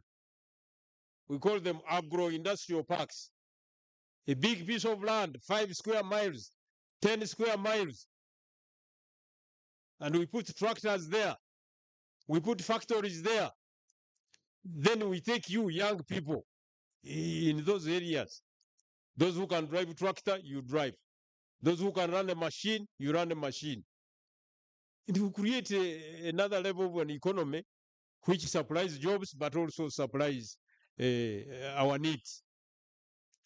So I really take this opportunity to once again adding to the message that Honorable Rugunda gave you, that the President gave you through this document I've read, that you should act with a sense of urgency.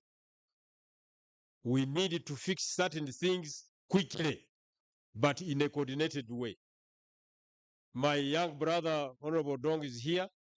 We have the East African Legislative Assembly. What are they doing? We have the African Parliament. What are they doing? So you in your analysis, let's query all these formations.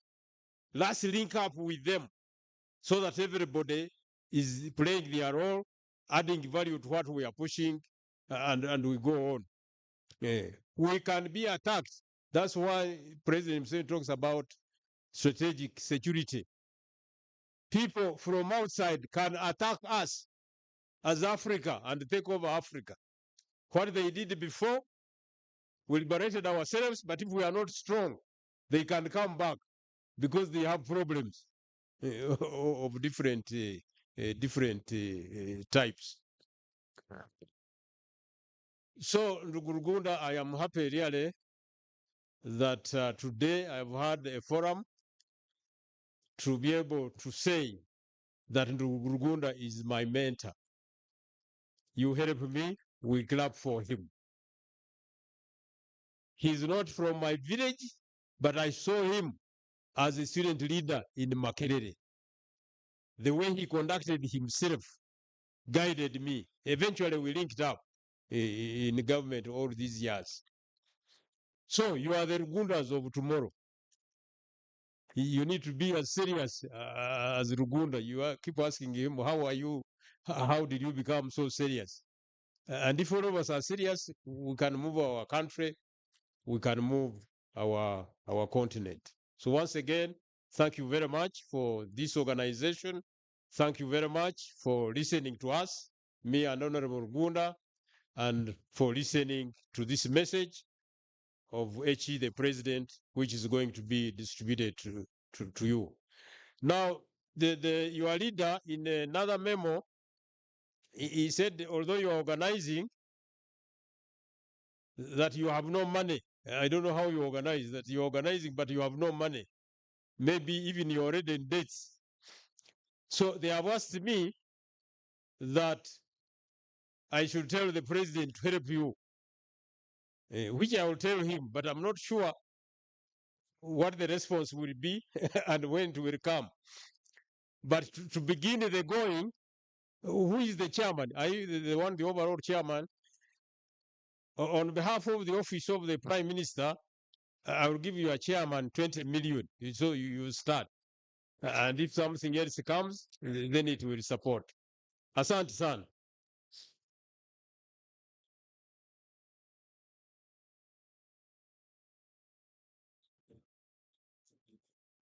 Thank you so much, Dr. Crispus, for that amazing speech and also being able to relay the speech from the president.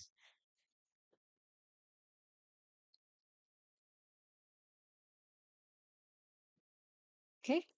At this juncture, let's put our hands together for him once again. Yes. We can really attest to it that now we can be able to see far because we have been able to stand on the shoulders of such giants. Yeah. And to have them with us today is not something we take for granted, but something we are happy to take on. And the words that we've had from them to make sure that they don't just enter from here and get out from here. Yeah. But they get stuck here and also get to action. Yes. So at this juncture, we have a few gifts that have been brought to our chief guest. I'll request that you come back and receive them. So we have gifts from Mutoni Christine, a student leader from Rwanda. And we also have gifts from the international students of Makere that is going to be led by Sunday. And we also have a gift from the university students leadership of Kenya. I'll request that we all come at once so that we can be able to do it.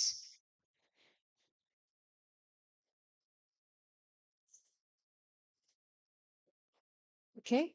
The different parties that are going to give the gifts. Okay.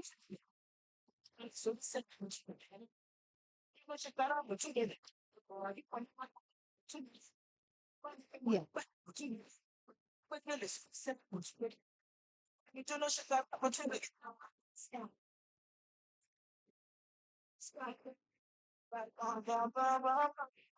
Okay.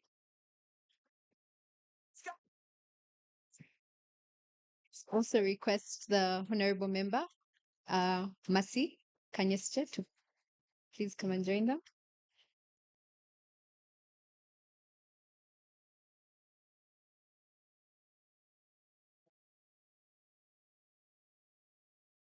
And a member of parliament from Rwanda.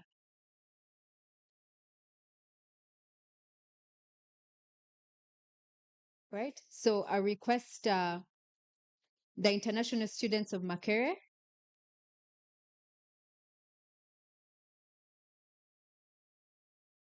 to bring forth their gift.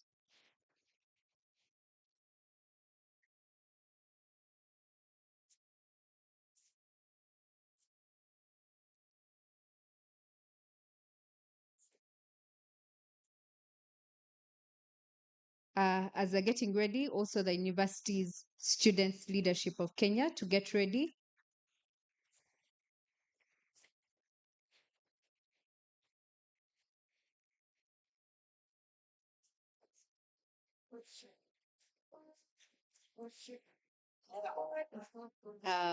Just get organized for a picture too.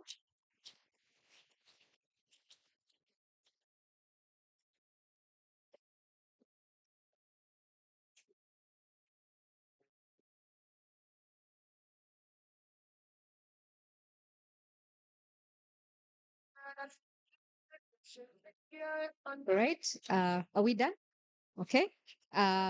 Let's have the University Students Leadership of Kenya, led by Mr. Albert.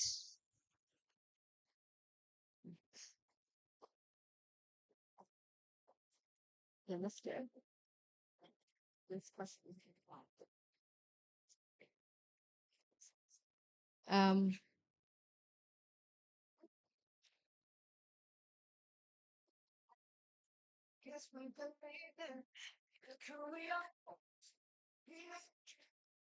excuse me?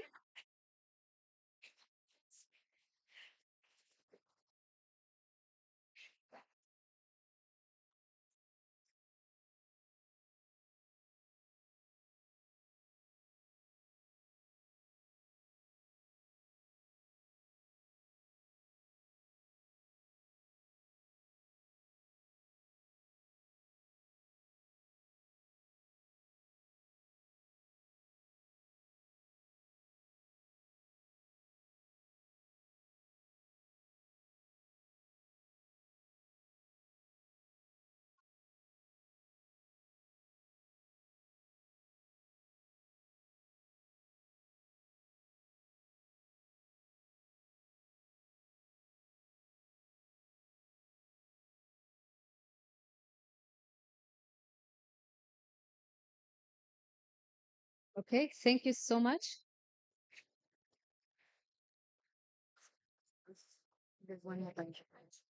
Okay, thank you. I request Mutoni. I request that you, yes, We are done, huh? yes. I request Mutoni to present her gift too, and then we'll go in for the group photos. A whole author? Yes.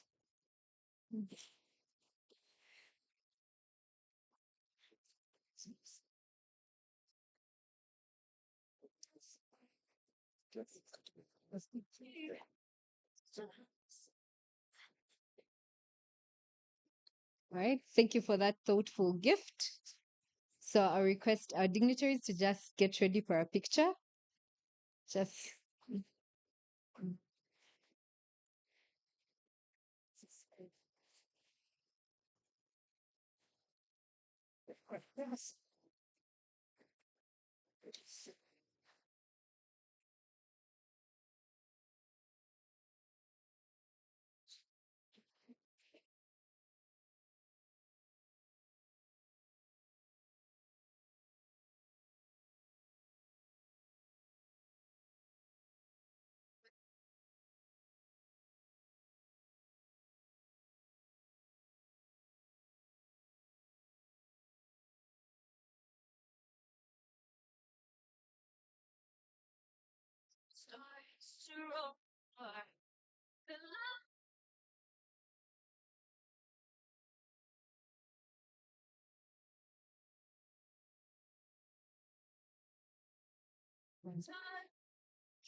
okay, we invite the Guild President's Leadership Academy team to join in for the photo.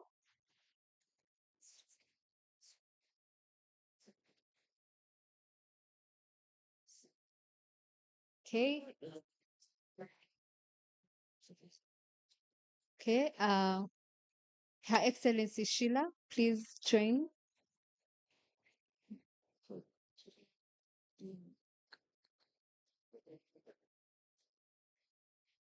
Mr. Katolaban?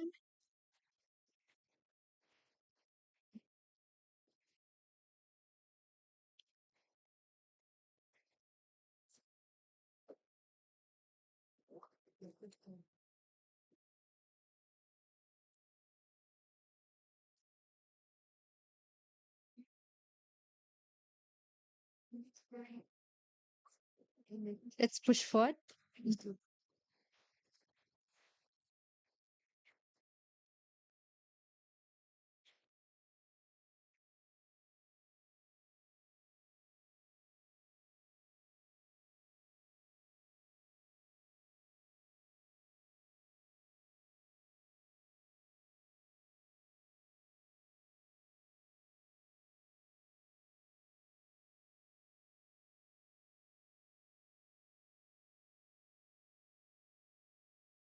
Okay, wait.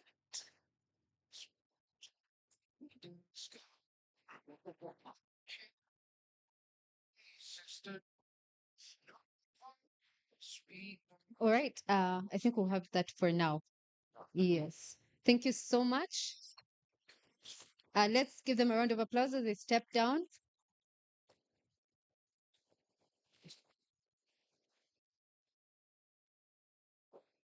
DJ, maybe you can give them an interlude as they take their seats. This, by all means, brings us to the end of the first segment of this very resourceful summit. So as they take their seats, kindly give them a round of applause. Also, as we prepare to do the anthems. However, just some announcements as our dignitaries take their seats. You shall be issued with a coupon, and the coupon shall direct you where you shall have your lunch from. So up until the usher approaches you for a coupon, kindly remain seated. I request that we rise up now for the anthems in reverse order, and then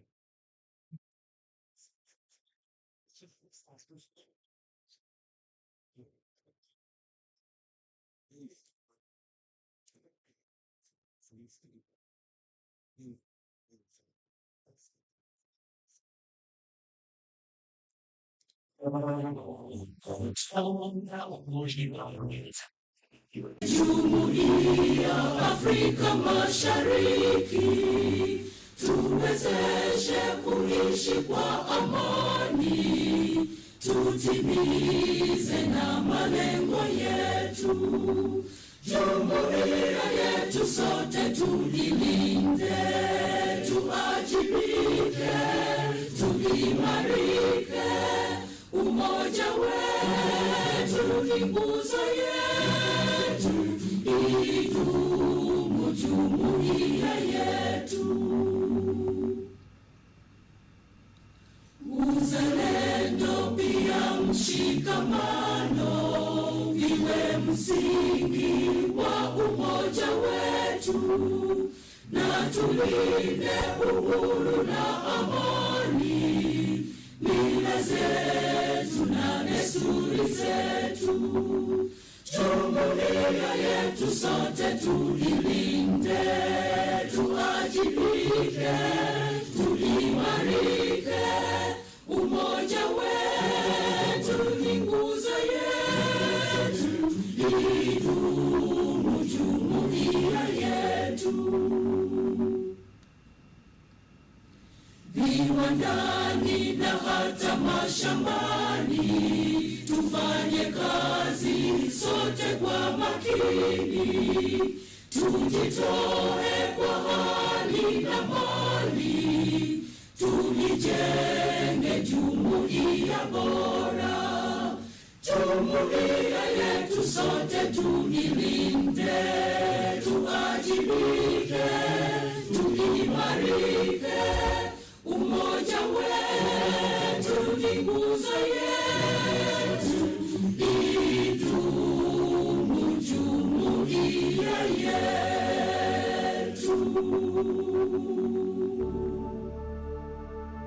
Oh, Uganda, may God uphold thee. We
Okay, let's pray for our meal. Mighty Father in heaven, we thank you for this food that you've provided for us. We thank you for the hands that have prepared it, Lord, and was going to have it. May it nourish our bodies, may it strengthen us, King of glory, and above everything else, Lord, let all the glory and honor go back to you. In the name of Jesus, we prayed and believed. Amen. Okay, you'll be issued a coupon for lunch. So just be patient. I hope people of Katogo have been well represented.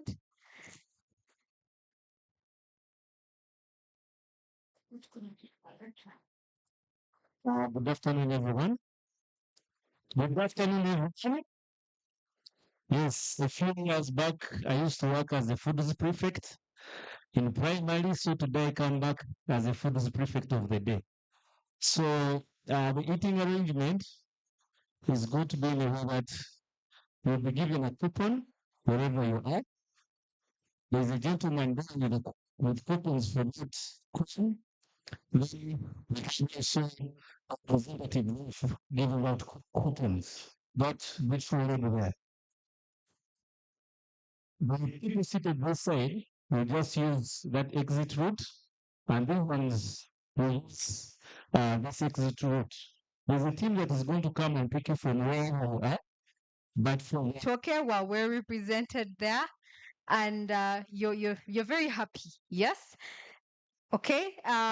In this afternoon, we have quite a heavy lunch, a heavy afternoon. Sorry, but I know that we are ready to take it on. I request that if you've finished your lunch, just come back inside, take your seat, and then we can proceed. If you're done with your lunch, kindly come back inside so that we can finish and you have your networking session non-disrupted. Okay, so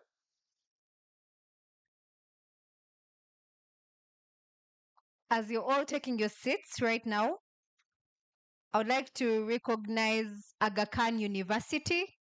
They are also present in the house. Please stand up and let's clap for them. It might be hard to clap for them, but it's okay. Yes, thank you so much. We also have Jeff International University. Thank you so much for coming. We also have, we are very blessed to have quite a number of us coming from TVET institutions. So I'll just request that all of us stand up at once. All those from TVET institutions. Okay. technical, vocational education, and training. All right. Thank you so much for being here and taking time to join us today. We also have Metropolitan International University. Metropolitan International University. Okay. Thank you so much for being here. And I request that we all take our seats. Our panel is coming on. And you definitely not want to miss this one. Yeah. After having a very wonderful World Cup season, it can usher us into our AFCON season. Yeah.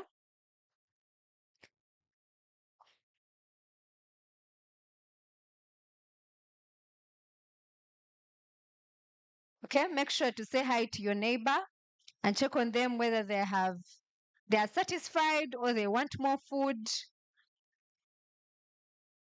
And I hope you still remember your neighbor's name.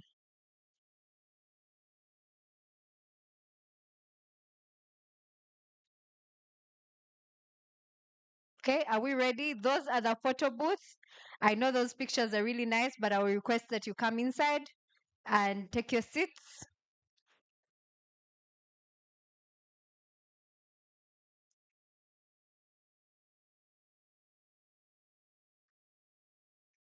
At exactly 3 p.m., we are going to start. And I'll be introducing our panel. So the panel topic for our next panel is AFCON 2027 as a platform for youth economic participation. That's the panel topic, and we'll be joined by great panelists. One of the panelists is Honorable Daniel Ongom, who is the chairperson of the National Youth Council of Uganda. We also joined in by Omari Mbahe, the president of IFM Students Organization.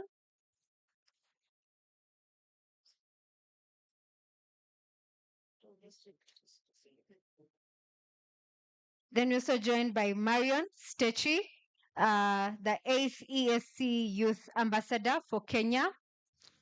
We're also joined by Decolas Kiza, the Operations Manager at the African Secretariat of Uganda. And we have Honorable Mercy Kanyesije, the National Female Youth Member of Parliament 2026-2031. And this panel will be moderated by Mr. Goma Victor Hines, a sportscaster and a football journalist. I hope they're all present today. And we'll start right away with a keynote speech from Dr. Dennis Mujimba, who is the spokesperson for the Ministry of Education and Sports in Uganda. So, Dr. Dennis, as you come up, I request a DJ.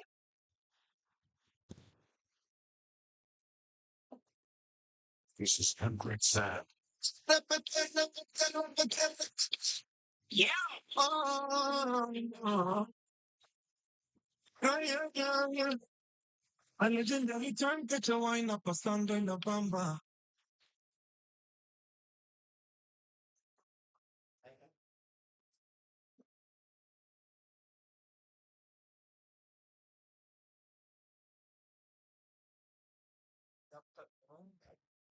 Good afternoon to all of you.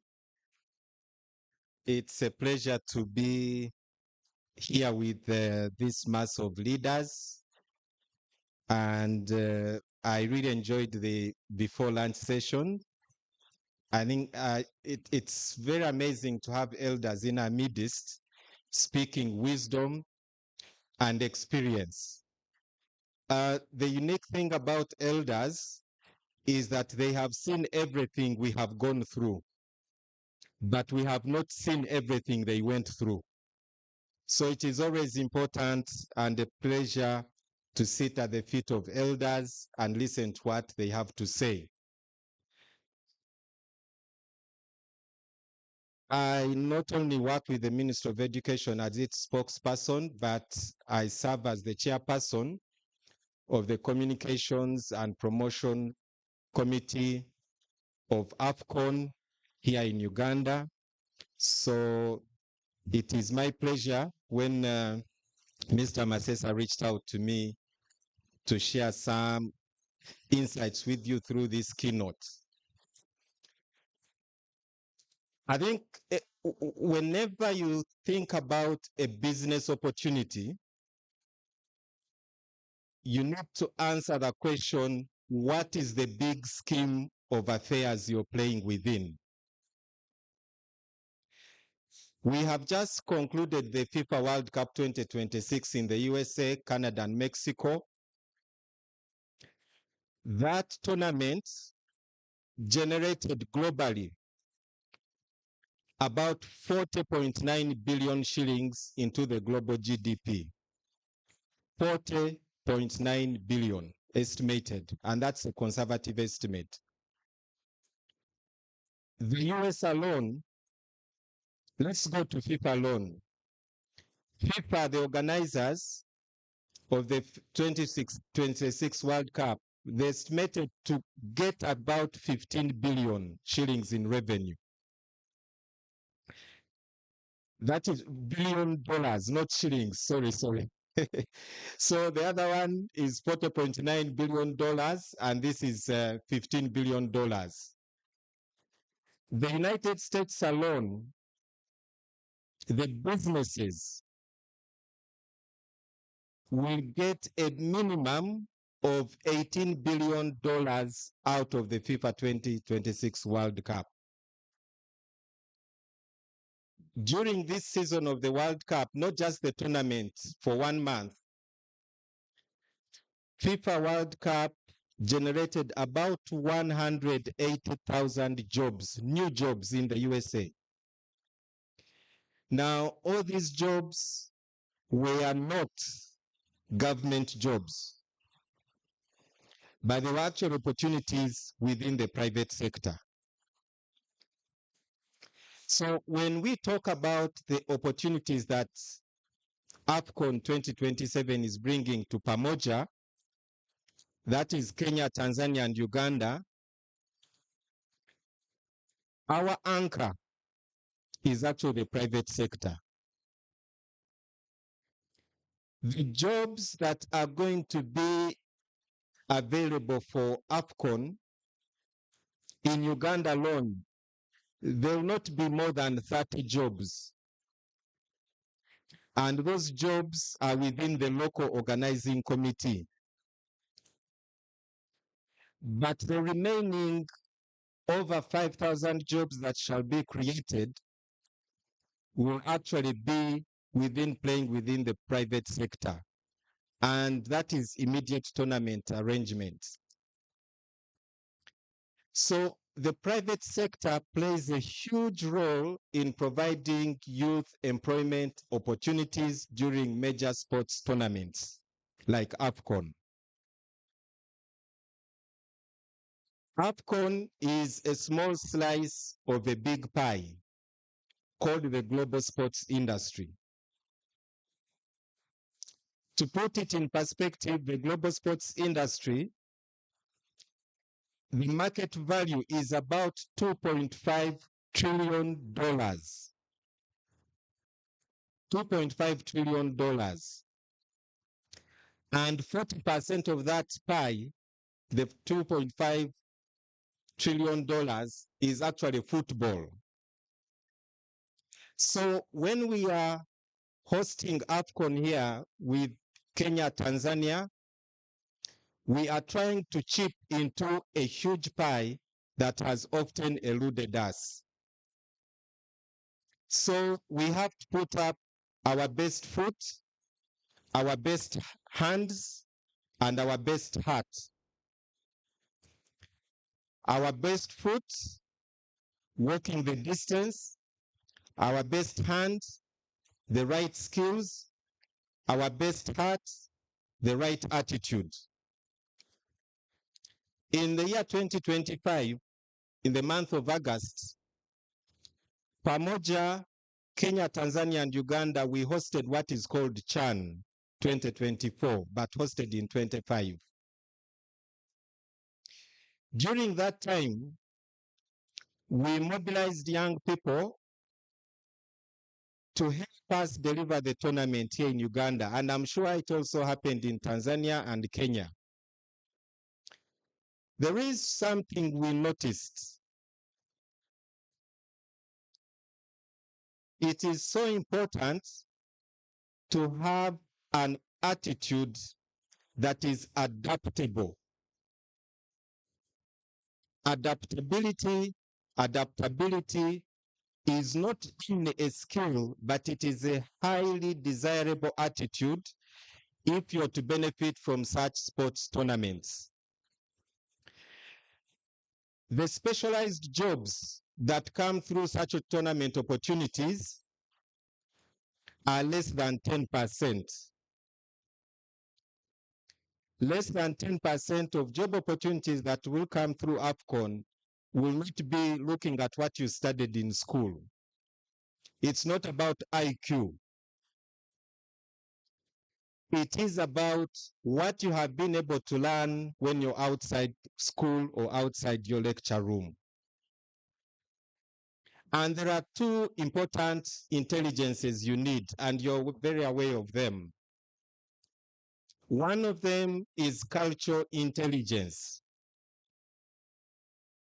In these tournaments, as Pamoja, we shall be having 3 to 4 dominant languages within our countries, bringing in a higher influx of people. You have English, you have French, you have Portuguese, Spanish, you have Kiswahili. You may ask yourself, how adaptable are you to any of those languages? Even if Swahili has been your predominant, you now have an influx of French speakers. By the way, I forgot Arabic. Literally, the entire northern region of the continent is Arabic.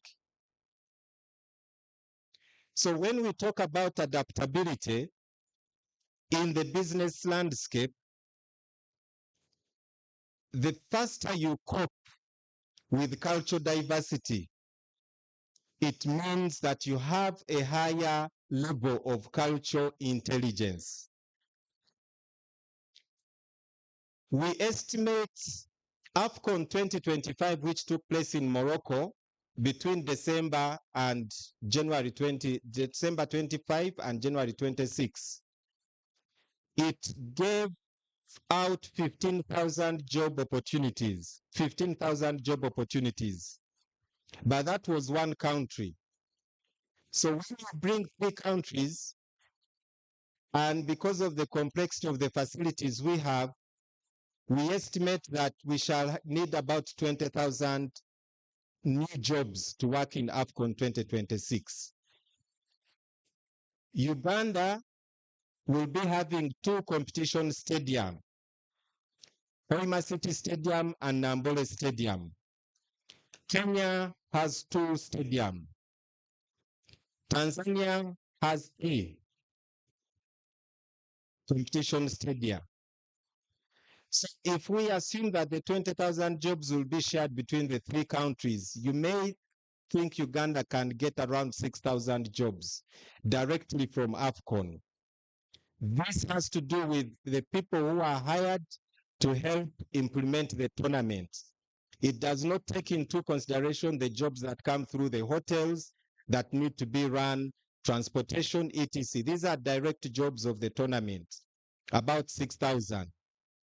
But of those 6,000, you're going to be interacting with people who are speaking Arabic, French, Portuguese, Spanish. How many of us here can speak Spanish?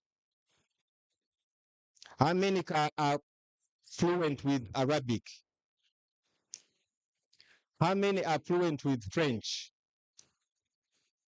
Now, as you think about how can young people get the most opportunities out of such a sports tournament, you do not begin by preparing when a tournament is announced. You actually begin preparing a lot earlier before the tournament comes. When we hosted CHAN and we got translators for French mainly, we were getting people that were already certified in basic French and advanced French to help with translation. So we need to see how do we not only prepare our people for AFCON 2027, but also beyond AFCON. In the year 2031, Uganda will be hosting the All Africa Games. All Africa Games. How can you position yourself for the All Africa Games of 2031? We shall be receiving about 500,000 visitors into Uganda, minimum, that will be coming either to watch matches in the stadia or they'll be coming to watch matches from fan zones or fan parks. So these 500,000 people will need to stay in hotels. I can assure you all hotels in Kampala and Hoima City are going to be full to the brim. They are going to be overbooked. There's not enough accommodation. So some of these guests will stay in people's homes under the Airbnb arrangement. But some of these homeowners will want people to manage their facilities. In Morocco, homeowners were earning up to $700 per night to host someone. So if you're going to host me for 30 days of the tournament, do the math. If you're earning $700 every day. Morocco hotels were highly priced during Morocco AFCON 2025 because of demand. Rooms, some rooms that often go for $250 were going for 1,500 euros, not dollars. Hotels did not have enough staff. They hired temporary staff. Even if you're not trained in hospitality, they brought you on board. When I talked about the need for young people to have an adaptable attitude, are you willing to work in a hotel as a waiter or waitress? That's not a job that requires someone who studied BCon or BStat. All they want is, do you have the skill, do you have the legs, and do you have the heart to work in a hotel as a waiter or waitress? They are not asking you to be a chef. So it is a little more complicated because the jobs are not coming from the state. The jobs come from the private sector. And it is the private sector that sets the pace for the kind of skills they want. So as you ask, what opportunities can we get from AFCON? Ask the question, what skills does the private sector in AFCON need? And then you align yourself. It is an issue of realignment. It is not carrots on a silver platter. It is a matter of realignment. Are you willing? We are going to need lots of drivers of special hire vehicles. The ones at the airport are not adequate. When you look at yourself as a young person, are you willing to lay down your current status of a degree in Bachelor of Engineering, Pharmacy, and earn high-end revenue during that 1 month by being a taxi driver? Or that is too low a job for you? If you want to get the most out of AFCON, learn how not to despise jobs. Learn how not to despise jobs. Because you will not get a job that you studied for. You'll only get a job whose skills and attitude you have. And some of those skills and attitudes, young people, they are not taught in the classroom. They are taught on the streets. They are taught in the dormitory. They are taught in such a forum like this. You will not learn these things in the classroom. In my time of work, I just made 50 years of age a few days ago. I graduated from this university in 2001 with human medicine. In the last number of years I've been working, I've spent most of my life practicing non-human medicine, with most skills I never learned in classroom or the hospital setting. That is what I call adaptability. In Chan, there are young people we employed to work to help us set up Nambole Stadium.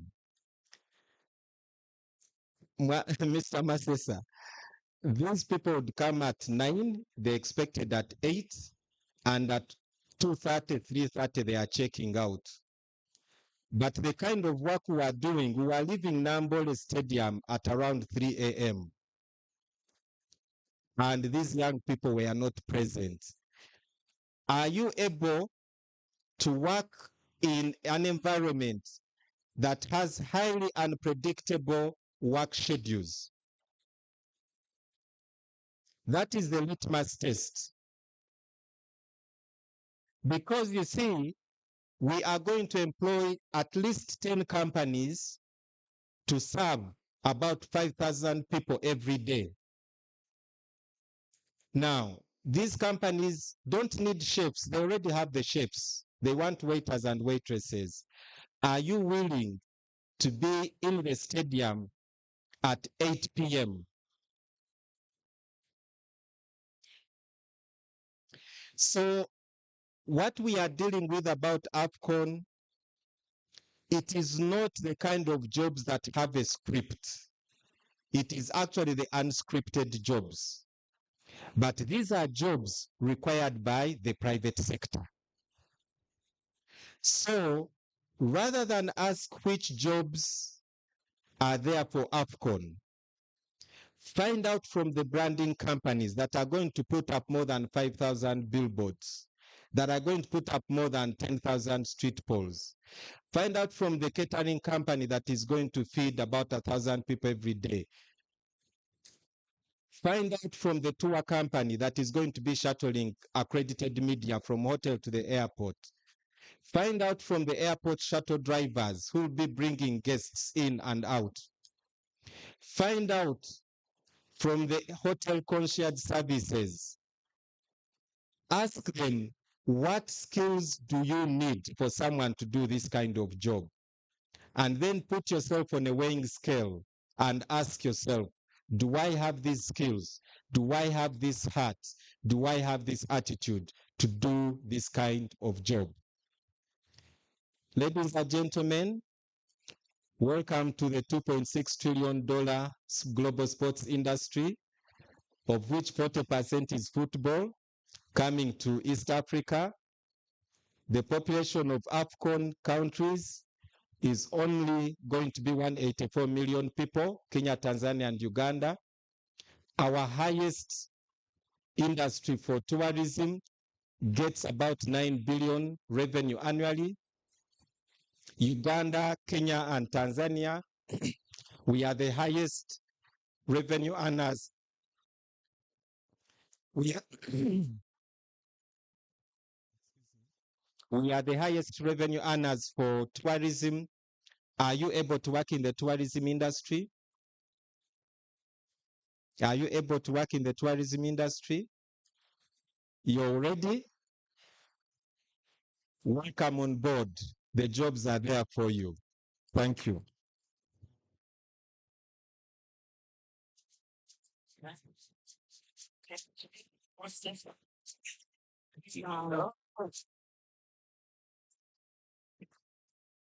Thank you so much, Dr. Mujimba, for that amazing submission and remarkable speech. We could have gotten a cheat code on how to become millionaires. I hope you've all written down and understood the different sectors that will need your presence and your services. And also, he calls for adaptability. How willing are you to be able to bring yourself from wherever you are? I know that we have so many guild leaders here, guild presidents, to now trying to make an extra dollar every day. Yeah.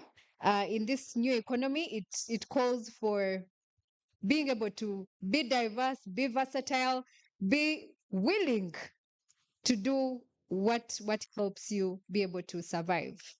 All right, that was our keynote speech for our second panel of the day, and that is AFCON 2027 as a platform for youth economic participation. And as we're going into the panel, I have one request to the people standing outside, taking pictures and having a lovely time. I request that you come inside and take your seats. Yeah, we have enough time to interact, to get to know one another. And this is the time you could be missing out. This is what we came for, to learn and to take notes and know how to help our communities and how to help our country. So you standing outside does not do justice. Yeah. So I request that each of you come inside, and I hope you're listening. Yeah. Please come inside and take your seats. Thank you so much. So as we dive into our panel, that will be moderated by Mr. Goma Victor Hines. Okay. Yes. So that's our moderator. I request that you come up. And our panelists, we have Honorable Mercy Kanyesje, the National Female Youth Member of Parliament. Let's clap for her as she comes. Thank you. We also have Decolas Chiza, the Operations Manager at the AFCON Secretariat of Uganda. Thank you so much. Let's clap for him as he comes up front. We also have Marion Stechi, the 8th ESC Youth Ambassador for Kenya. Okay, is she around? All right, it's okay. We also have Omari Mbahe, the president at IFM Students Organization. Let's clap for him as he comes. And then last on this panel, we have Daniel Ongom Azik, the chairperson of the National Youth Council of Uganda. Are we tired? Let's clap. Yes, that's the energy. So, moderator, yeah, haven't. Thank you so much, Hannah. Okay, very good afternoon, everyone. How are you all doing? You all look quite smart. We've just had lunch, and I hope that you enjoyed your meal.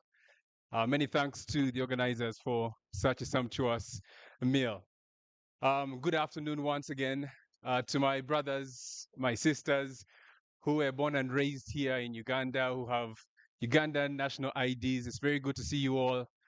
To my brothers and sisters who have traveled far and beyond across the region to come here to Uganda, thank you so much for joining us. It is very special to see you.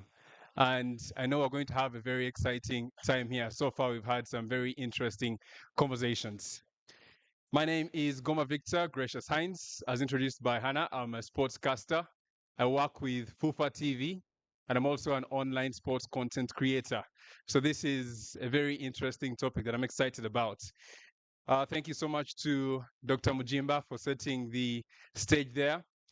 When it comes to the AFCON, when it comes to football, when it comes to sports, I'm very excited because there are so many opportunities and we have a very big opportunity ahead of us. We have a very intelligent and very influential panel that the team has brought in front of us here today. And I'm really looking forward to getting their insights. We already know there are different positions. I'm glad that we have the head of operations management at AFCON Secretariat, who's also been my boss. Good to see you, Mr. Decolas Chiza. Honorable Kanyesije Mercy, good to see you. My friend from Tanzania, Karibu Sana. And then Daniel on the far right, good to see you. All right, so I want us to get into this very quickly here before we dive into the nitty-gritties. Starting from Daniel on the far right and then coming back to Mr. Decolas Chiza here. What excites you about having Africa's premier football competition coming to East Africa, and in particular, Uganda, Kenya, and Tanzania? Thank you very much. As introduced, my name is Ongom Daniel, and I am the chairperson of the National Youth Council. So, just for some context, when I was contesting for leadership of the National Youth Council, I ran under the mantra, a new deal for the youth. And now, what excites me is the deal, is the money. As has been elaborately discussed by the keynote speaker, there's so much money that is going to come into the economy. I just read the other day that in preparation, the government of Uganda was willing to inject and has already injected some 1.4 trillion. Now, that money is into the economy. And in it being released, the young people, of course, have to take a share of it. Besides what is coming from government, are the deals from the private sector that the young people will get to benefit, and the jobs as have been pushed, shown that there will be up to 6,000 jobs for the young people, high value jobs, I mean high earning jobs for the young people around that time. So for me, I am excited about the deal that the young people get to receive around this time. Thank you so much, Daniel. Indeed, when you listen to the figures that Dr. Mujimba talked about, it's definitely exciting. You talked about the global sports industry, but when you look at the African sports industry, it's worth 12 billion US dollars. And we have an opportunity to tap into that 12 billion US dollars next year. Yes, Mr. Mbahi Omari from Tanzania. What excites you about the AFCON 2027 coming to your country, Tanzania, next year? Thank you for the good question. On my side, I'm so excited about this particular spectacular tournament coming to my country. I see it's a light platform for the youth, since my government has been working very closely with the youth on how we can plan to have this particular tournament in our country. So I'm so excited about having this tournament in Eastern Africa, particularly in Tanzania, because it's a light platform for us youth to engage in one way or another with the government and other stakeholders in order to make this spectacular events and a very connecting with the youth in general. Thank you so much, Mr. Mbahi. All right, so on your immediate left, we have the National Female Youth Member of Parliament, Honorable Kanyesije Masi. Well, you entered Parliament, you're in the 12th Parliament now, and it comes at a very critical time that it's a defining moment for Ugandan sports. We have a tournament that generated millions of US dollars just in 2025 in Morocco. We have an opportunity to see that come to Uganda. What excites you about the AFCON? Is it the players? Are there particular players that you're looking forward to see? Is it the money? What excites you about the tournament? Thank you so much, moderator, for that wonderful question. Once again, Masi Kanyise is my name. I'm the youth representative of the young people of Uganda in Parliament. And I see myself as a bridge for the young people to opportunities, to have information represented, and I mean, they also develop themselves.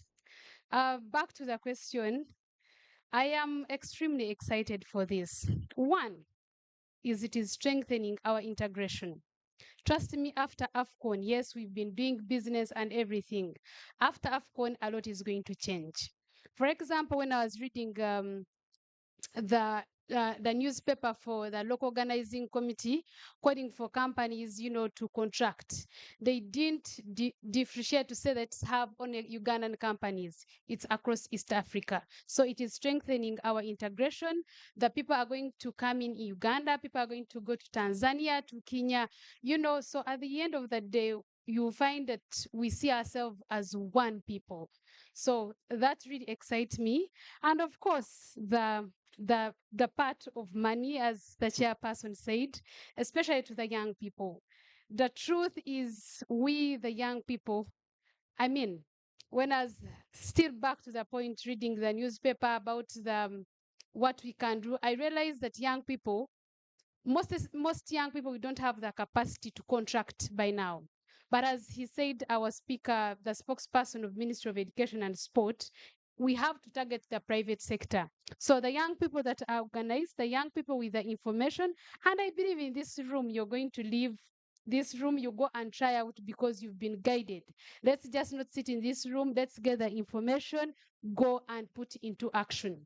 I thank you so much. Thank you so much, Honorable Masi. When you talk about integration, I'm excited because I'm looking forward to traveling to Tanzania. I'm looking forward to traveling to Kenya. My Kiswahili is not very good, and I think Dr. Mujimba talked about it.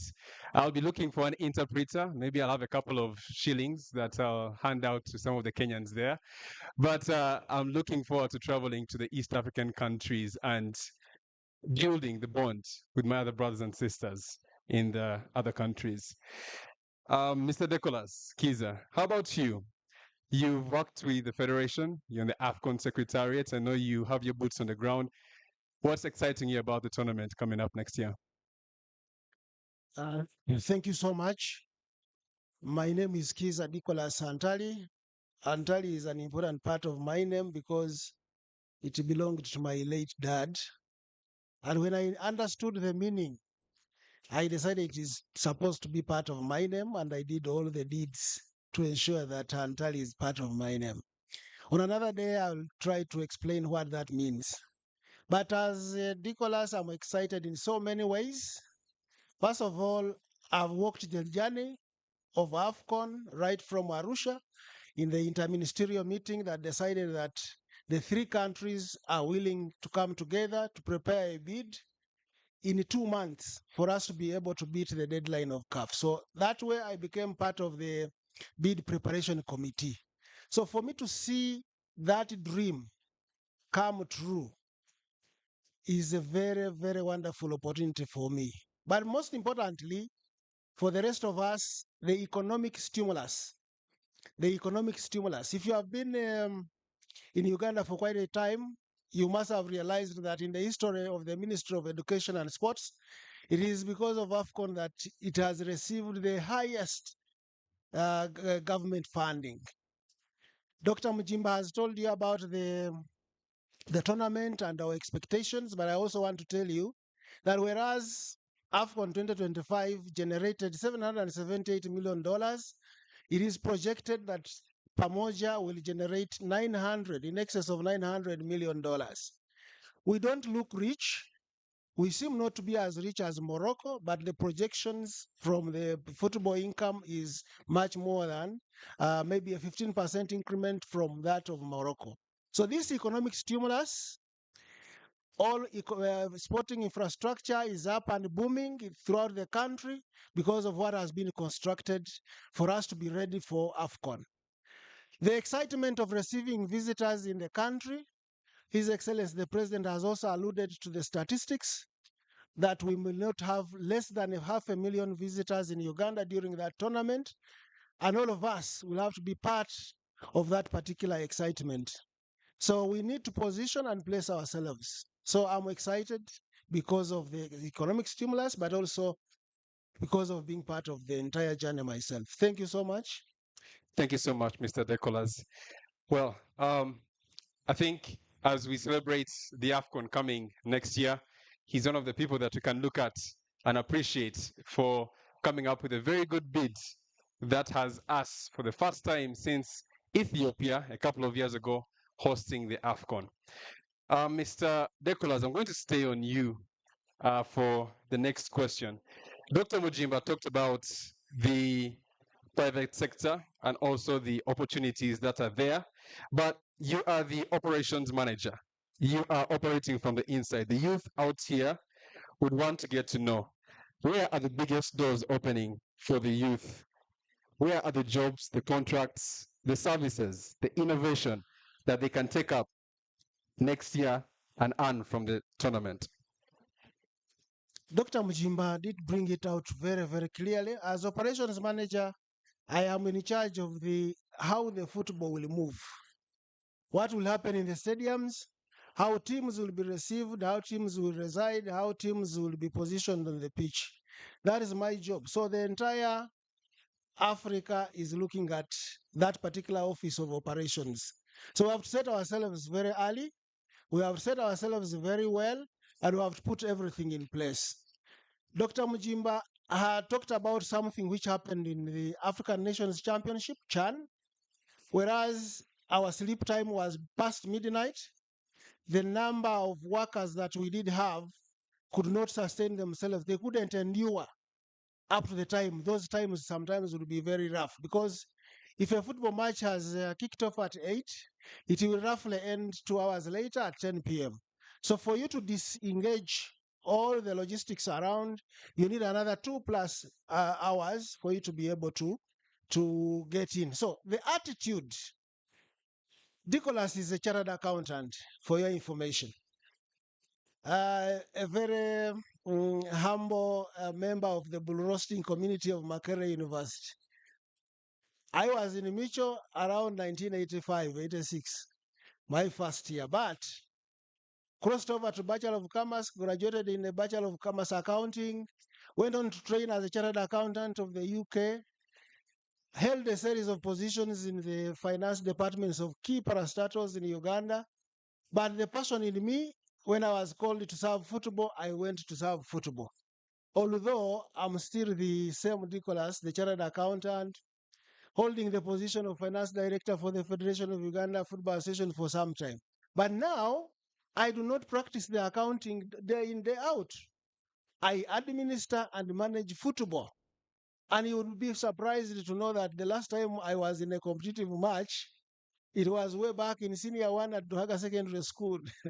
So, but I've been able to adopt to this football management and administration environment, and I am part of that football economy that Dr. Mujimba talked about. So we need to be ready to work in this particular environment. We need to be able to adapt to sometimes very peculiar situations. Football matches are played on Saturdays. Football matches are played on Sundays. And yet in Uganda, Saturday and Sunday are non-working days. So you need to be ready to give up your time as if Saturday and Sunday are working days. And we must be ready to do that. Now, to answer your question very specifically, I want to call upon us, especially the youth, that smartphone is not more for TikTok, is not more for WhatsApp, it is more for information. So you need to be finding out the truth about AFCON 2027 now that is coming to Uganda. You are advocating for integration. We are practicing integration. We have come together in the footballing world and said, pamoja tunaweza. Pamoja is Swahili for together. So that's how we prepared the bid, we sold the bid, and we are walking the talk of our political leadership. Yes. That we need to be integrating faster than we are doing. Okay. So please be prepared. The adverts are coming out very soon for those specific requirements for manpower. Thank you so much, Mr. Nicholas Kiza. In the same line with Dr. Mujimba about being adaptive to the opportunities that are present for you. I want to come to you, Honorable Mercy. Dr. Mujimba has talked about what we've seen at the FIFA World Cup. If I'm to just share with you a bit about what happened in Morocco, at the AFCON 2025, there was about 1.5 billion euros that the government of Morocco was able to realize just by hosting the AFCON. That was the direct economic revenue coming in. What do you think? What lessons can East Africa learn from the previous AFCON hosts, such as South Africa, Egypt, Morocco, Ivory Coast, Qatar, Morocco as well, and what we can do to ensure that we experience ensuring lasting economic benefits as East Africa?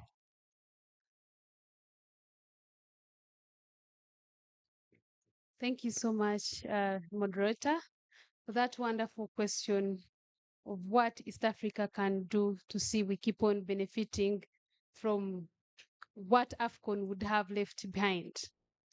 As you've all seen, especially anyway, all the three countries, they have allocated money, a lot of money, to build stadium. For example, in Uganda, they have rehabilitated Nambole. It has not been working for some good time. They have constructed Hoima Stadium, and I know even in other countries they are doing so. So what is very important is how are we going to benefit from this after AFCON? To me, I may say in two ways. One is to put, to prioritize other tournaments. For example, interregional tournaments, for example, Women League, for example, Sekafa. So giving the same energy and the same vibe they are giving AFCON, so that these structures, they can be utilized and the government will be collecting revenue and people making money out of the opportunities that will come in. Yeah.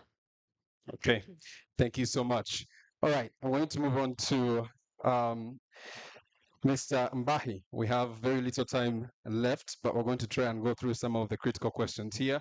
Mr. Mbahi, you're still a student, you're in your final year at your respective university.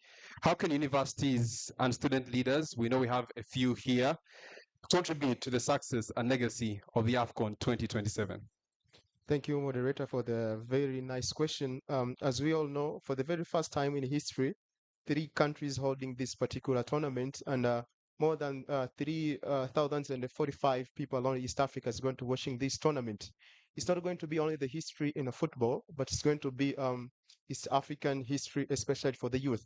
So it's upon us to choose whether to take this opportunity or just to be observers on whatever's going to be done. Back to your question, for university leaders, I think this is a very right opportunity for us to motivate our fellow students to take actions, to participate on this particular tournaments in one way or another, especially as we all know, during the tournaments, it's going to have different services that are going to be provided for the tournament. As we all know, we have transportation is going to be needed during this tournament, tourism, hospitality, food vending, and other sectors that are going to be needed during tournament. So I think for the government and other stakeholders, it's the right time for them to call the youth, to give them the guidelines on how to do these particular jobs, because in our different universities, these different services that are going to be needed during these tournaments, we students, we are studying these things in our universities. So I think it's a call for the government and other stakeholders to give the guidelines to the students, especially in different universities, for them to know what's supposed to be done in a particular service, and give these opportunities to the students or the youth to take part effectively in this tournament by doing or providing this service instead of having service providers doing these particular jobs. I think for me, it's a right thing for the youth to be given this opportunity to tackling these particular services. Thank you. Thank you so much. Dr. Mujimbo, I know that you're always at Media Center, but I think he would like you to be going to some of the universities and telling the youth and the student leaders about some of the opportunities that are available. All right, so to the National Youth Council Chairman, Mr. Ongom Daniel. Well, I want to focus here on the private sector. I talked a lot about the private sector, and I know that in your role, one of the things that you do is advocate for, the policies that can empower, but also are beneficial for the youth. So what role should the private sector play in ensuring that young entrepreneurs become suppliers, innovators, and service providers during the AFCON 2027? Thank you very much. The private sector has a huge and fundamental role. Firstly, many of the students and the youth are new in the business spaces, and so there will be a degree of mentorship and guidance needed to be accorded to them by the private sector. Some of the demands in terms of contracting, in terms of how to deliver the services required, are things that a university student, that an ordinary university student or youth might not have of head or experience with. And so they need to be guided, they need to be mentored. Besides that, there will be a lot of subcontracting that the private sector should be able to do towards the students and the young people. They have a plethora and a bunch of options with more qualified and senior providers, but they should have a bit of a soft heart for the young people to hold their hands and walk this journey to benefit with them, even when they could have chosen to do the same with other people. Because, I mean, the government is doing a similar thing. They're saying, yes, there is usual, normal procurement processes, but let's set aside some 15% for special interest groups, including youth, with less stringent terms and requirements. I think a pro-young, a pro-student, a pro-country private sector should be able to develop such a similar heart and say, yes, we would expect a way higher standard, way higher proof of experience and capital requirements from an ordinary supplier But since this is a young student, this is a young person, let's reduce it a bit and hold their hands so that they can develop and start their own journey. Thank you. Okay, thank you so much. All right. I'm a journalist by profession. I have a follow-up question, but because time is not on our side, we're going to have to wrap it up. So in just a minute, for each and every one of you, I'm going to ask you to share with us what is your vision for AFCON 2027, and what message would you leave with East Africa's young people who are gathered here today about their role in making this tournament a defining moment for the region? I'll start off with you, Mr. Ngom, and then make our way back to Mr. Dekolaskiza. My vision is a tournament that ends not with young people being merely spectators and spenders of money, but with young people earning and taking their share of what is available in this deal. So they should prepare themselves as the spokesperson of the Ministry of Education guided. They should have that positive mindset. You don't, I am a lawyer, but if you find me there doing some cleaning, don't judge me because I want money. So young people should develop such a mindset. Thank you. At all. No, I won't judge you. I'll know that you're making money. All right. Yes, Mr. Obehi, my friend from Tanzania, Mbahi. My name is Omari Mbahe. Okay, my vision for this AFCON, I think for the youth, we just need to be proactive, and each and everything that's going to be done for this AFCON has to be very impactful for the youth and has to be sustainable. Each opportunity that we are going to face, we have to turn it to something valuable. And as for the final whistle blowing during July 2027, each and everything that will be already be done for the AFCON has to keep on going. So nothing has to stop.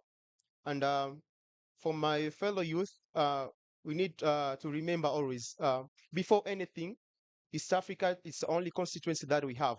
So each and everything that we're going to do, we have to keep East African first. Thank you. Thank you so much. Honorable Mercy. Thank you so much, moderator. The young people in this room, I will not deviate from what the previous speaker said, especially when Mjimba was submitting the spokesperson of education and sports. I was really interested in his discussion. And he raised a lot of, questions and asked you, are you willing? Young people, as chairman said, we need money. You are at school. We just need to prepare for this AFCON. Just see it as an opportunity. Where we cannot get just direct, contracts from our government because, we don't have that capacity, most young people. But what we can do, there are those direct jobs, as he mentioned. Let's talk about transport. Here in Uganda, you've seen motorcycles in the country. It is full of the young people. And trust me, they are going to make a lot of money. We have young people who are into, they are using app for transport, Safe Border. They are using Uber. My friend, even if you have your uncle, prepare, register for Uber and make money. Let's not just sit in this room and, just talk about, history, speak good English, you understand? So let's put this into action. And then also feed yourself with information. Be hungry for information. If you don't have information, young people, we can never go far. We have phones, but as my colleague said, let's not just use the WhatsApp, for other things, not the information. If you see anything like a program, do your part, do your research, ask yourself, where is me as a young person, how best can I do? How best can I prepare? Let me prepare. Let me do my part. Let me reach out to this person who is in charge. For example, here in Uganda, we have a local organizing committee. Assume that in this room we had young people who were really, really organized. By now, we would be asking Mr. Mujimba for this opportunity. Then, Mr. Mujimba, maybe I have a request. You said in Chan, you employed okay, should I say hiring of the volunteers? And you raise your challenge that young people would leave, early, they never want stress. My request is that you should give us, time or engage these young people, tell them the expectations, tell them how, guide them. For them, to me, I believe they can be able to do the work. And from my research, especially here in Uganda, I've found out that you have not made an advert for volunteers. You've already made it? Not yet. So the young people of the Republic of Uganda, we have here Mr. Mujimba, me as your representative. I am going to follow up, know when is the advert. I'll work with your leader of this summit to make sure that you get this information. Please, when you get it, these people, they give some good allowance. Please find that information, position yourself, work with your leader so that we can call it an achievement from this summit. As I conclude, young people, let's not get excited because of the AFCON. I know some of you are keeping your kamane, even other young people out there, to spend, to take your beloved ones in, for AFCON. But be mindful that there is life after AFCON. Do not get excited.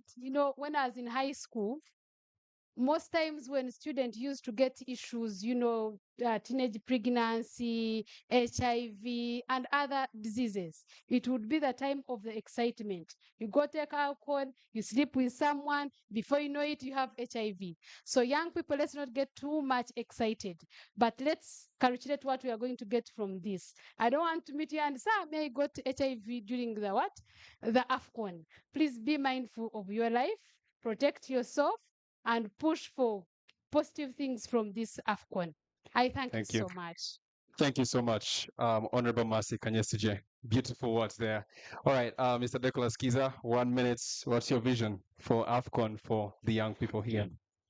My call to all of us is that let's treat AFCON as the starting point, the initial opening. The Swahili would say, hii bado ni mwanzo.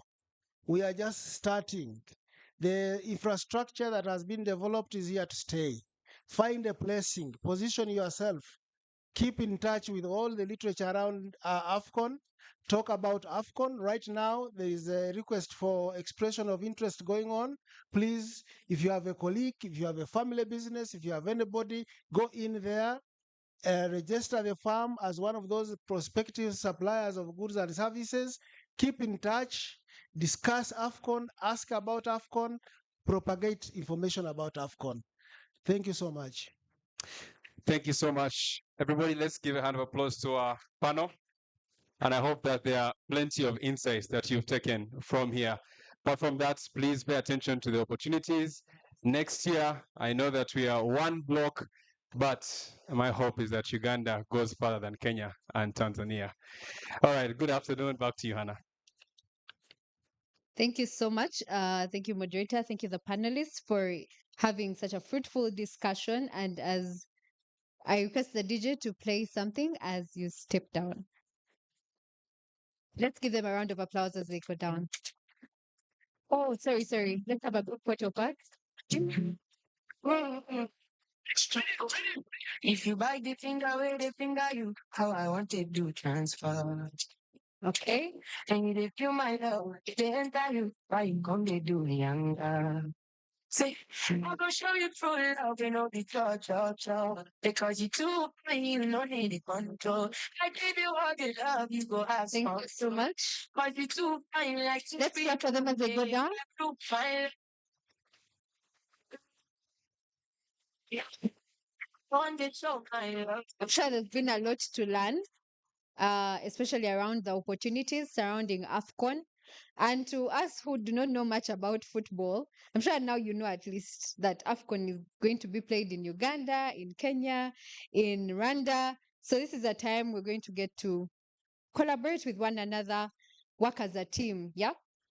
But also, it's interesting to know that different countries have different ways of life.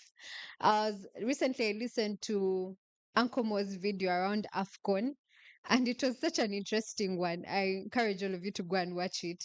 It's very interesting. Talking about the ways of life of the different countries and how Ugandans are very good on nightlife and the Kenyans are not so good on nightlife. So all those that will be playing in Kenya will come back to Uganda in the night, yeah, to come and play. But anyway, it's interesting to live in a time as this where we get to have such initiatives and take part in them as young people. So I encourage all of you, they've told us as an expression of interest, get to know more information around it, and yeah, get to know how you can participate. So that we have another panel that's coming up. Please don't get tired. Yeah, we're almost there. And another call to all those standing outside that they are missing out, for them to get their seats inside the tent and not stand outside. Okay, next on our panel topic is energy as the driver of the future, powering East Africa's industrialization, innovation, and regional competitiveness. That's the panel topic. And on this panel, we are blessed to have a keynote speaker as Mr. Humphrey Asimwe. He will be joining us in a few minutes, just a minute. Okay, let's clap for him as he comes up.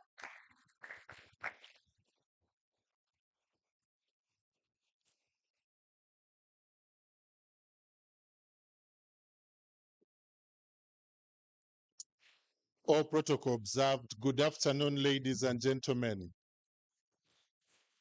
My name is Humphrey Asimwe, and I have the privilege of working with the Uganda Chamber of Energy and Minerals. The Uganda Chamber of Energy and Minerals is a private sector body that brings together players or private sector companies in energy, oil and gas, and mining.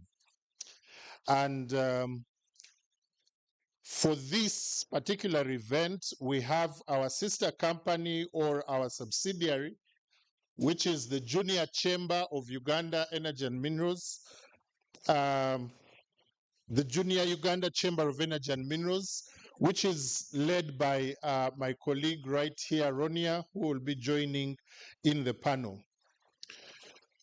I want to speak to you very briefly on powering East Africa's industrialization, innovation, and regional competitiveness.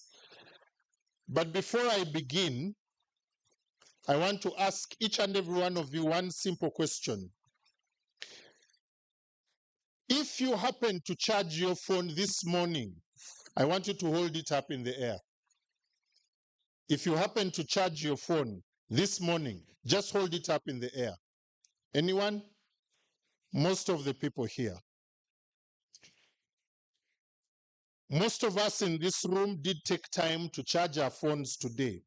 Now, most of you don't know this, but the electricity or the charge in that phone probably came from the River Nile, from Karuma, from Isimba, or from Bujagali dams. Some of you charged off solar panels. A few maybe from your neighbor's socket in the hostel or something like that. But here's my point. Every single one of us woke up this morning and used energy without even thinking. To charge your phone, to power our industries, to power our life, to power communication requires energy. That is exactly what good energy policy looks like. It is invisible. It only becomes a topic of national conversation when energy fails, when the electricity goes off. So my job this afternoon is to make it visible to you all, because people in this tent and even outside inherit the most consequential decade of East Africa's energy sector. Let me start with a confession. I came to this university many, many years ago. I studied geology right here in Makerere. I spent my years learning how to read rocks. at a time it seemed very unfashionable, trust me. Nobody knew what geologists did in the 1990s and in the early 2000s. Nobody even bothered. Nobody cared about what that one course. And I remember when I when I did geology, we were only 8 of us in class. Right now, as we speak, out of the 8, only 3 of us are practicing. The rest went into other fields. So the first thing I want to say is that what may look boring to you today, tomorrow may just pay off. 20 or so years ago, when I was here as a geology student, nobody ever cared what that course was all about. But today, everybody is talking about geology. Why? Oil and gas comes from geology. Minerals comes from geology. And so there are opportunities, and there is a lot that you can think about in this sector. I want to give you 3 numbers, 3 very important numbers that you can remember. The very first number is 2,100. Now you're going to help me. Turn to the person next to you, look them right in the eye, and give them this number, 2,100. 2,100, what is that all about? That is Uganda's installed electricity generation capacity. That is how much power we generate as a country. A decade ago, somewhere around 2014, we used to generate 850 megawatts. Today, we are generating 2,100 megawatts. In 2040, we want to be generating 52,000 megawatts. And where is the jump going to come from? The jump is going to come from nuclear energy, among others. 24,000 megawatts of nuclear energy. That is what we are looking for as a country. If we are going to industrialize, that is what we are targeting. So in less than a decade, our generation capacity of this country has more than doubled. With the advent of AI and computing and all these kinds of things, our generation capacity needs to even quadruple, because we'll need a lot more power to run all those data centers. 95% of our power in Uganda is renewable. I want to give you another number. 1,443. Again, tell your neighbor, 1,443. 1,443 kilometers is how long the East African crude oil pipeline is, all the way from Hoima down to Tanga in Tanzania.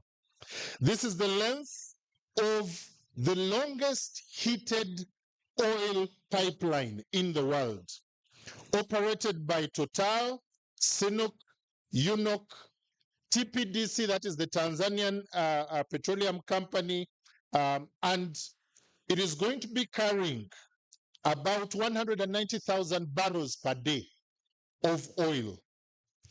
Under our production sharing agreements, Uganda is projected to retain somewhere between 65 to 80% of revenue from oil and gas.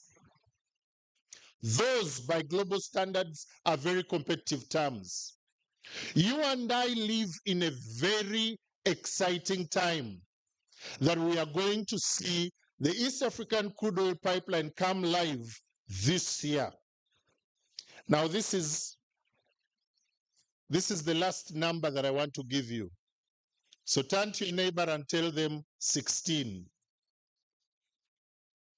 16 is roughly the median age of Ugandans. The median age.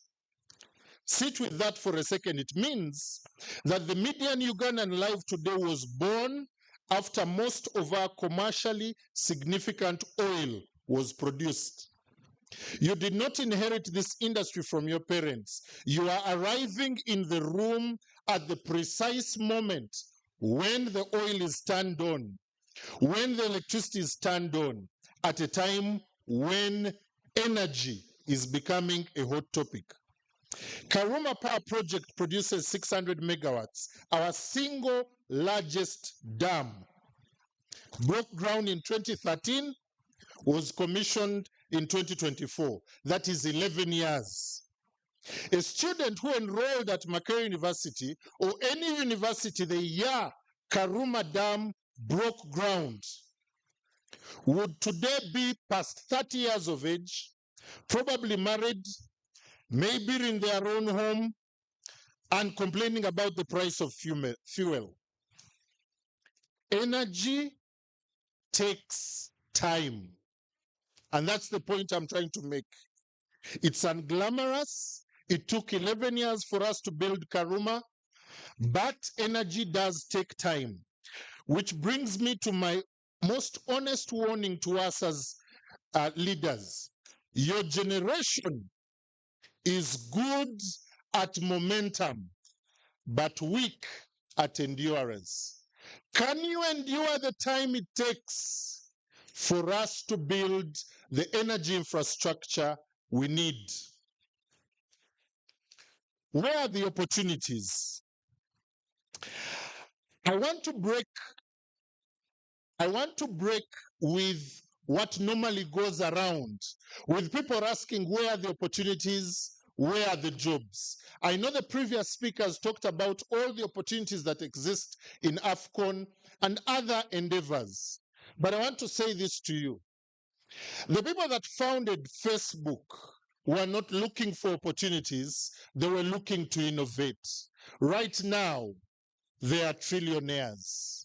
The people that founded TikTok, the people that founded X, were not looking for opportunities, but rather looking for where to innovate. Young people in this room, can you be innovators and create your own opportunities? Can you be the kind of people who decide that you are going to create your own opportunities and be paid for them? Can you be the kind of people who decide that, yes, we need engineers, yes, we need welders, yes, we need communicators, yes, we need logisticians, yes, we need all those people. But can you be the kind who will say, we'll go over and above that and create our own opportunities by being innovators? Because at this time, this is the time when you need to be able to innovate. This year, Uganda becomes an oil producer. There are opportunities in the oil and gas sector, but the truth of the matter is, for the innovators, the opportunities are even limitless.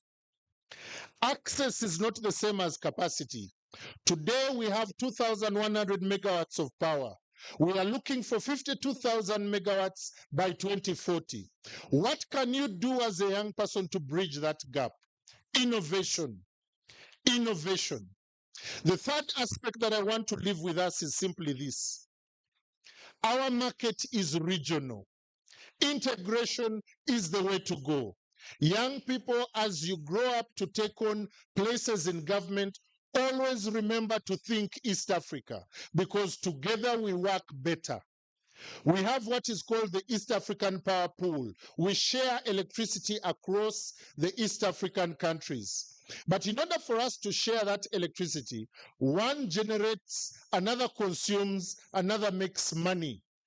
If we're thinking in silos and not working together, the East African Power Pool would never be and would never make money together. Uganda, Kenya, Rwanda, Burundi, South Sudan, DRC, and all the East African countries are better together as a regional market. That together, when somebody manufactures their good, they are better off thinking of selling to the whole East Africa together rather than one country. And it's very important.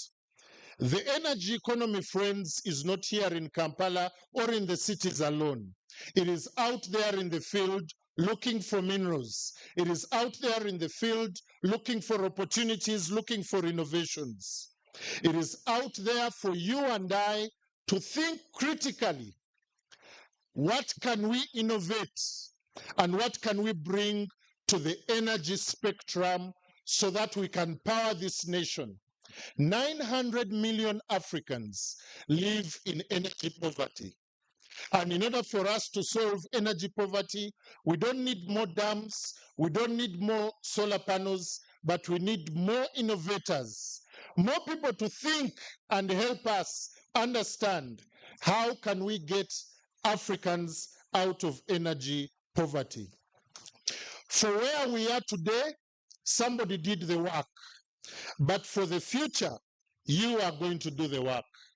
And I hope even as the panel discusses where the opportunities are, you can think critically of how to plug into those opportunities, but even more, you can ask yourself how you can be an innovator in the energy sector. Thank you very much.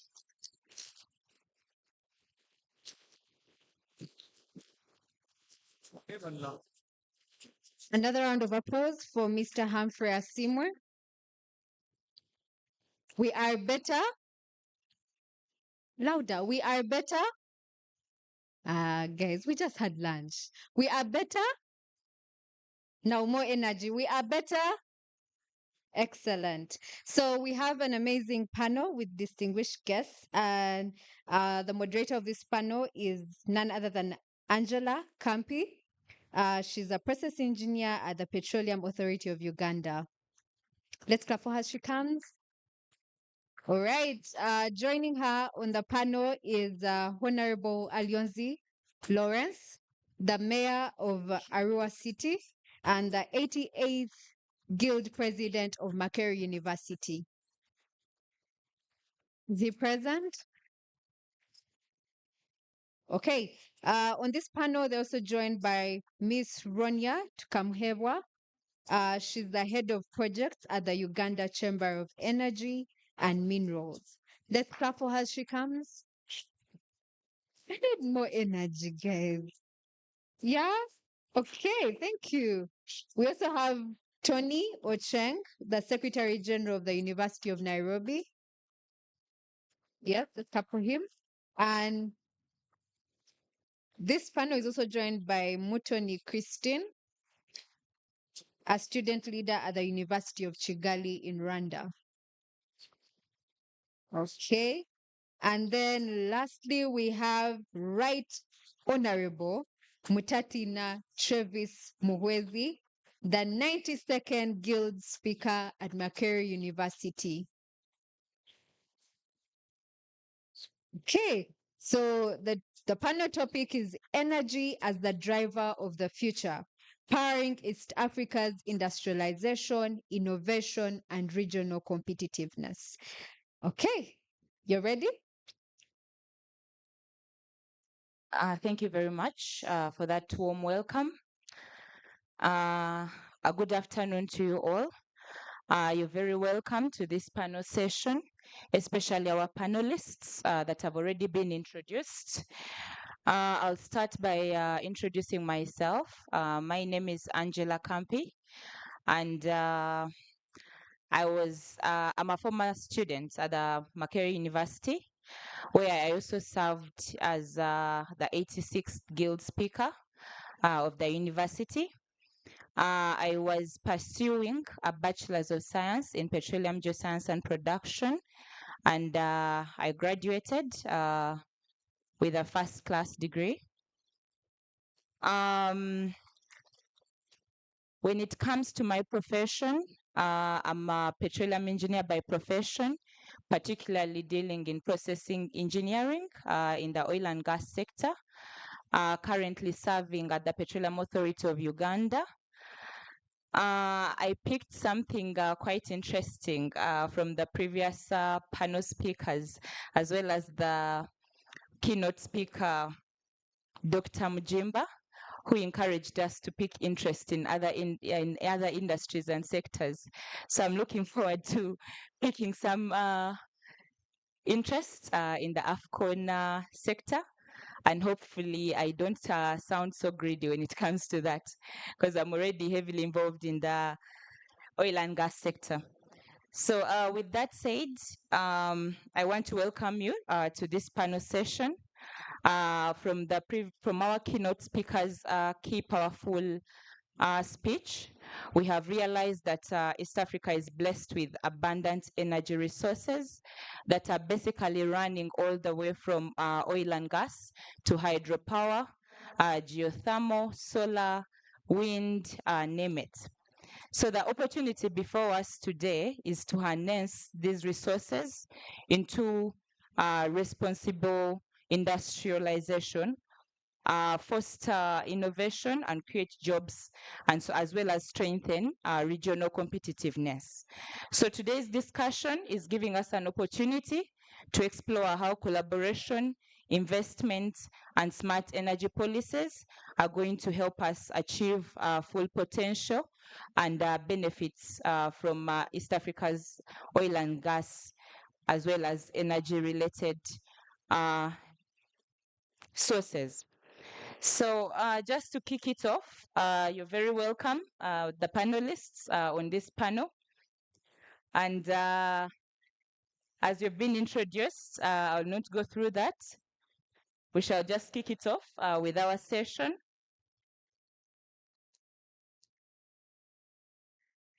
So just a second. Just want to be able to see my panelists. So Ms. Rania, you've been one of the key players in Uganda's oil and gas sector under the Chambers of Mines. Tell us, when it comes to youth participation, we know that young people often view the energy sector as a highly specialized and inaccessible industry. What practical opportunities exist today for the youth in engineering, technology, innovation, entrepreneurship, manufacturing, as well as service delivery within the energy sector? Good afternoon, everyone. My name is Ronia Chikamhewa, and like I've already been introduced, I work with Uganda Chamber of Energy and Minerals and the projects department.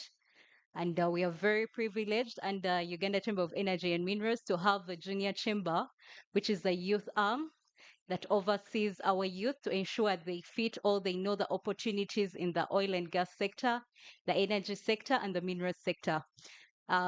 Usually there is a misconception on how we think that only the engineers, the geologists are the only people wanted in this sector. Unfortunately, that is not true. The sector has quite a number of opportunities for all disciplines, the manufacturing, the innovation, the logistics people, the catering services, also hospitality, mention it but a few. And so I would love to confirm to that question that the opportunities do exist. For example, when it comes to technology, people are now developing softwares. Some of those softwares are very important, and this industry, or the oil and gas industry, the energy industry, use them to support their work. But away from that also, we need to make sure that we as youth, we are prepared for those opportunities.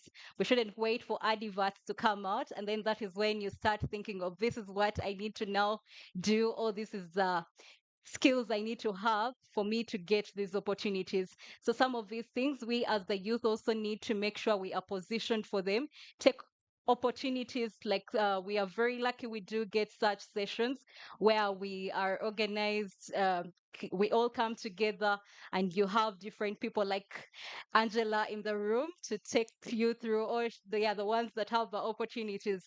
Feel free to walk to them, ask them, so that they can be able to guide on what you need actually, or what exactly is in the field. And also you need to train yourself. Some of the skills that we do that we get in school are never enough.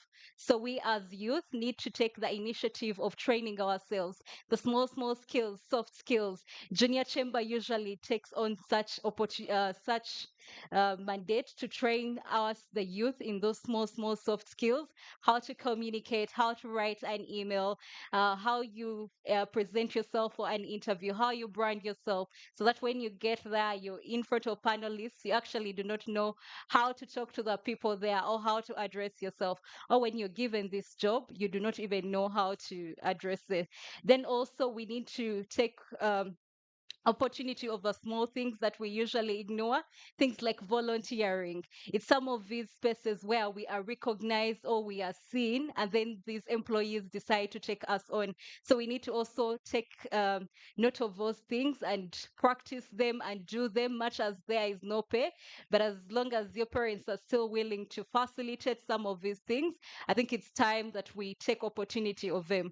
So the opportunities do exist, but also we as youth, we need to prepare ourselves so that when these opportunities are available or when they are present, we have something to present so that we can be taken on. Thank you. Thank you very much, Rania, for that very powerful information and message to the youth in this room.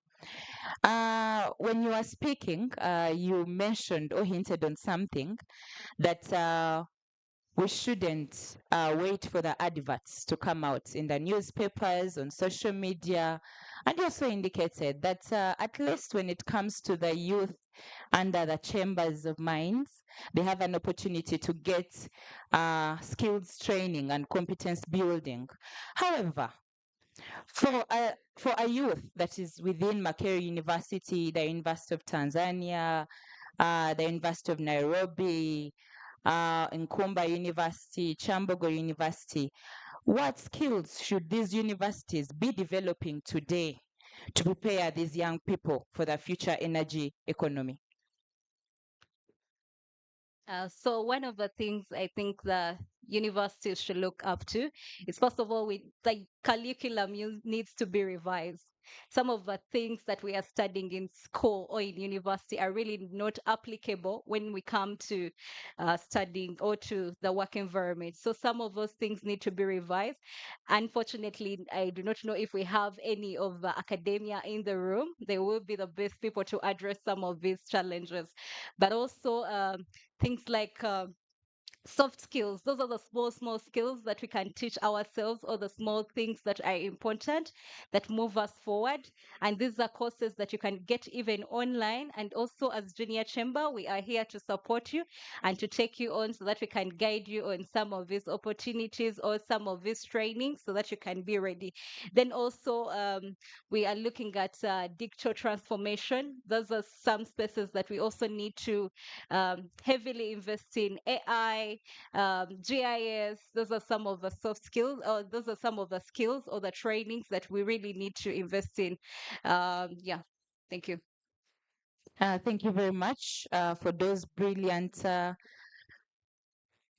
responses. And I think I'll now kick it off with our other panelists. Yes, Mr. Travis. I note that you're the current guild speaker for Makerere University. So considering that we are speaking about skilling of students all the way from the university before and also basically improving our curriculum, I believe this is some of the information that you will take back to our top management for the university, and as well as maybe among your peers and fellow guild leaders. This is some of the information that you can share with them. However, just something that I wanted you to share today. We note that East Africa possesses enormous energy resources, but yet millions still lack reliable electricity within the villages and the areas that are very far from reach of town. What must change if energy is to become the true drive of industrialization and prosperity, considering that you are also a petroleum engineering student here at the Makerere University? What do you think about this? Okay, thank you very much. Once again, for the CEO to note, Mr. Humphrey, my name is Mtatina Travis Mwezi. I do Bachelor's of Science in Petroleum, Geoscience and Production and I'm in my 4th year. So anytime from now, I'm coming for some employment or a job from your Chamber of Mines. Okay, to kickstart on that, I liked the way the keynote address was made because when we started, all we were talking about was we generate, I beg to use the numbers that have been used, we generate 2,100 megawatts. In 2040, we are going to be having 52,000 megawatts. But you realize that we are calculating our success as Ugandans in generation, but we are not calculating our success as Ugandans in the connected families or the connected factories. We are not looking at the connected schools and the connected dreams. So I think Uganda, as it's dealing with generation, it should also deal with the transmission. So as to make sure that they receive people receive electricity in the different areas. I would say yes, we have the resource. Yes, we have each and everything. And I would request maybe to them that shape or that write the reports. I think high praise. Oh, sorry. I think to those who are writing the reports, I would say we already have the report that we have the energy. But then we can get the reports on how many people have been connected right now. And what we need to do at the end of the day is to make sure these people receive. And more so, when you look at Uganda, it's more of hydrothermal plus oil. Go to Kenya, they've done more of geothermal. Go to Rwanda, they've done national grid, the gridding. You find that for them, even they're not even waiting for the national grid. At the end of the day, they can be powered without waiting for the umeme we used to call, right now we call the ECDL. So I think we need to look at those opportunities and make sure we invest in them. We are exporting, and that's the best of the best, but then we should also look for ways to make sure that these people are receiving. A shop can be there, but then if you break the road and people cannot access it, we shall not say that the resource is not there. The resource is there, but people cannot access it. So even if you construct a tank to Makerere University and you don't give them pipes to take that water to the different halls of residence, I don't think you would have done them a service. At the end of the day, we have the resource. Yes, thank you very much. But then we need to see these people connected, and we have the dreams also connected. Thank you very much. Thank you very much, our guild speaker from Makerere University. That is a very powerful message to the audience that we are having today. Miss Mutoni, I know you're a writer, and you're currently serving as part of the leadership of Rwanda's Federation Writers Club. One thing I know about writers are usually innovative people. Writers are innovative with their minds, and they usually try as much as possible to think for the future. I just wanted you to share a bit more light. We note that artificial intelligence, which is AI, digital technologies, as well as smart grids are currently transforming the global energy landscape. How can East African youth become innovators rather than consumers of these technologies, in your experience? Thank you very much. My name is Christine Mutoni, as she has said. One thing I love about technology is about giving information. As you know, AI is not doing bad, like it's giving information. It's about us to know which information to take. There's a time when our president was asked one thing he can't live without in one word, and he just said he can't live without information. So I think it's upon us to shift from coding to problem solving. After moving to problem solving, we're going to use the AI technologies we have in order to find solutions, in order to have an idea, to be aware of what's taking place. Because a lot of people are lacking jobs because they don't know about the opportunities. But through using these technologies to find and to give opportunities to ourselves and to find the platforms available for us will help us to know and to get opportunities we've been looking for. Yeah, thank you. Thank you very much. I'll be moving on to our next panelist, which is Tony. Tony is very passionate about the environment and things related with our well-being, as well as space. One of the negative responses that we have received when it comes to the energy sector are things to do with climate change and sustainability. We have had quite a number of protests that have tried to stop East Africa from developing its energy resource, especially the oil and gas sector. Tony, in just a few words, the global energy transition is accelerating with time. How can East Africa pursue industrialization while remaining committed to climate resilience and sustainable development? Thank you, moderator. My name is Tony Chieng. I am a fourth-year Bachelor of Science in Astronomy and Astrophysics student at the University of Nairobi, that is second to none in East, Central, and West Africa. I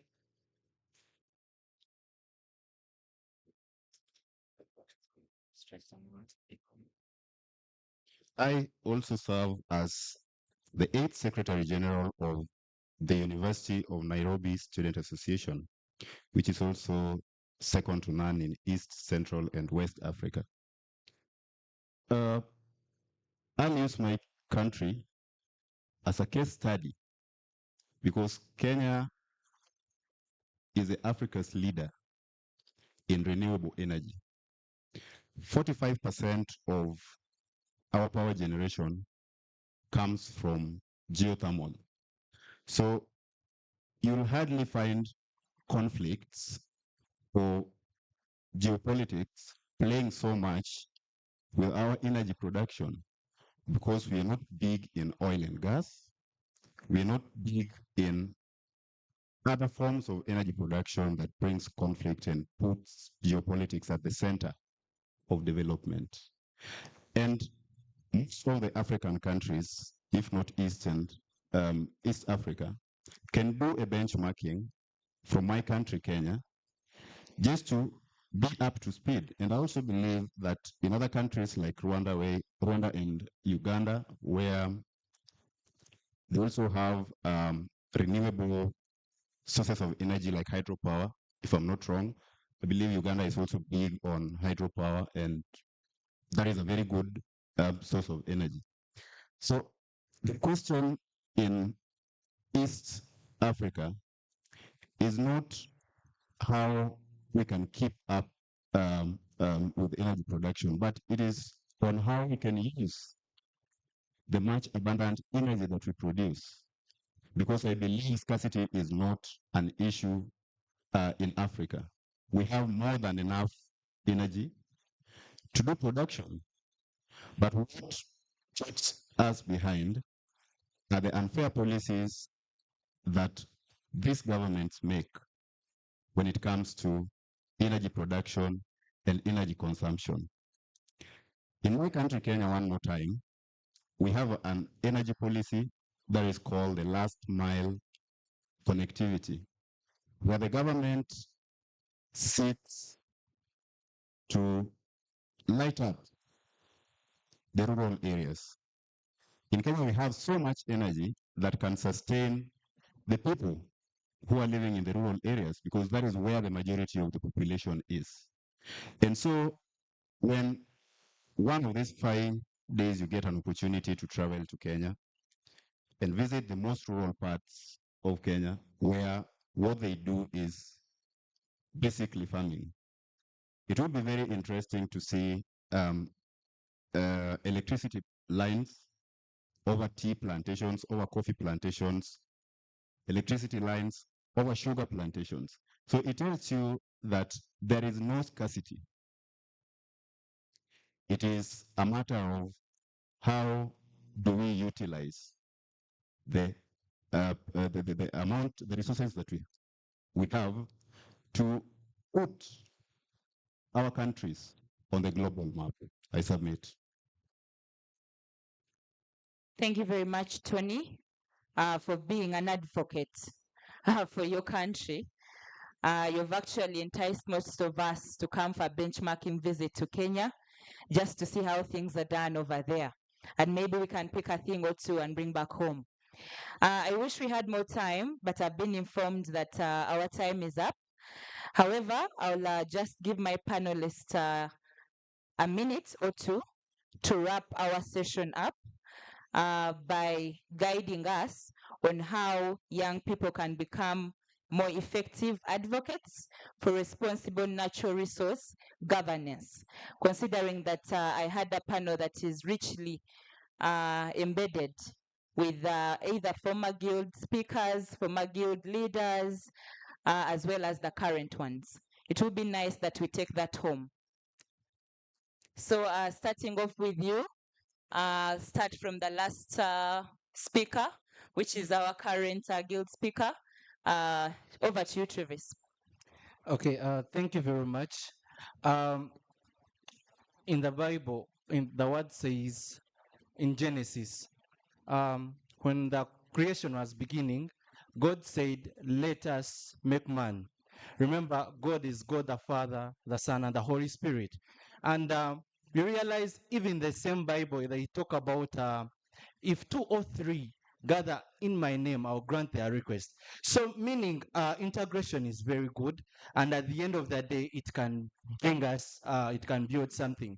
We realize that Europe is growing, or it grew by merging the markets. So if East Africa can come through and we have one single energy market, I believe that would be the best, because you realize that yes, we are having the ECOP.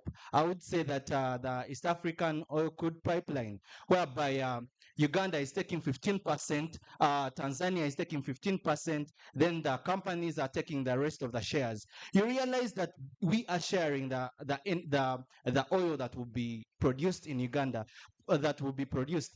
Realize that we have like 60 barrels that will go to the refinery that will be made in Uganda, and that 230,000 barrels per day that will be taken or transported across. So I would think that if East Africa would come through and be like, we have this oil, if we can say that if Uganda, Kenya, Tanzania, and all the countries that make up East Africa, if they come through and be like, let us build a refinery in a way that it will benefit all these countries, this will provide employment opportunities to us, who are the students who are doing petroleum, to the HRs, to the students doing procurement and stuff. So you realize that it's all about the integration. We can have a refinery instead of having those 230,000 barrels per day taken across to other countries. We can have it in East Africa, and then it can be refined, and East Africa will benefit from that. Thank you very much. And the youth actually will get employment opportunities. Thank you. It is a very key important message when it comes to the youth getting employment opportunities, so that we reduce on our unemployment levels within our countries. Thank you very much, Travis. Once again, I'll move on over to you, Motoni. What do you think young people can do to become effective advocates for responsible natural resource governance? Thank you so much. I think young people, as we have a chance to participate and also address our problems, we are the right people to address solutions at the same time. Because currently, according to statistics, when you see East Africa is coming together like to bring up solutions because we have the same problems. But when you see having like exporting 1 ton from US port to Mombasa to Mombasa port, it only costs $40. And when it comes to removing the same ton of fertilizers from Kenya to Kampala or to Entebbe airport, it's $120. And that is 3 times. Meaning we already have a challenge, as like it's between us to know what should we put across to to have that integration. So I think as youth, we should also put across the solutions to such problems that we have found out, and we use the available technology to address the problems using the skills we have to put across solutions, more than keeping complaining, as you're going to be left with the generation that will have complaints than solutions. Thank you. Thank you very much, Motoni. That is very much appreciated, and I believe our audience has taken it up. Over to you, Tony. Kindly elaborate on how you think young people can effectively advocate for responsible natural resource governance. Thank you. Ladies and gentlemen, under normal circumstances, I'm a one-minute man. And for the sake of time, I'll break that monotony and add 30 seconds to my 1 minute. Youths should be at the center stage of championing for clean energy. What we do, sometimes we wait for opportunities to present themselves. Sometimes we wait for the people who are not in our generation to take action, which in most cases they won't do. So it is upon us to take that initiative. My generation is a generation that is not so patient. We don't love to wait for so long. And so with that, we have other options of doing things and ensuring that the desired results are achieved as fast as possible. And therefore, it is upon us, we are in the digital era. AI has simplified the process. It is not a shortcut, but it has made our work a lot more easier as compared to the other centuries where technology was not more advanced. So let us take advantage of the digital transformation and use the available tools to ensure that we champion for whatever we need. Thank you. Thank you very much, Tony. I'll pass over the same question to our speaker, Rani. And in 1 minute, kindly tell us how you, as an advocate for the youth and the young people, how do you advise them to become advocates for effective, responsible resource governance? Thank you, moderator. As I already mentioned, do not wait for the opportunity to present itself. There will never be a time we shall get an opportunity to sit on a round table with everyone else to address some of these challenges. We already have the platforms around us. This is already a platform itself. We have the TikToks like the chairman of AFCON mentioned. We have the TikToks, we have the Twitters. Some of you have very, very big followings. Utilize some of those platforms to raise your voices. Thank you. A round of applause to our panelists for that very insightful session that we have had. Thank you very much, our panelists. And as we conclude, one message really stands out today, and it's clear that energy is just not another sector of economy within our countries. However, it still stands as the foundation of East Africa's energization, industrialization, innovation, as well as regional competitiveness with the rest of the regions around the world. Our future is not defined by the resources that we have, but it is defined by how effectively we harness them through bold decisions, collaborations among ourselves, as well as investment. So today's conversation is quite inspiring, and it's basically trying to create lasting partnerships among East African countries, as well as create meaningful progress for all of us as citizens. When we invest in reliable affordable and sustainable energy. We are not just empowering homes as well as extending energy resources to them, but we are basically creating jobs for the youth. We are creating economic growth for the countries that we come from, as well as opportunities for future generations, our children, our grandchildren, and the generations to come. So thank you very much, our distinguished panelists and the audience that we have had today. Thank you for listening and according us your ears. I would like to call this session to an end and a round of applause for our panelists once more. Thank you. All right. Thank you so much, Angela. I request that you all stand up for a group photo.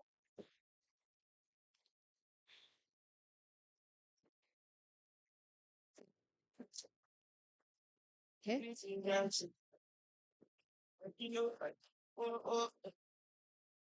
Hi. What I feel in my heart is true. What you see in my eyes will praise you. Totally gonna be money for you. In the head of my heart and body. Heart and body, because I wanna dance with you. Yeah. And I make you dance on me. Yeah. It's very strong. It's strong. Okay. Yeah, I know. I wanna put you to work. I know. You. Me and you, that's what I know. Okay. Our photographer loves excellence. Yeah. All right. Another round of applause as they step down. It's been quite an interesting panel, and the topic itself was very interesting. And you're wondering, as why are we talking about energy? Why now? Why energy? And this was clearly put out by the keynote speaker of the panel, and he explained that there's never been a better time for us to engage in these conversations other than now. So it's important as a youth, as a young person, that you get to know, how can I innovate around this sector? How can I position myself in this sector? Because it's growing at a very fast rate. So you look out for those opportunities. Okay. Like I earlier mentioned, please do not get tired. We have one last panel. Okay. One last one. So please, warm your seat more. Yeah. But I request that I want representatives from different countries. Yeah. I just want us to have a warm, small icebreaker so that we don't get tired. So where are the Kenyans? Just one person from Kenya. Kenyans, you're well represented on the panel. They told us how. So please, Kenyans, just one person. Okay, Uganda. All right. Okay. Kenya, Uganda, Tanzania, Rwanda.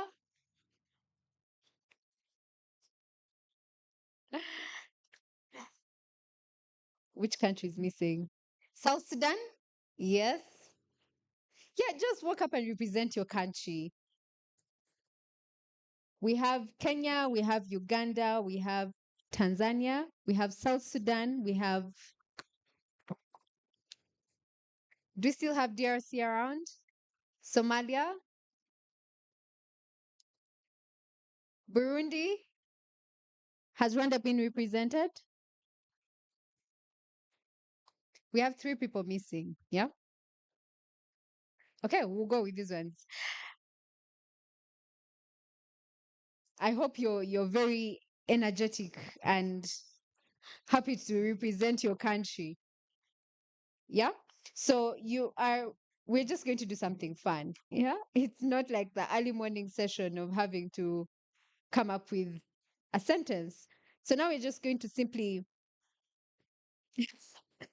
I don't know what you're all thinking, but it's okay. Just be calm. Yeah. So you're just going to tell us, let me get a microphone.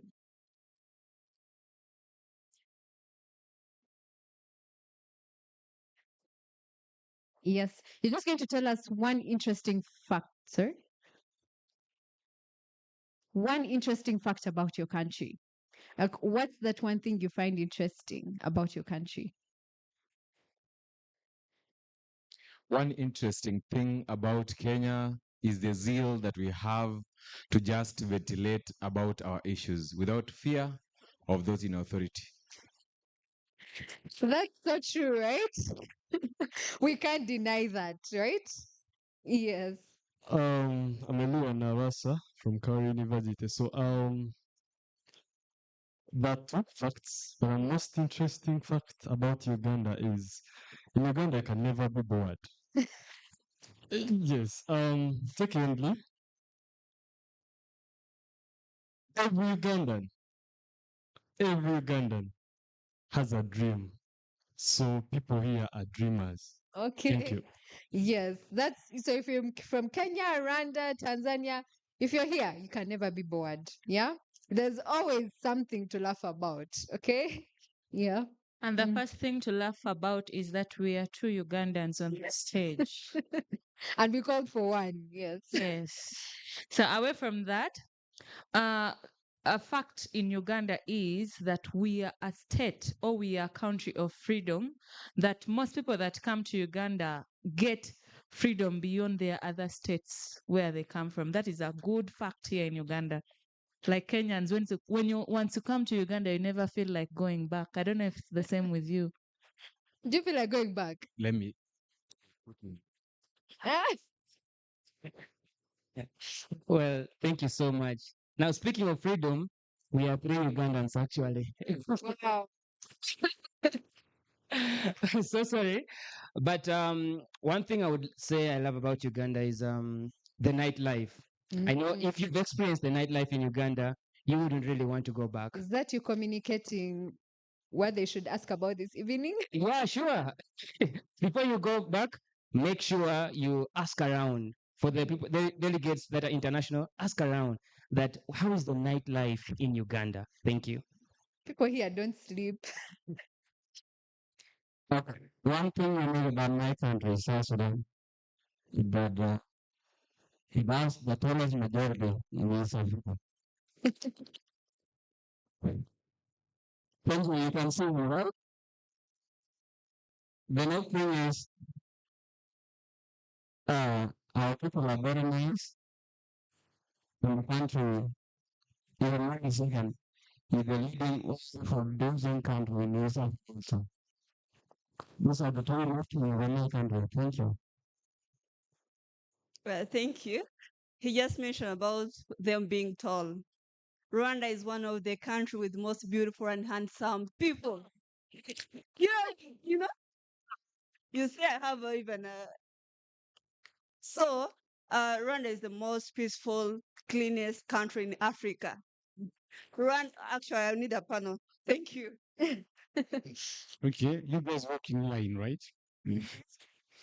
All right. What I like about the Democratic Republic of the Congo is the fact that, but I'm not bragging, but from all the countries I've been in, there is something poetic, something elegant about Congolese. It can be the way we dress, the way we do our music, the way we dance, the way we play football. So, yeah,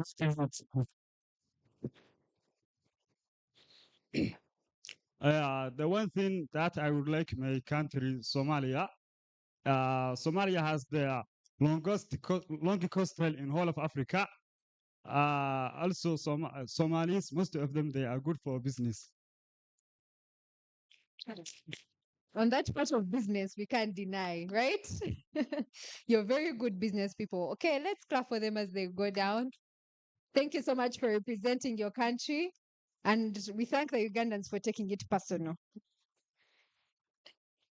All right. Okay. So we're going in for our last panel. And our last panel topic is agri-tech innovations. Our last panel topic is agri-tech innovations for youth-led solutions in regional food security and climate justice. Yeah. We got that? Are we good to go? Okay, this panel will be moderated by Fortunate Elizabeth Nandera. She's the founder of United Soaring Youth Africa.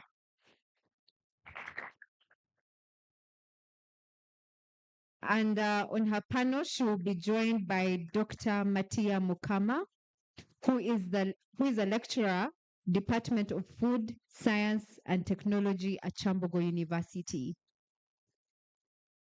This panel is also joined by Mr. Albert Maloba, the CEO of Universities Student Leaders Association of Kenya.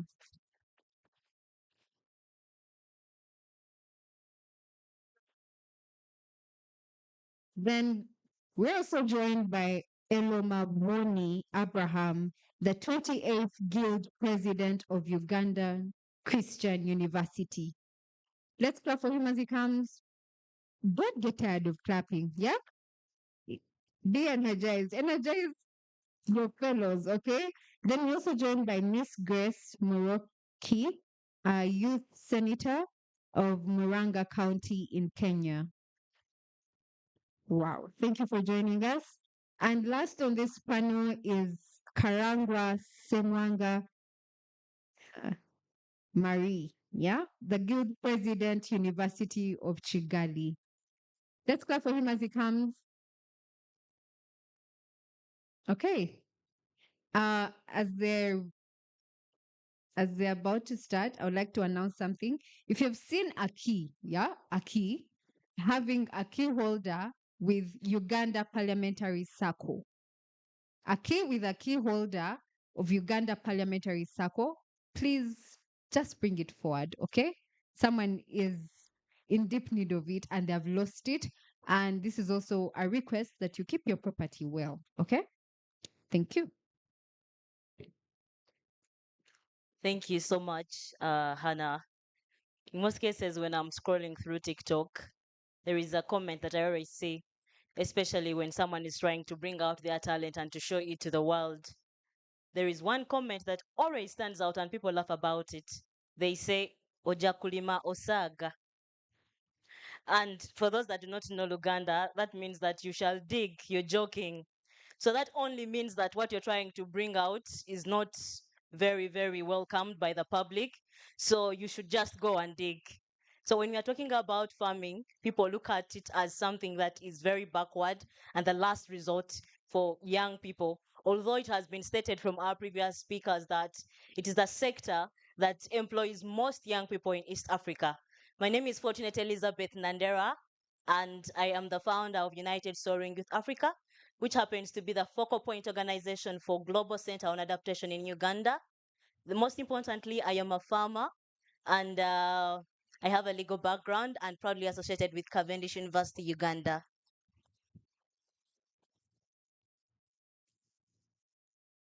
So with me, my panelists, we have Dr. Matia Mukama from the Department of Food Science and Technology from Chambogo University. Doctor, you're very welcome. Then we have Mr. Albert Maloba, the CEO of the Student Leaders Association of Kenya. You're very much welcome. And Honorable Abraham, sorry, the other name, I cannot mention it, but he's the 28th Guild President of Uganda Christian University. And I'm humbled to be associated with you as well. I got to learn you're also a law student and in agribusiness. And we have Miss Grace Muroki, who is the Youth Senator, Muranga County, Kenya. And then finally, we have Honorable Karangwa Semwanga Marie, the Guild President, University of Kigali. Thank you so much for coming. I'll go straight to the questions. Agri-trade and agribusiness is one of the sectors that has the most opportunities, and most of the young people, like the very first scenario I discussed with you, still look at it as backward. And yet, when we started the sessions today, and we were seeing that we were taking long minus having some lunch, people were losing it already. So it is high time that we get to appreciate the background technicalities that contribute to the food that we always get in our hands or on the table. So I'll start with Dr. Matia Mukama. Agriculture is the full value chain, but it's fragmented and under-resourced. With rapid urbanization, population growth, climate shocks, low productivity, and post-harvest losses, food insecurity rates continue to hike. What specific science and technology innovations can we deploy now to make the entire agricultural value chain more resilient and scalable for the youth in East Africa? Thank you so much, Fortunate, for that very good question. Good evening. Just like you introduced, one of the most attended, parts of the event this afternoon was the event that took part in the tents that side. And I think after that, the members are scattered, but we thank those that have stayed to listen to us.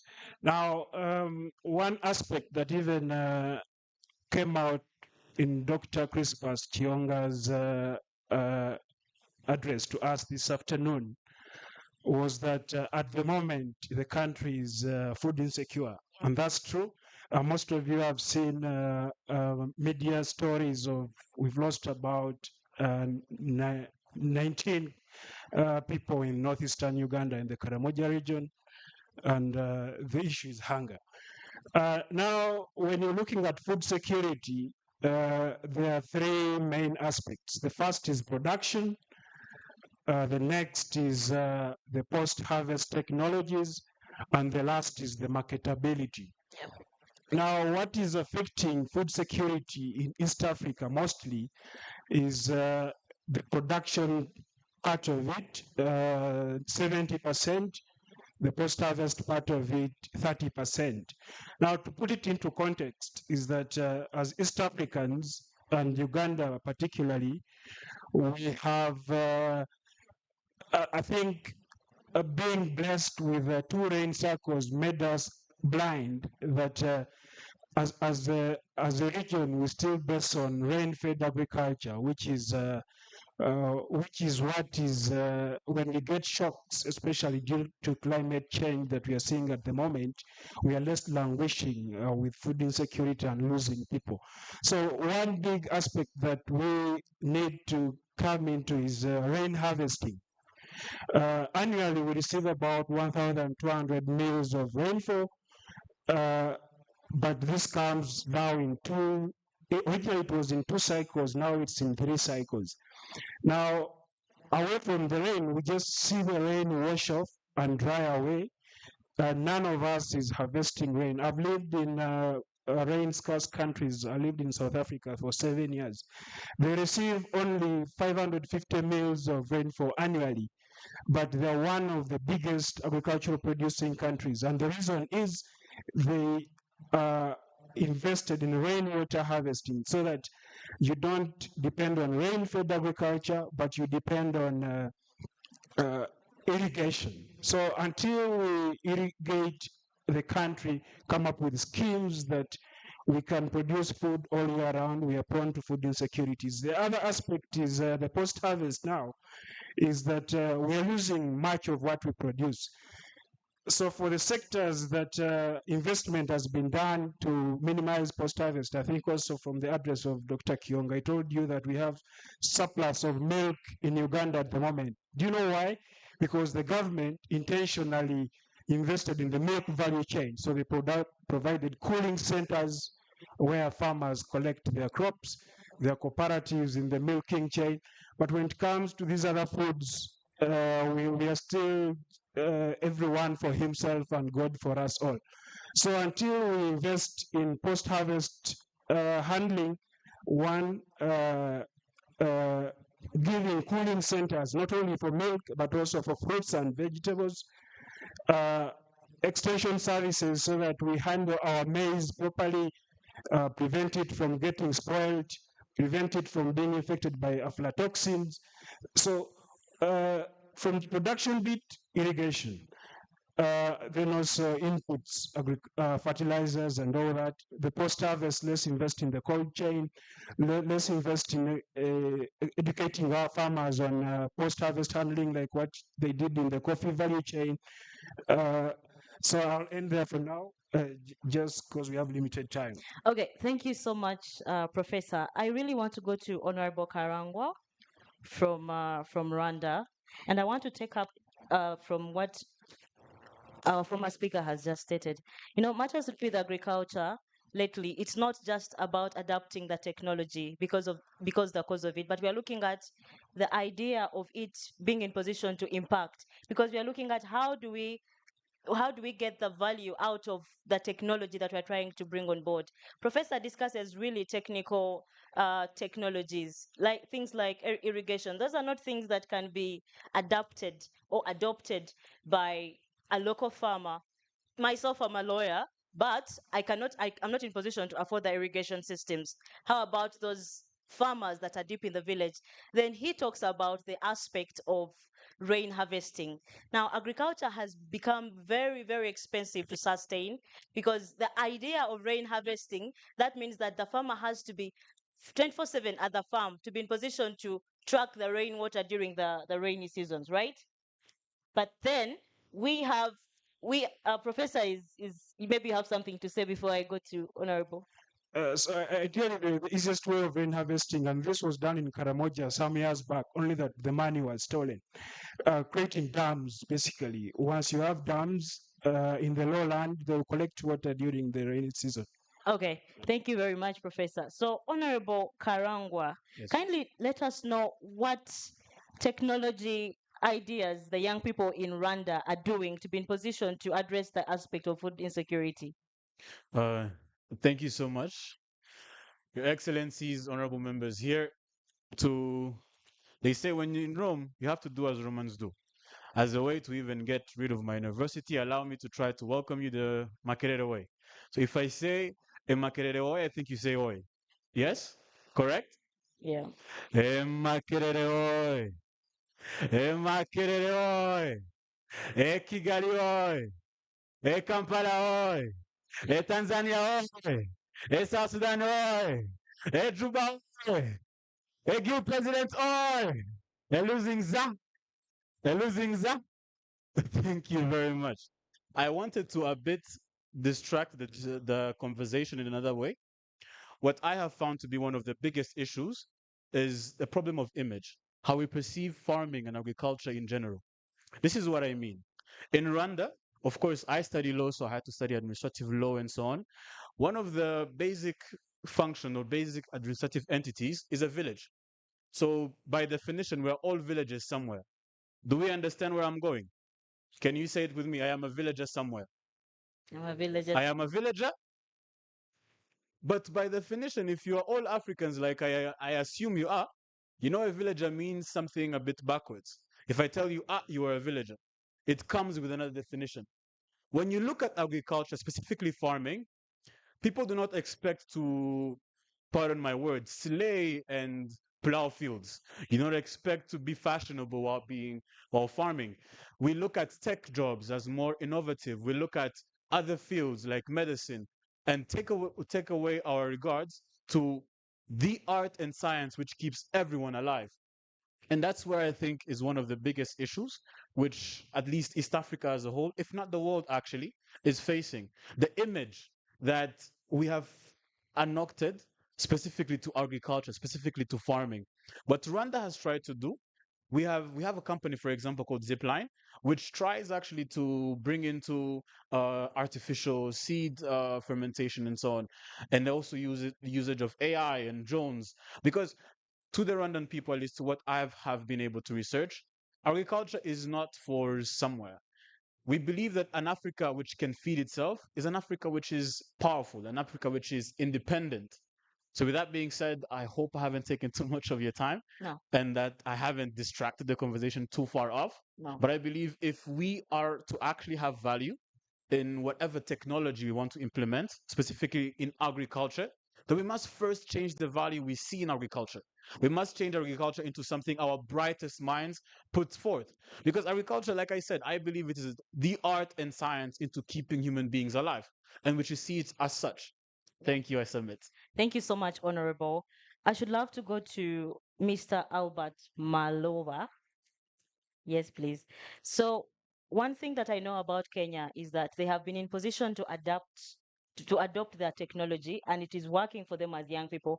Most of my colleagues from Kenya that are into agriculture, they are really, really fully embracing the technology, and it is bringing out the value in the agriculture sector. I should want us to share with. I should want you to share with us what Kenyan youth are doing that other young people in East African community are not doing, to be in position to bring out the quality that we are looking out in agriculture through technology.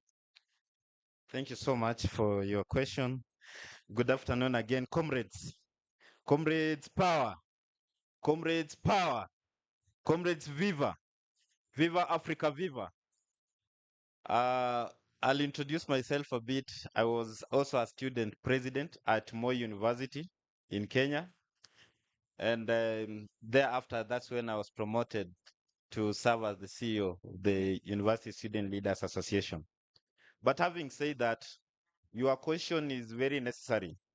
Fellow comrades, you know, the conversation that we are having here today, especially on agri-tech, which is agricultural technology, and in regard of the question on what Kenyan youth are doing to promote agriculture and how they are involved. This is what I can say.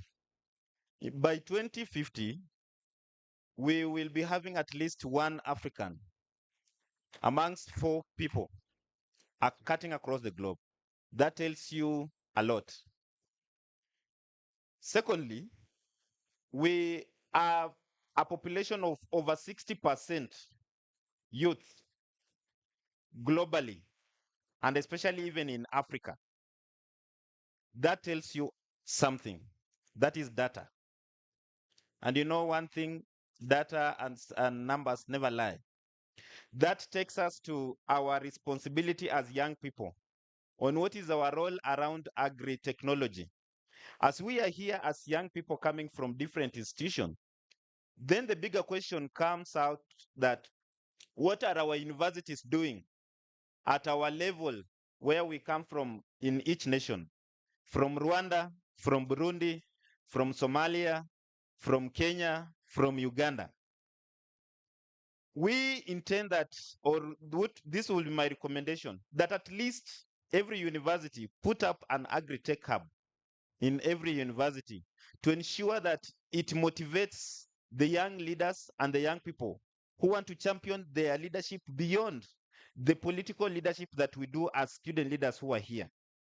There are leaders here who want to promote themselves in leadership around agriculture sector. And I will use a good example of a university in Kenya called Egerton University. Egerton University in the house. Kali, can I just hear your wow?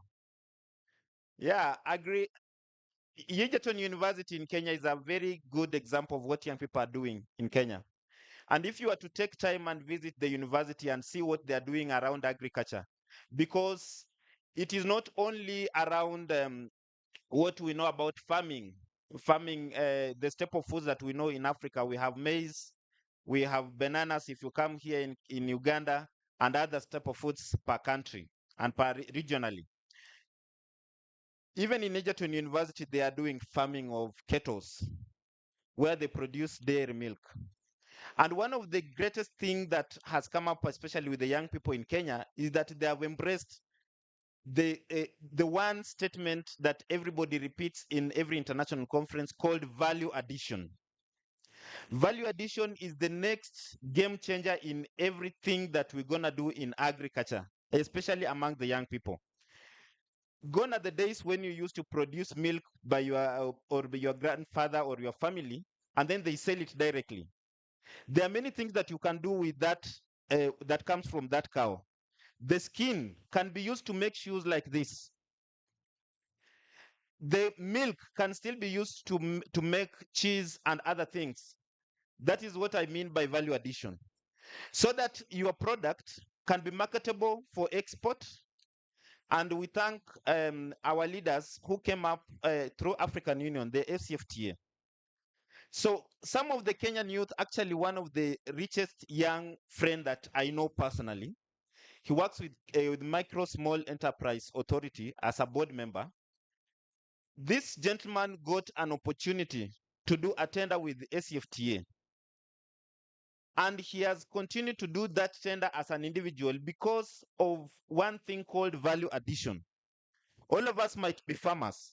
You might be all farming that cotton. You might be doing, having your cattle and all of you are keeping it. But somebody else just comes, wait, you slaughter your cow as you go and sell the meat. Somebody comes for your skin, goes and sells in Italy and gets a value out of it that is so high. So I want to challenge our young people today who are in this summit. This conversation that we are having today is so critical and important in a way that even today, with the new technology of AI, who amongst us is not using AI? Okay, you can see at least 2 or 3 are not using. The rest are using AI. Are you aware that through AI, you can be able to predict and find a healthy soil to use in a particular region? You can be able to know the weather conditions or whether it's going to be rainy in a particular area or in a particular region that you plant or you intend to go and farm. So AI has a lot of advantages also when we talk about agri-tech that can enable a lot of young people across the region, not only in East Africa, but across Africa and globally, to be able to determine where they are going to do their agriculture, how they're going to be produced, and of what value is going to be for them and for the rest. I will finish by saying that we are not only looking, especially in Kenya, and we want to thank, under the leadership of the president that we have, His Excellency President William Ruto, where he has encouraged through the bottom-up agenda to encourage young people. Farming is part of it, agriculture, which is the backbone of our economic stability. We are not only looking at stability, but we are looking at the sovereignty of agriculture amongst young people. What do we mean by the sovereignty? It comes with the sustainability after which your product or your produce in the farm you have harvested, if it is through dairy, if it is through sorghum planting, etc., etc. Of what other values are you getting from that? And that takes us back to the value addition. So yes, most of the young people in Kenya have embraced one recommendable thing, and which especially, and that's why I'm not here to overemphasize government works. Of course, you know, in Kenya, such a conversation with young people cannot end without others shouting a 1 term or 2 term. We have a very active Generation Z in Kenya, which think globally very fast, and our democracy is very mature and timely, including even the matters of agriculture. Because once you elaborate something or you talk something as a leader, they're already looking into what you are saying, and at the end of the conversation, they tell you whether you are lying or not. And now, the issue around value addition, it has been emphasized by the government of today in Kenya through even the setting up of micro small enterprise state department of MSMEs. As Africa, and especially in East Africa, we are not yet there we are not at the level of big corporation of farming or whatever and whatever, etc., which you can call major farming or major agriculture, to pluralize everything. We are still at the micro small. Can we appreciate what a local farmer is doing at their own level? My mother, who is a farmer of groundnuts at home, who just farms groundnuts, and by the way, these groundnuts, she just waits until the visitors come, and then she prepares a full gorogoro. You know a gorogoro? A full mkebe for visitors of around 5 or 6. Instead of looking at it and educating her to be able to make value out of it. And I know most of us here who are here Our mothers, our grandmothers are doing that. They plant a lot of commercial products at home, such as even cashew nuts. But at the end of the day, instead of making value out of it, such as peanut butter, and selling and exporting some of these goods, they just end up being consumed at the local, at the home level, between 5 to 10 people, which something that would have brought in a lot of money. So I would say, yes, we need to embrace value addition as a key implementer of agri-technology amongst the young people. Thank you. Thank you so much, Albert. And you can clap for him. Thank you so much, Albert. And I am in complete agreement with you on your submissions. And I really like the fact that you call on universities to be in position to appreciate these technologies with students. And then also, one of the things that he has mentioned is that Kenyan youth are very present to embrace. They have mastered the idea, the art of value addition, and they've gone an extra mile to see what they can do about it, and they're actually doing something about it. And in case something is not moving as they expected, they're in position to ably engage their leaders. And I 100% agree with him. Right now, I'm in position to as well forecast how the next season shall be because of my colleague from Kenya. I got the knowledge from him. Last year, 2025, we had that serious heat wave that happened to us, and we farmers that were into maize production, we had serious losses. Around November, we had a serious heat wave after planting, and during the fruiting season, instead of the rains coming through, we happened to experience serious drought, and we had registered quite a number of losses. So right now I'm equally using artificial intelligence with some information from one of my Kenyan colleagues, where you're in position to see how the weather shall be in the next season.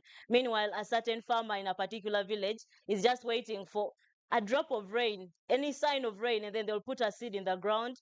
And at the end of the day, if she's surprised by perhaps drought or a heat wave, they will cry again, and we shall continue to register quite a number of food insecurities. He also mentioned the aspect of government leaders being present, and I really concur with him once again.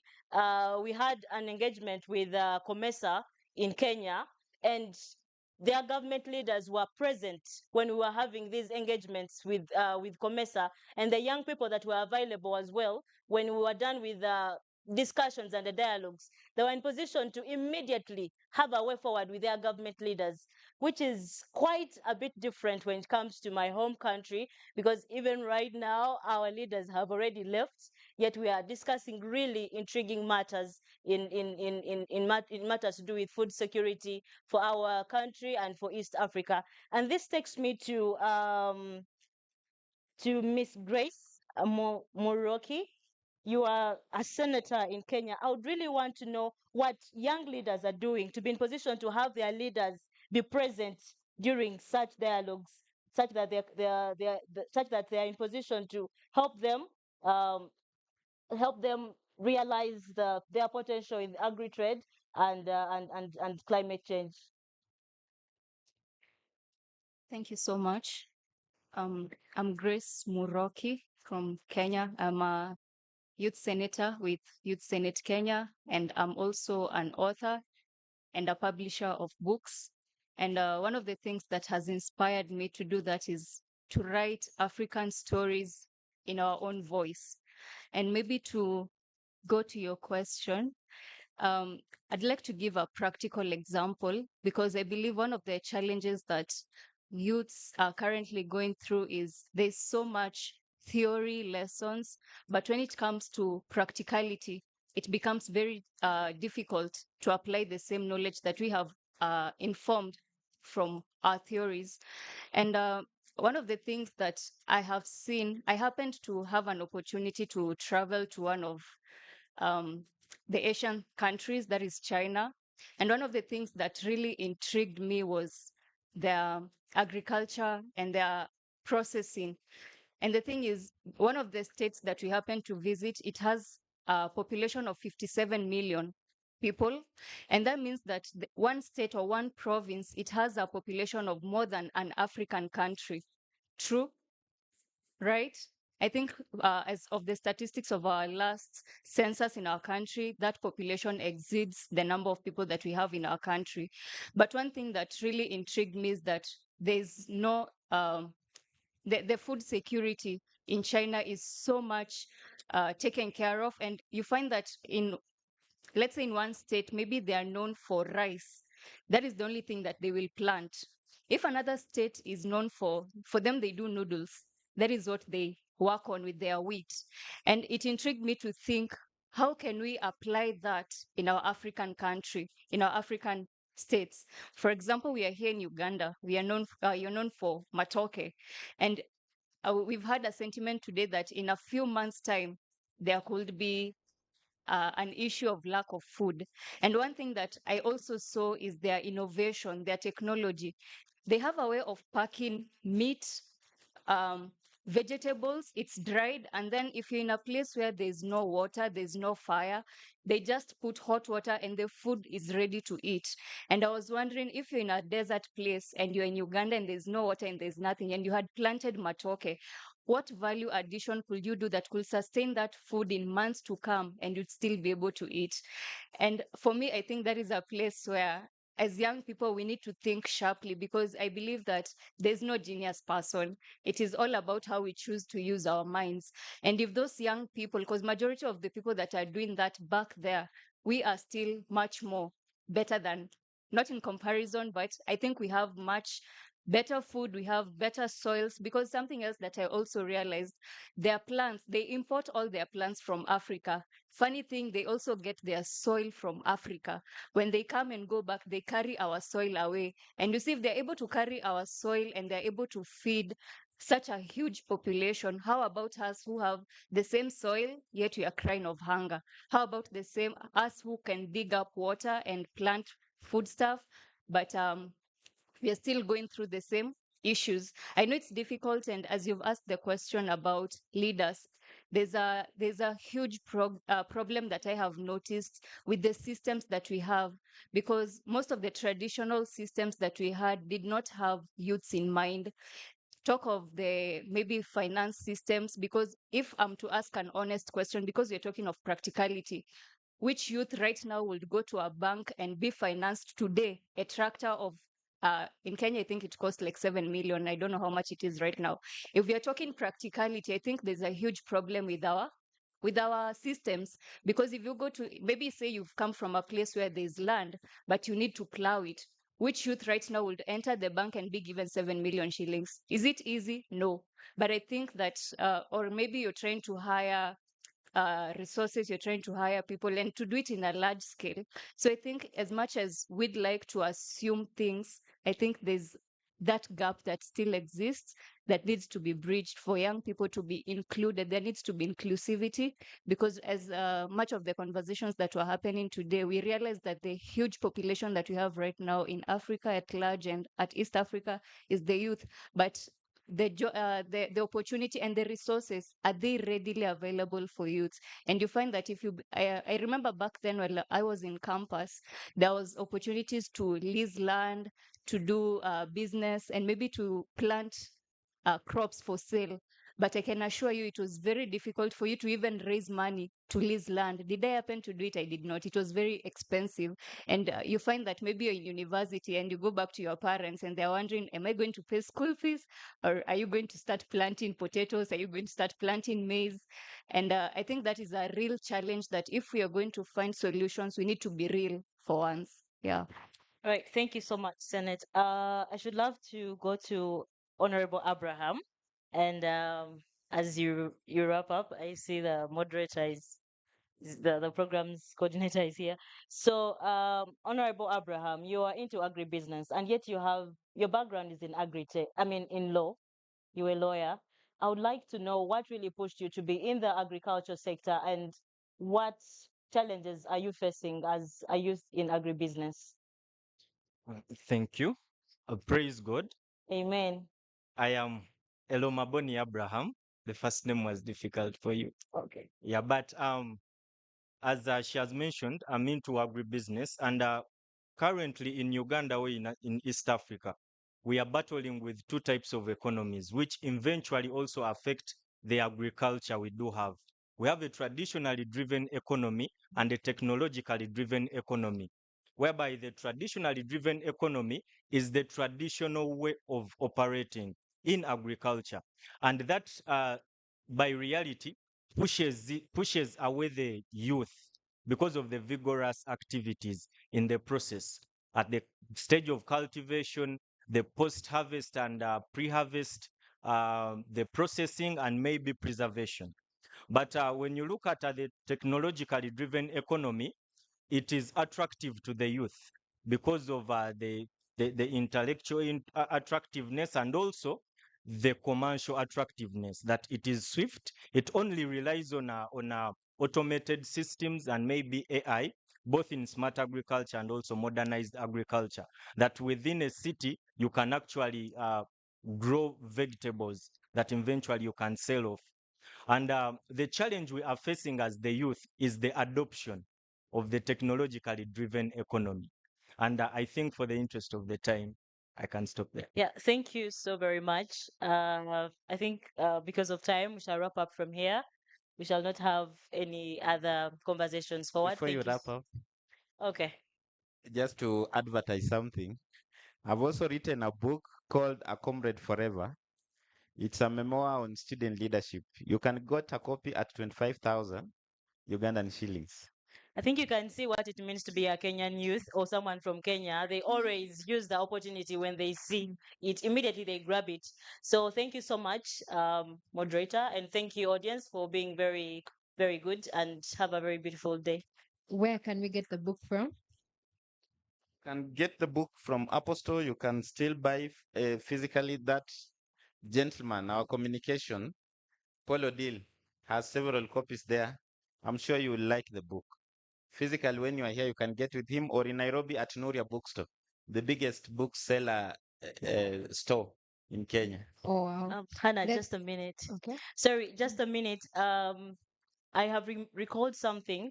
At COMESA, we have developed an application that happens to facilitate trade. So if you're in agribusiness and you'd like to know how how the markets are looking like in East Africa and all countries that's affiliated to COMESA, you can reach out to me. Then I happen to teach you on how you get to know all this data. And also we are looking at weather forecasting. So it is really important for us to, go digital when we are looking for trade. You might want to sell your maize. While I was coming, someone was telling me maize in Manafa is at 900 a kilogram. And yet in, say, for instance, Kenya, it's 1,500. So when you know how the markets are looking like in different countries, you can easily export, especially if you have a registered business. Thank you. Wow, let's clap for the panel. Okay, I request them to stand up for a group photo.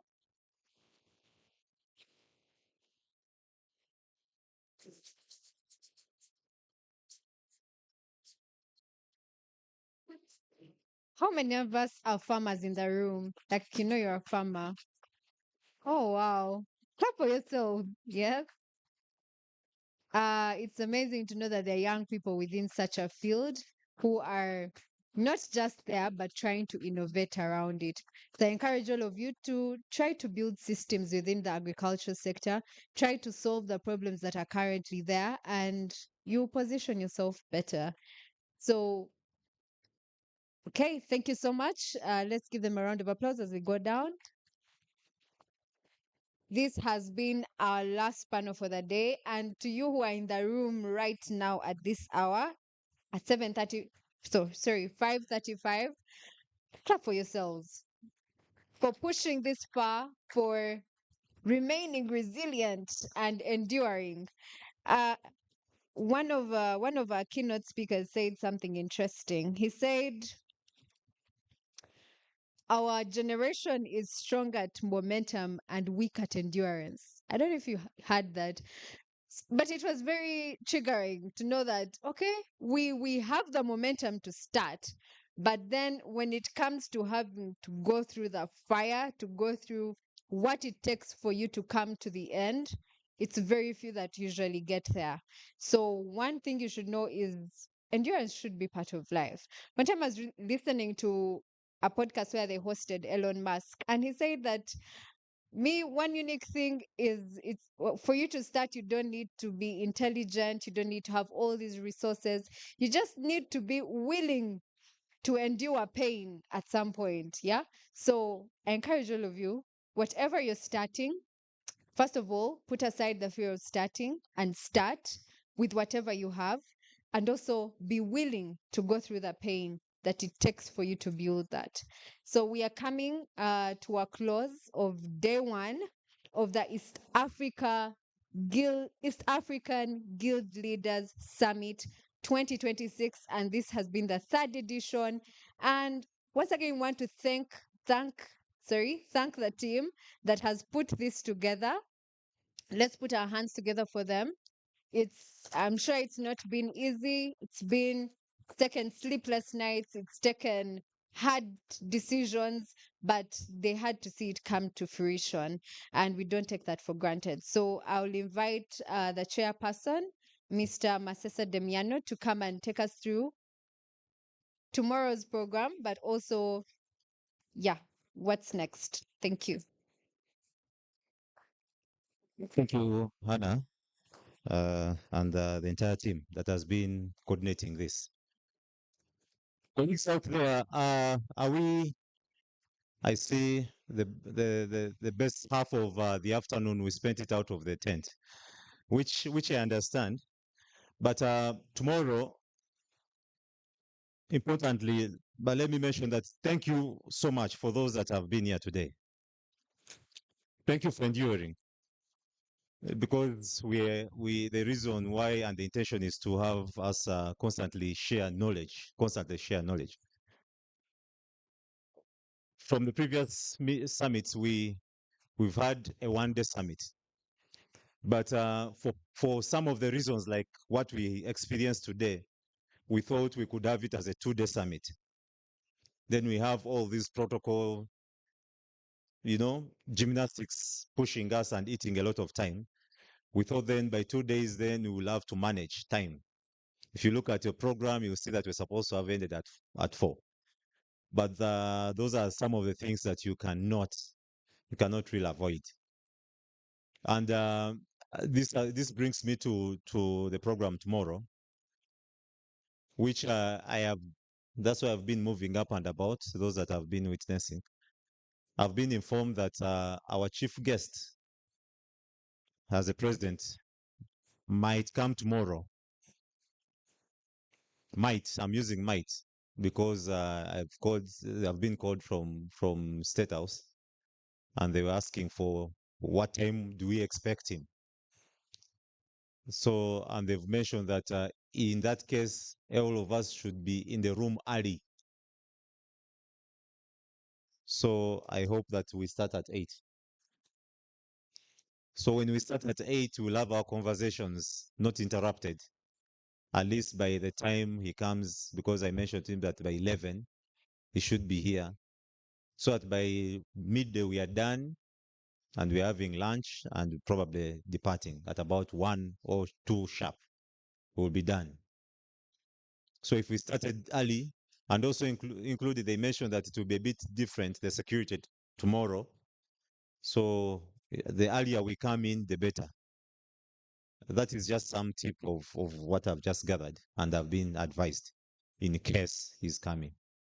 So I pray and request that we be a little bit early, like we did today. I'm impressed and I'm happy. Let's try to keep time tomorrow and we see to it that we are not inconvenienced in any way. Asante sana, nashukuru. And I hope that tomorrow tutaendelea hivyo hivyo. Yeah. And have the best of the conversations tomorrow.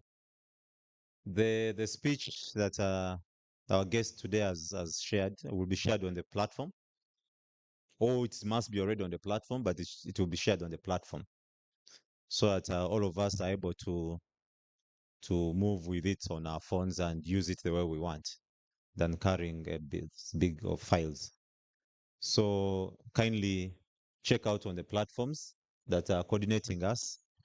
It should be there as soon as possible, or it must be there already shared by Laban or someone else.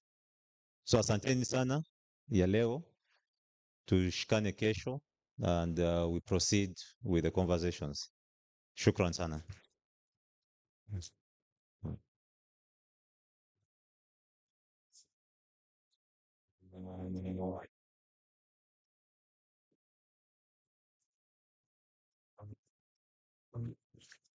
Okay, thank you.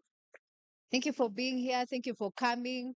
And I hope you remember your neighbor's name. They might have run away, but I hope tomorrow you bring them to accountability. Where were you for the afternoon? Okay, so be safe, and yeah, see you tomorrow early in the morning. A closing prayer. Wow, God bless you. Yes, let's rise and have a closing prayer.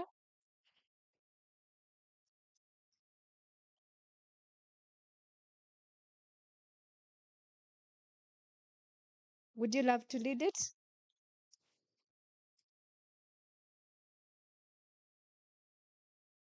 The gentleman who mentioned the prayer, would you love to lead it?